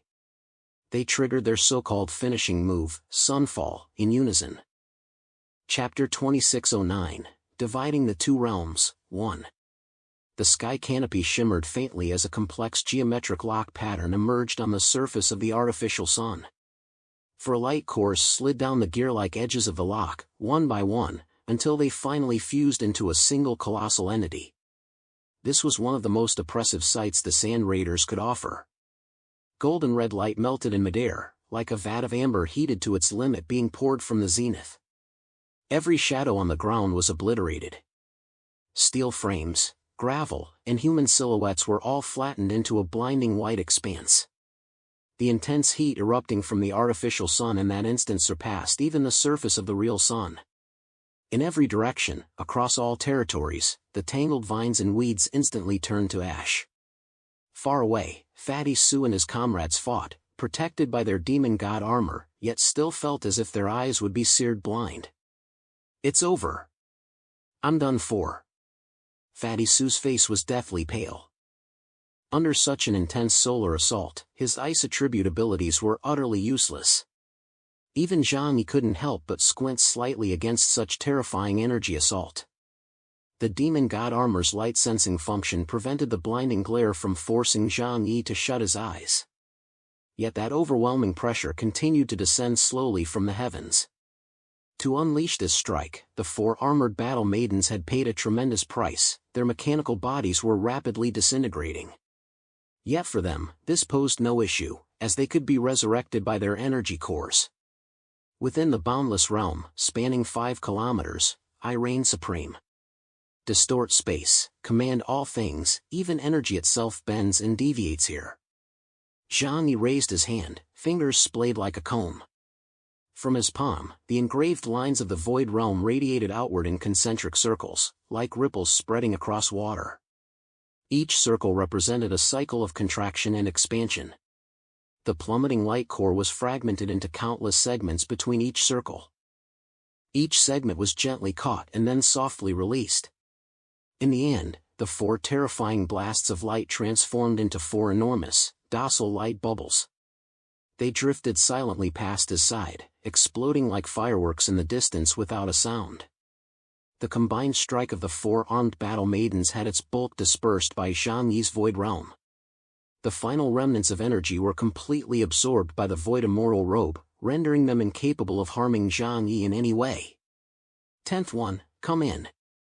As the sun's lingering glow still danced along the horizon, Zhang Yi raised his hand and called out another name. He merely selected one with his gaze, then gave a slight flick of his finger. Though that battle maiden remained thousands of meters away, her shadow was yanked first. Shadow and body shifted half an inch out of alignment, then her body, as if pulled by her shadow, slid diagonally toward Zhang Yi's chest. With her energy nearly depleted, she offered no resistance whatsoever, making her absorption effortless. 11th. Clank, divine refinement bound her tightly in a professional tortoiseshell restraint as she was dragged toward Zhang Yi's chest. The 11th armored battle maiden desperately tried to break the chains, unleashing 3 consecutive space shocks that made the domain lines beneath Zhang Yi's feet glow white. But resistance was now futile. Zhang Yi reached out, and that war maiden met the same fate. 2 more. The final 2 war maidens halted simultaneously, ceasing their attack. They held their swords level before them as their chests slowly opened, revealing the deepest black modules within. These were self-destruct level recovery points, designed to burn their combat data back into the Sky Canopy's mother core with highest priority. Simultaneously, they served as the final means for the war maidens to take their enemies down with them. Zhang Yi understood their intent, a cold smile curling his lips. Want to self-destruct? Did I give permission? You'll all become my shape soon. I won't allow you to harm yourselves. As if he'd been coveting these uniquely capable, highly intelligent armed battle maidens for ages. He didn't give them a chance to detonate. Swiftly closing in, he shoved them both into the netherworld. The black energy core, already primed for self-destruction, entered the netherworld where time flowed far slower than the outside world. This drastically slowed its detonation. Zhang Yi effortlessly controlled both energy sources, halting their self-destruction. The square fell silent. The swirling strand of sand suspended mid-air finally drifted downward. The crimson thread in the sky continued searching for the armored maiden's remains, attempting to reassemble her body and revive her. But of course, it would find nothing. No need to fret, Your Excellency. Those battle maidens of yours now bear the Zhang surname.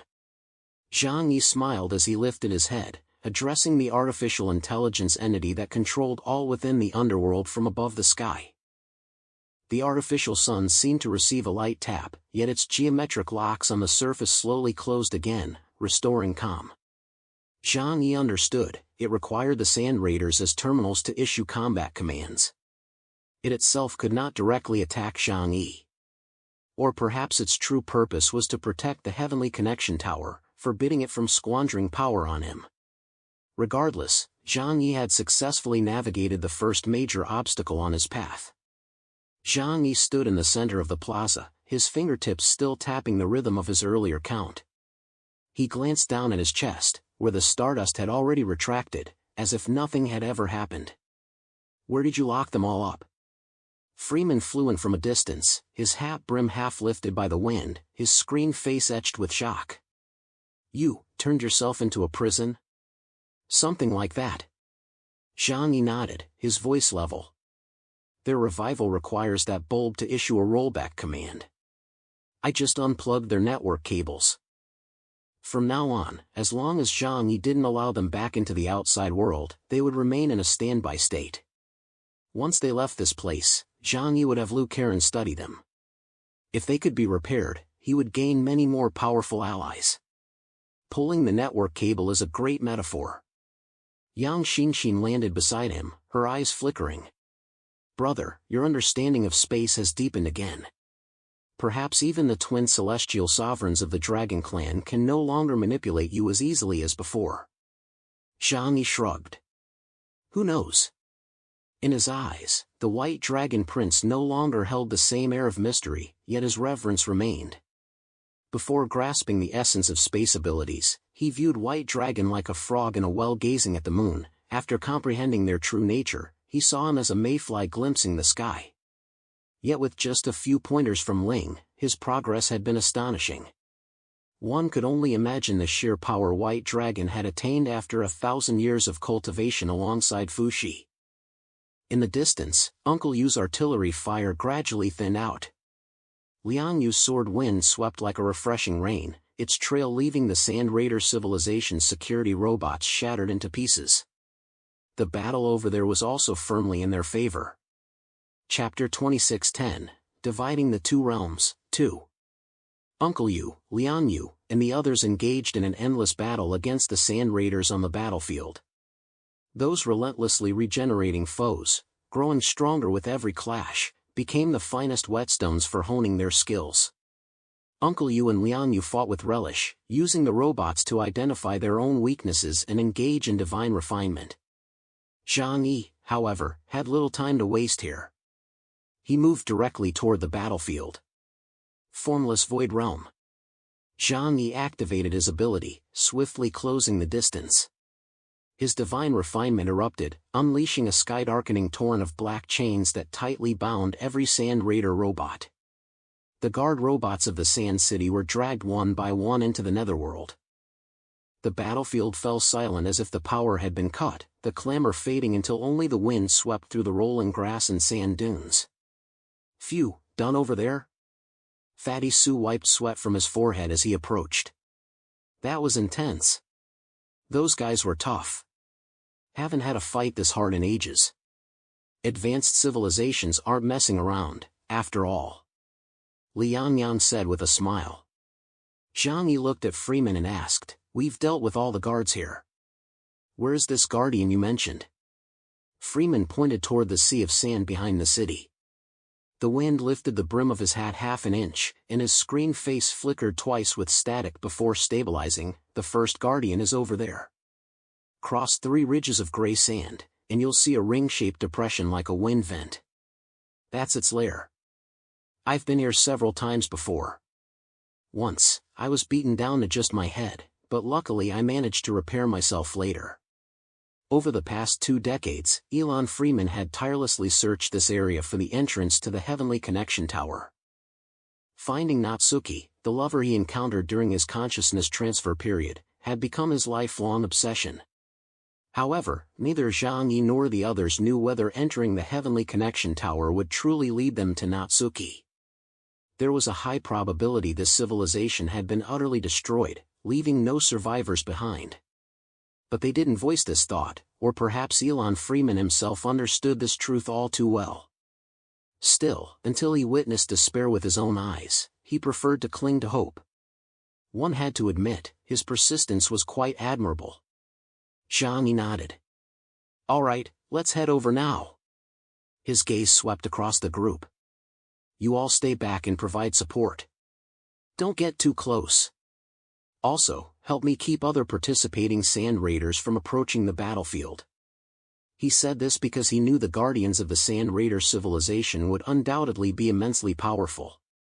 It was safer for these people to stay at a distance. Even within Zhang Yi's shadow, he couldn't feel entirely at ease. After all, even everything under heaven was susceptible to space shock, let alone Muyan's shadow. Stay safe. Yang Xinxin raised her hand, her fingertips glowing with a fine black smoke. If you need us to intervene, we can provide support anytime. Among those present, only Yang Xinxin and Lu Karen, who could command a super warship, were capable of offering Zhang Yi combat assistance. Don't worry, I won't be reckless this time. Stability is my life motto. Zhang Yi smiled, lightly flicking his fingertips through the air. The formless void realm unfolded beneath his feet. Sand waves seemed to be pressed down, the landscape quietly folding away. He flickered in the misty white sunlight, reappearing 5 kilometers away. The city of yellow sand. Zhang Yi didn't know which direction it lay, but behind him stretched an immense, boundless desert. This place might once have been farmland or even lakes, but now it lay buried beneath yellow sand. The wind whistled more urgently here. At the heart of the sandy sea lay a vast depression, several kilometers in diameter, shaped like a fingerprint pressed by a celestial hand. Embedded at the depression's center was a smooth, black metal disc. Above it hung a faint crimson mist, the weak, restorative light emanating from the energy core, like an invisible net lazily draped over the area. "We're here." That thing. Could it be the Sand Guardian? Zhang Yi murmured to himself, lifting his gaze slightly. He could certainly see the bizarre black metal disc, though he couldn't confirm it was merely a plate. Perhaps buried beneath the yellow sands lay other things. Target detected, Yang Xinxin's voice rang out in his ear, clear and composed. Energy spectrum rising. Multiple frequencies concurrent. Suspected multi-module coordination. Liu Karen's flying crow surveyed the entire battlefield from above, projecting the view onto everyone's combat helmets. The display clearly showed multiple high-energy modules beneath the sand slowly awakening. Their energy reactions had intensified, now radiating a blinding red glow. "Brother, be careful." Yang Xinxin's warning came in a low, urgent tone. "I will." Zhang Yi narrowed his eyes as he drew the Eternal Judgment Sword, merging it with the Divine Refinement Demon Blade into a single weapon. On the black metal surface, the air began to twist and warp. Rustle. 18 thumb-thick red points of light ignited first, then rose upward. Vast quantities of sand flowed down from the metallic body. Beneath that sand, the monster, one of the guardians, the Sand Guardian, slowly floated into the air. They were 18 perfectly spherical mechanical orbs. Each sphere was dark silver, its surface covered in honeycomb-like pores and minute-engraved lines, resembling 18 miniature planets. They first rotated individually, then aligned with each other, clicking into place with invisible gears. In an instant, they formed a ring nearly 100 meters in diameter. The Sand Guardian, the Heavenly Cycle Ring. Each sphere ignited a distinct halo of light, dazzling, magnificent, radiating cyberpunk beauty that drew gasps of awe. 18 distinct abilities illuminated their respective modules before interlocking in precise sequence. Like a colossal rosary, or a mechanical serpent biting its own tail. On the tactical visor of Zhang Yi's demon god armor, their combined energy reaction index surged through the internal display, stopping beside the 62,000 mark. Ability Index 62,000. Yang Xinxin reported, "The 18 spheres seem independent, yet they can be linked together.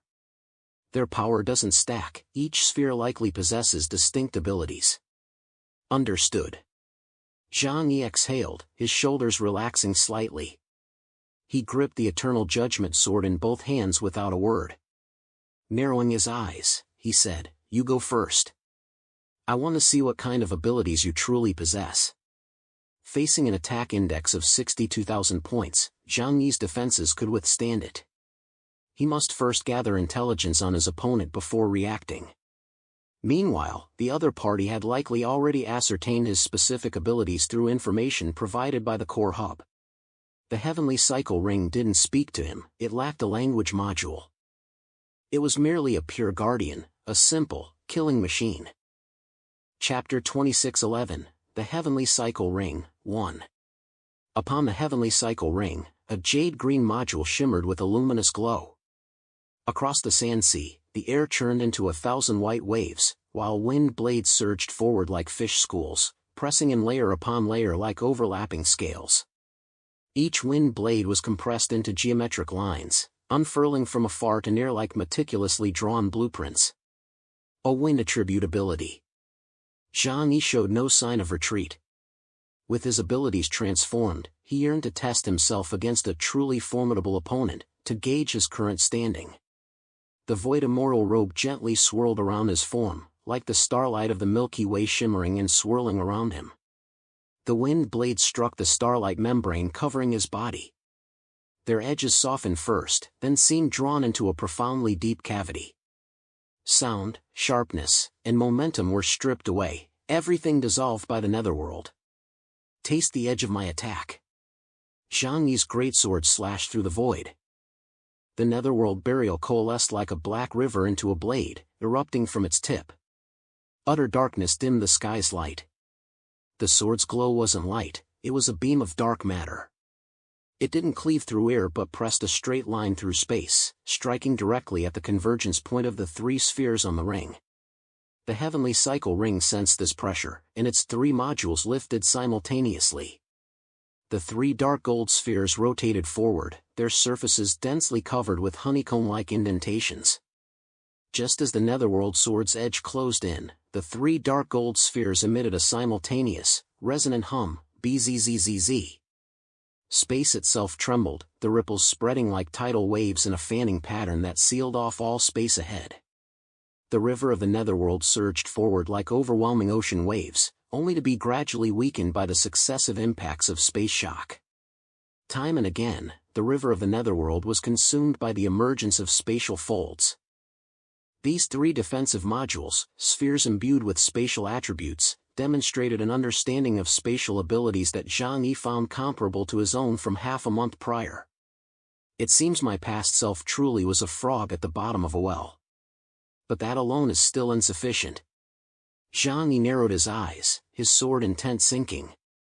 He instantly slashed dozens of times, swift beyond measure. An ever-growing river of the netherworld surged forward, its momentum threatening to engulf the entire desert at any moment. Zhang Yi's current plan was to first use long-range attacks to force the opponent to reveal more of their capabilities, to understand exactly what functions the 18 spheres of the heavenly cycle ring possessed. A heavy black tide surged forward with crushing pressure. A sphere symbolizing fire ignited with a molten core red glow, its internal plasma exploding within the honeycomb grid. Scorching sun.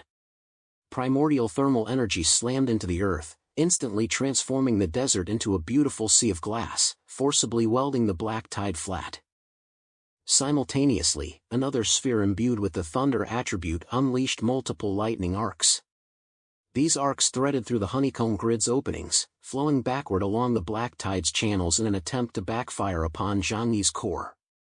The void immortal robe gently contracted. The lightning arc struck its membrane as if tossed into a bottomless well, failing to create even the slightest ripple. The attack power is decent, but it cannot breach my current void immortal robe.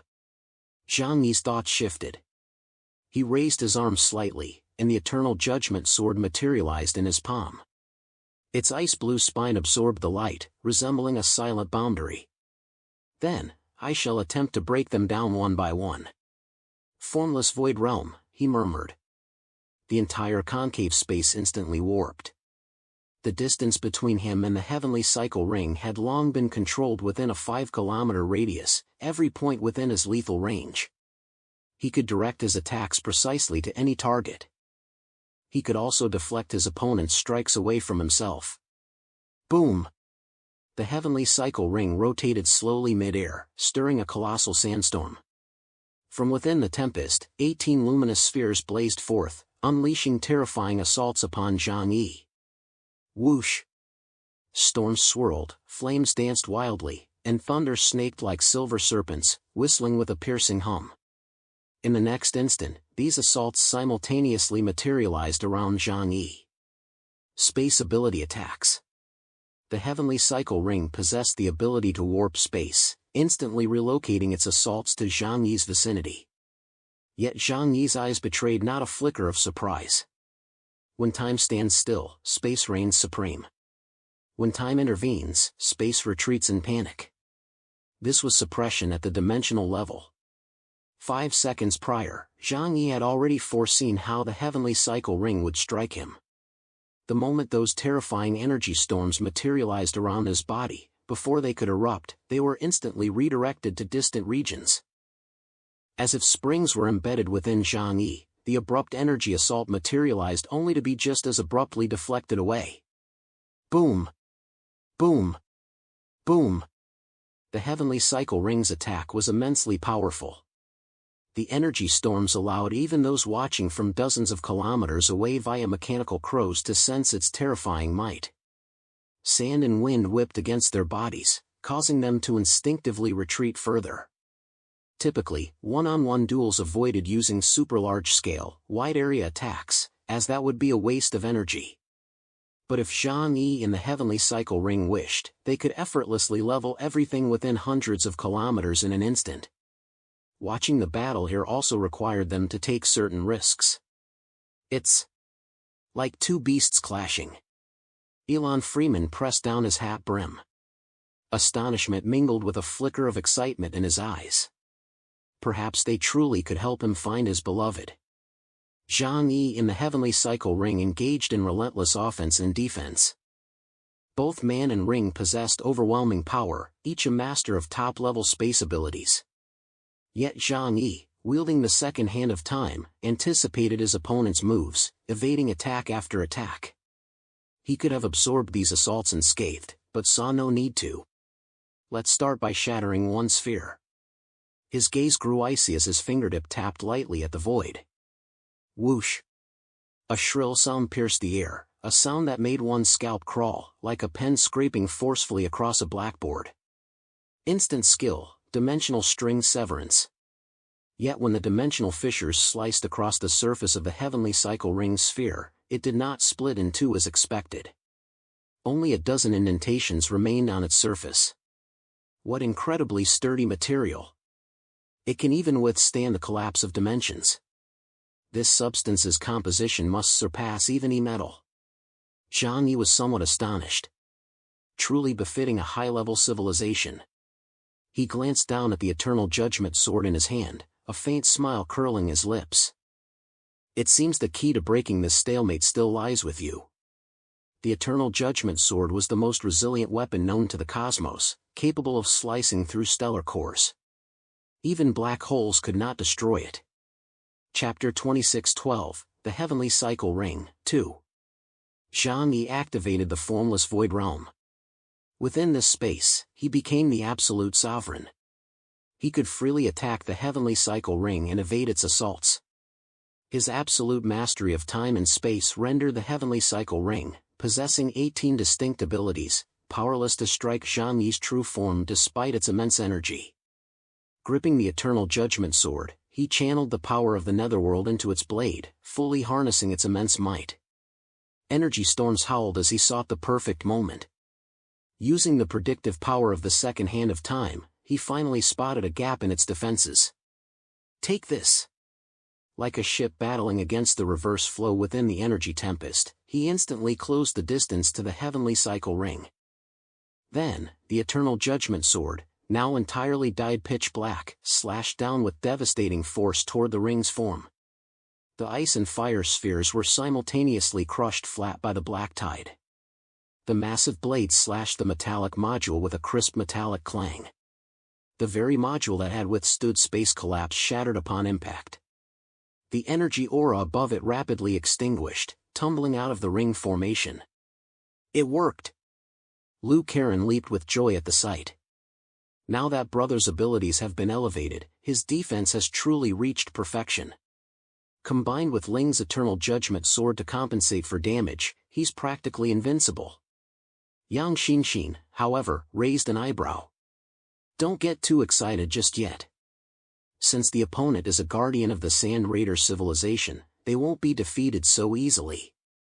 Sure enough, after shattering the two metal spheres, Zhang Yi immediately withdrew. Having expended his power, he needed to readjust his stance and recharge for a second assault. Yet barely 2 seconds after the two Heavenly Cycle Rings were destroyed, a crimson beam instantly illuminated the sky. 2 repair beams descended from beneath the artificial sun's surface, like precisely calibrated surgical lights, steadfastly illuminating the 2 impact points. The previously dimmed Heavenly Cycle Ring modules regained their luminosity. Even the shattered metal fragments were rebonded together. With a flash of radiance, they were restored to their original state. Reset timer. Yang Xinxin's voice reached Zhang Yi's ears. The heavenly cycle ring can complete repairs within 2 seconds. This thing is trickier than the previous ones we dealt with. That means, brother, you have to destroy all 18 modules simultaneously within 2 seconds and store them in dimensional space to take it down. Only 2 seconds? Zhang Yi narrowed his eyes. The true terror of the heavenly cycle ring lay in its infinite regenerative capacity. What if I dismantle it? What outcome would that produce? A new plan formed in Zhang Yi's mind. 2 seconds was sufficient time for him to destroy one metal module and then store it within dimensional space. Severing their connection would prevent regeneration. The same old tactics would suffice. After all, whether it was the heavenly cycle ring, the armored battle maidens, or those sand raiders guard robots, they all belonged to the same system.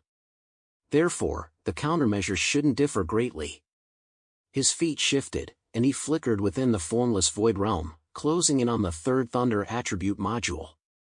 His sword momentum surged like a raging torrent. The eternal judgment sword touched the patterned surface of the thunder module. In that instant, the sword and the sphere's local space overlapped, and a dark tide exploded outward from that single point. Simultaneously, modules from other heavenly cycle rings launched terrifying counterattacks at Zhang Yi, now within striking distance. The force of spatial distortion tore at his body, while razor-sharp wind blades sliced through his flesh at billions of cuts per second. Yet all these assaults fell within the embrace of the void immortal robe, dissolving without a sound. Zhang Yi destroyed the thunder module, swiftly binding it with divine refinement. The enormous sphere, equivalent to an artificial satellite in size, was forcibly dragged into his own dimensional space. Meanwhile, the ice and fire modules had already completed their reconstruction within 2 seconds, returning to the heavenly cycle ring's body. Just as Zhang Yi believed his tactics had succeeded, a scene that left him utterly speechless suddenly unfolded before his eyes. With the lightning attribute module missing, he had assumed the heavenly cycle ring could not be repaired. Yet, to his astonishment, he witnessed a new lightning attribute module, formed from intricate metallic structures beneath the sand-covered earth, return to the heavenly cycle ring's core, erupting in dazzling thunderous brilliance.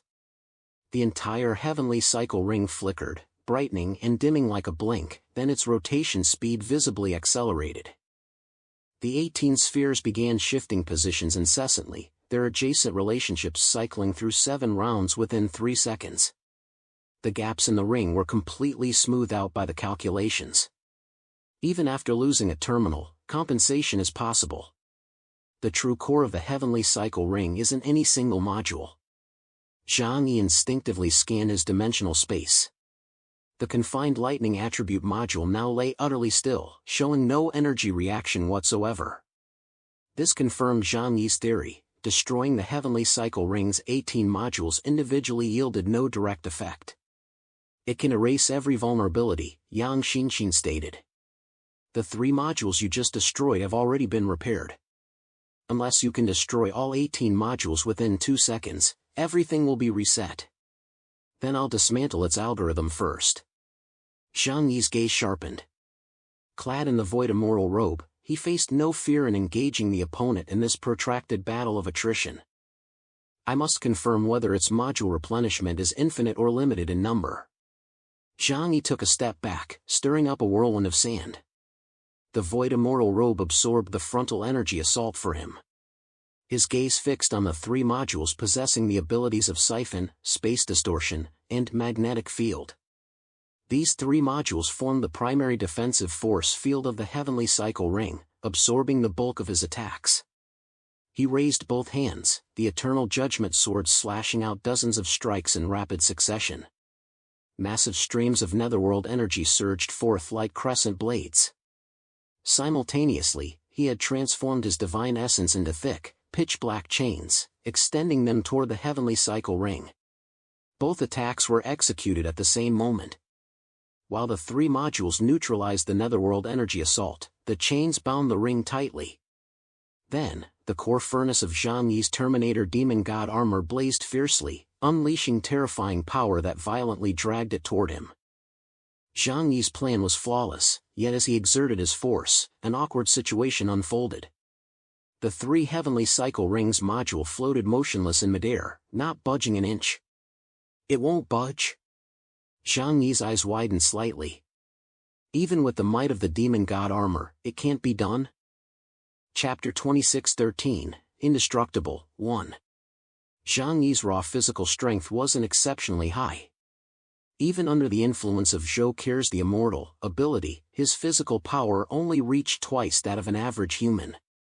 However, empowered by the Terminator demon god armor, he could even lift an aircraft carrier with his bare hands. Yet even this formidable strength proved insufficient to forcibly drag the modules of the heavenly cycle ring.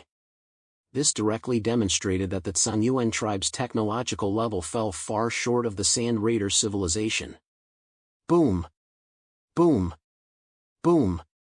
The divine refinement chains encasing the heavenly cycle ring snapped cleanly. Zhang Yi swiftly withdrew the shattered chains. The heavenly cycle ring launched a fierce counterattack, its 18 energy modules coordinating their assault. The wind module and fire module combined their attacks, unleashing a sweeping, burning fields like storm of flames. The air temperature skyrocketed, the tactical visor displaying a scorching 10,000 degrees Celsius. In an instant, the entire area was engulfed by a whirlwind of fire. Such a wide area attack offered no escape, only the option to endure it head-on. Immediately after, the lightning module wove a silver net of thunder along the outer edge of the flamestorm. It resembled tens of thousands of silver dragons lowering their heads, poised to devour that tiny human. The gravity module pulled a deep gravitational well at the center of the field, drawing all offensive forces inward. A mountain-like gravity crushed down upon Zhang Yi's body. Facing the heavenly cycle ring's assault, Zhang Yi merely raised the sword in his hand, his void immortal robe billowing. An energy index of 62,000 points, amplified by the synergy of 18 distinct abilities, can unleash devastating destructive power. But for me, such offensive might remains utterly insufficient. Zhang Yi foresaw the future, his expression utterly unruffled. The flamestorm was absorbed, the thunderous fury devoured, the space shock crushed. The gravitational field could not penetrate the void immortal robe, unable to affect Zhang Yi, who seemed to exist in another world. Its synergy is stable. Zhang Yi remarked indifferently, each strike perfectly harnesses the characteristics of the 18 abilities, forming a solid combination. But ultimately, it was not a true mutant. The mechanical life form could convert mechanical energy into natural forces resembling supernatural abilities. Yet it lacked mastery over the 2 powers Zhang Yi feared most: time and rules. Thus, its threat to Zhang Yi was comparatively diminished. The heavenly cycle ring hung above the sand sea, 18 mechanical spheres linked into a circle, like a cold iron halo suspended between heaven and earth. Each sphere spun at high frequency internally, energy markings flickering as thunderous winds echoed within the ring, like a demon god stirring to life. Zhang Yi stood at the center of the hollow ground. His demon god armor silently snapped into place, while the void immortal robe spread a layer of faint starlight mist across his body, suspending him in an utterly still void. The wind suddenly plummeted. The heavenly cycle ring struck once more. A sphere erupted with a source of wind, dozens of tearing air currents intertwining into cones. With piercing screeches, they coiled toward Zhang Yi from all directions. Air was instantly stripped away, yellow sand sliced into fine powder. The world lost its color, as if the entire desert had been flayed. Zhang Yi raised his sword, pointing forward. The eternal judgment sword traced a crisp arc. The dark tide of the netherworld clung to its edge. The wind blades collided with the sword's light, shredded, devoured, and smoothed away by the void immortal robe, leaving only a low sand wave rippling a yard around him. Immediately after, the flame module activated. A sphere erupted with a crown of infernal fire. Crimson pillars surged from its ring, coalescing into a massive fire dragon so intense it warped space slightly. Roaring with terrifying heat, it plunged downward, instantly melting vast swaths of rock at the crater's edge into scarlet molten lava. Zhang Yi stamped his foot, unfurling the formless void realm. The spatial trajectory bent slightly at his command, forcibly diverting the fire dragon's descent. It grazed his shoulder before crashing into the distant sand wall, erupting into a blinding sea of flames. Thunder followed swiftly. The third sphere unleashed a dense thunder net, weaving violet-white lightning into a celestial canopy. The entire dome seemed pulled closer by Thor, as hundreds of bolts struck Zhang Yi without pause, their brilliance nearly erasing the world's contours. The void immortal robe dimmed slightly before swiftly brightening again. The lightning struck that layer of etheric membrane as if tossed into an endless abyss, leaving only a brief, explosive crack before being utterly consumed by the power of the netherworld. The gravity module activated with a thunderous roar. The fourth sphere ignited like a black star. A terrifying gravitational pull erupted from its core, causing the entire basin to sink dozens of meters in an instant. The sand sea collapsed madly toward the center. Zhang Yi's body sank as if his weight had multiplied 10,000-fold in an instant.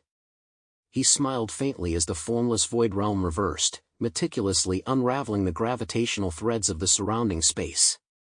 Twisting and reconstructing them, it restored normal gravity beneath his feet. Instead, it gently pushed that gravitational pull toward the heavenly cycle ring, forcing the other modules to divert power to counteract it. The electromagnetic module roared next, its vibration like a thunderous bell. Magnetic shockwaves radiated outward, suspending metallic fragments in the hollow. A silver-gray rain seemed to float between heaven and earth. The energy wave struck the void immortal robe, raising only faint ripples. The space module activated last. The 18th sphere rose to its peak, its engraved lines fully illuminated. Rings of spatial distortion exploded outward from its core, as if intent on compressing this world into a mass of twisted glass shards. Even the edges of Zhang Yi's formless void realm bordered on whiteness, the former gate shadow of everything under heaven flickering behind him. This round of assault and defense made heaven and earth pale.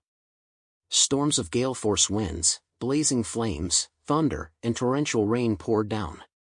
The edges of the hollow collapsed, sand waves surged back, as if the entire inner world trembled slightly with their struggle. Zhang Yi remained standing in place, his aura unruffled. The eternal judgment sword in his hand vibrated faintly, its blade aimed at the heavenly cycle ring. He launched his counterattack. The power of the netherworld surged along the blade's edge, each strike precisely targeting a critical engraving on one of the modular spheres. The first strike shattered the storm module, reducing the sphere to countless fragments of metallic dust, sucked into the netherworld by the divine refinement chains. The second strike severed the source of the flame module, extinguishing the furnace, which was gently absorbed by the void immortal robe.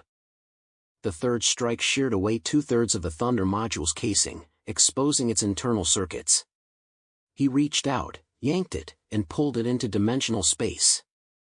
The fourth strike, the fifth strike, the sixth strike.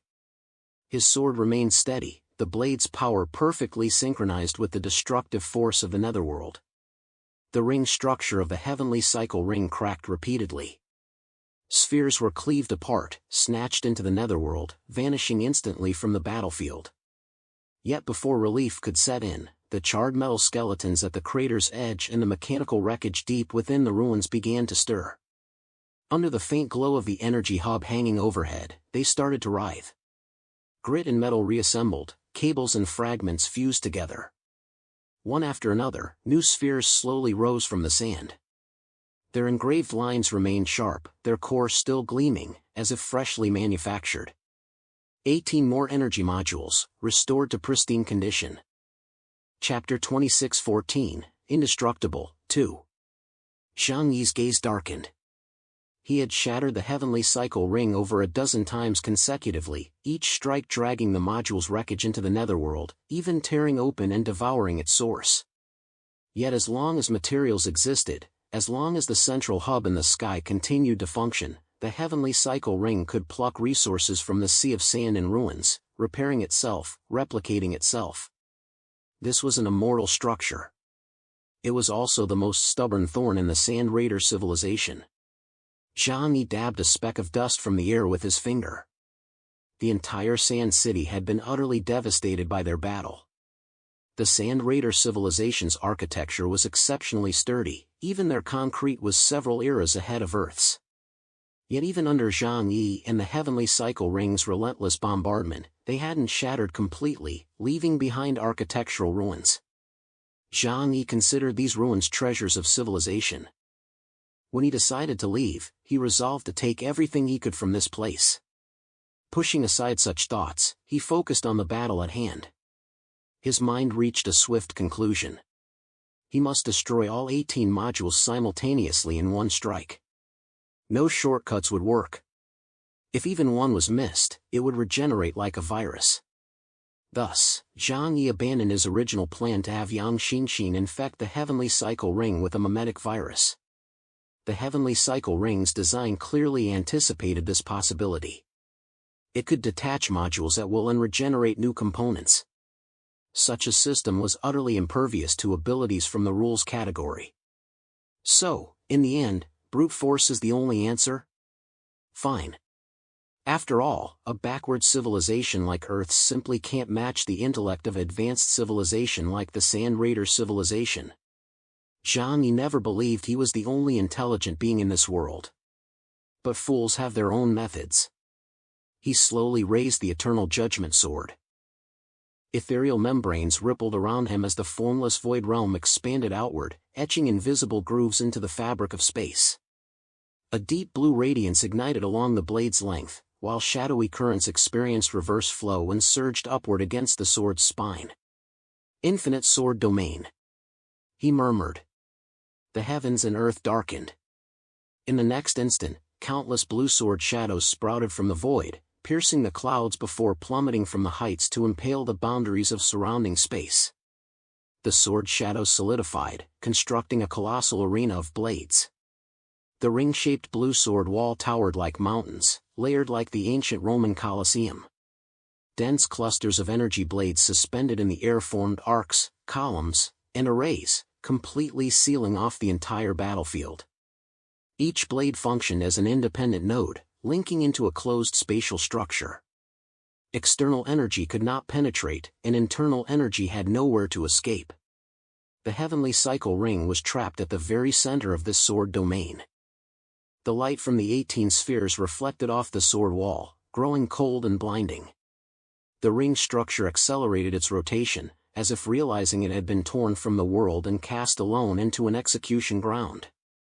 Sand and wind from beyond the hollow slammed against the sword wall, silently shredded. Not even a speck of dust could enter. The infinite sword domain was complete. This was a variant of Zhang Yi's spatial ability, Infinite Coffin, capable of binding both opponent and caster within the same confined space. Here, he possessed no attribute bonuses, yet gained one advantage, the ability to absorb all energy spilling forth from the battle. The Heavenly Cycle Ring slowly rotated, sensing the shifting surroundings. It immediately launched its counterattack. The storm erupted anew. This time, the wind blades were compressed to their absolute limit, transforming into countless needle-thin gales that swept through the confined space. Each strand possessed the power to cleave through solid rock. The sword domain instantly became a terrifying meat grinder. The blue sword bodies trembled in unison, emitting a clear, piercing ring. They used arrayed fluctuations to dissipate the wind pressure, layer by layer, breaking down the raging tempest. The flame modules took over, a blazing orb rising at the array's core like a miniature sun suddenly expanding. Raging flames surged through the entire sword domain, their temperature terrifying enough to evaporate an entire ocean. Dense blue patterns emerged on the sword wall's surface, forcibly tearing and diverting the flames into the netherworld's barrier layer. Thunderbolts pierced downward, countless thick lightning pillars plunging from beyond the ring into the sword domain. Each strike carried world-shattering power, bathing the blue sword's sea in a pallid glow as if the universe had been reduced to nothing but electricity and light. Zhang Yi advanced through the thunderstorm, his void immortal robe absorbing all the lightning into darkness. His steps remained steady, as if treading level ground. Gravitational pull twisted wildly, transforming parts of the sword domain into abysses while others became weightless as vacuum. The Heavenly Cycle Ring sought to tear apart the spatial structure through violent gravitational shifts, forcing the infinite sword domain to collapse upon itself. With a single thought, Zhang Yi subtly adjusted the domain's structure. Tens of thousands of energy swords responded in synchronized breaths, flexibly adapting as gravitational lines were severed and reassembled. Every tear was meticulously stitched back together. Magnetic shockwaves erupted in concentric rings, sparking vast arcs of electricity across the blue sword bodies. The heavenly cycle ring sought to disrupt the energy flow within the sword domain, forcing it into chaos and self-destruction. Yet each impact was channeled into the domain by the sword bodies, transformed by Zhang Yi into his own fuel. Space distortion reached its ultimate limit. The heavenly cycle ring abruptly contracted, compressing its entire ring-shaped structure into a twisted beam of light. It plunged downward toward Zhang Yi's position, as if intent on piercing through him and the entire sword domain, shattering them into irreversible spatial debris. As this strike descended, time within the infinite sword domain seemed to fray at the edges. Layered afterimages blurred vision, and the very fabric of heaven and earth felt on the verge of snapping. Zhang Yi parried with a single sword thrust. The eternal judgment sword collided thunderously with that twisted beam of light. The blue sea of blades trembled in response, each sword emitting a deep, resonant hum. Countless sword shadows surged like waves, layering upon each other to gradually grind the space spear into countless shards of light. These fragments were reabsorbed into the domain's core. The fierce battle raged on.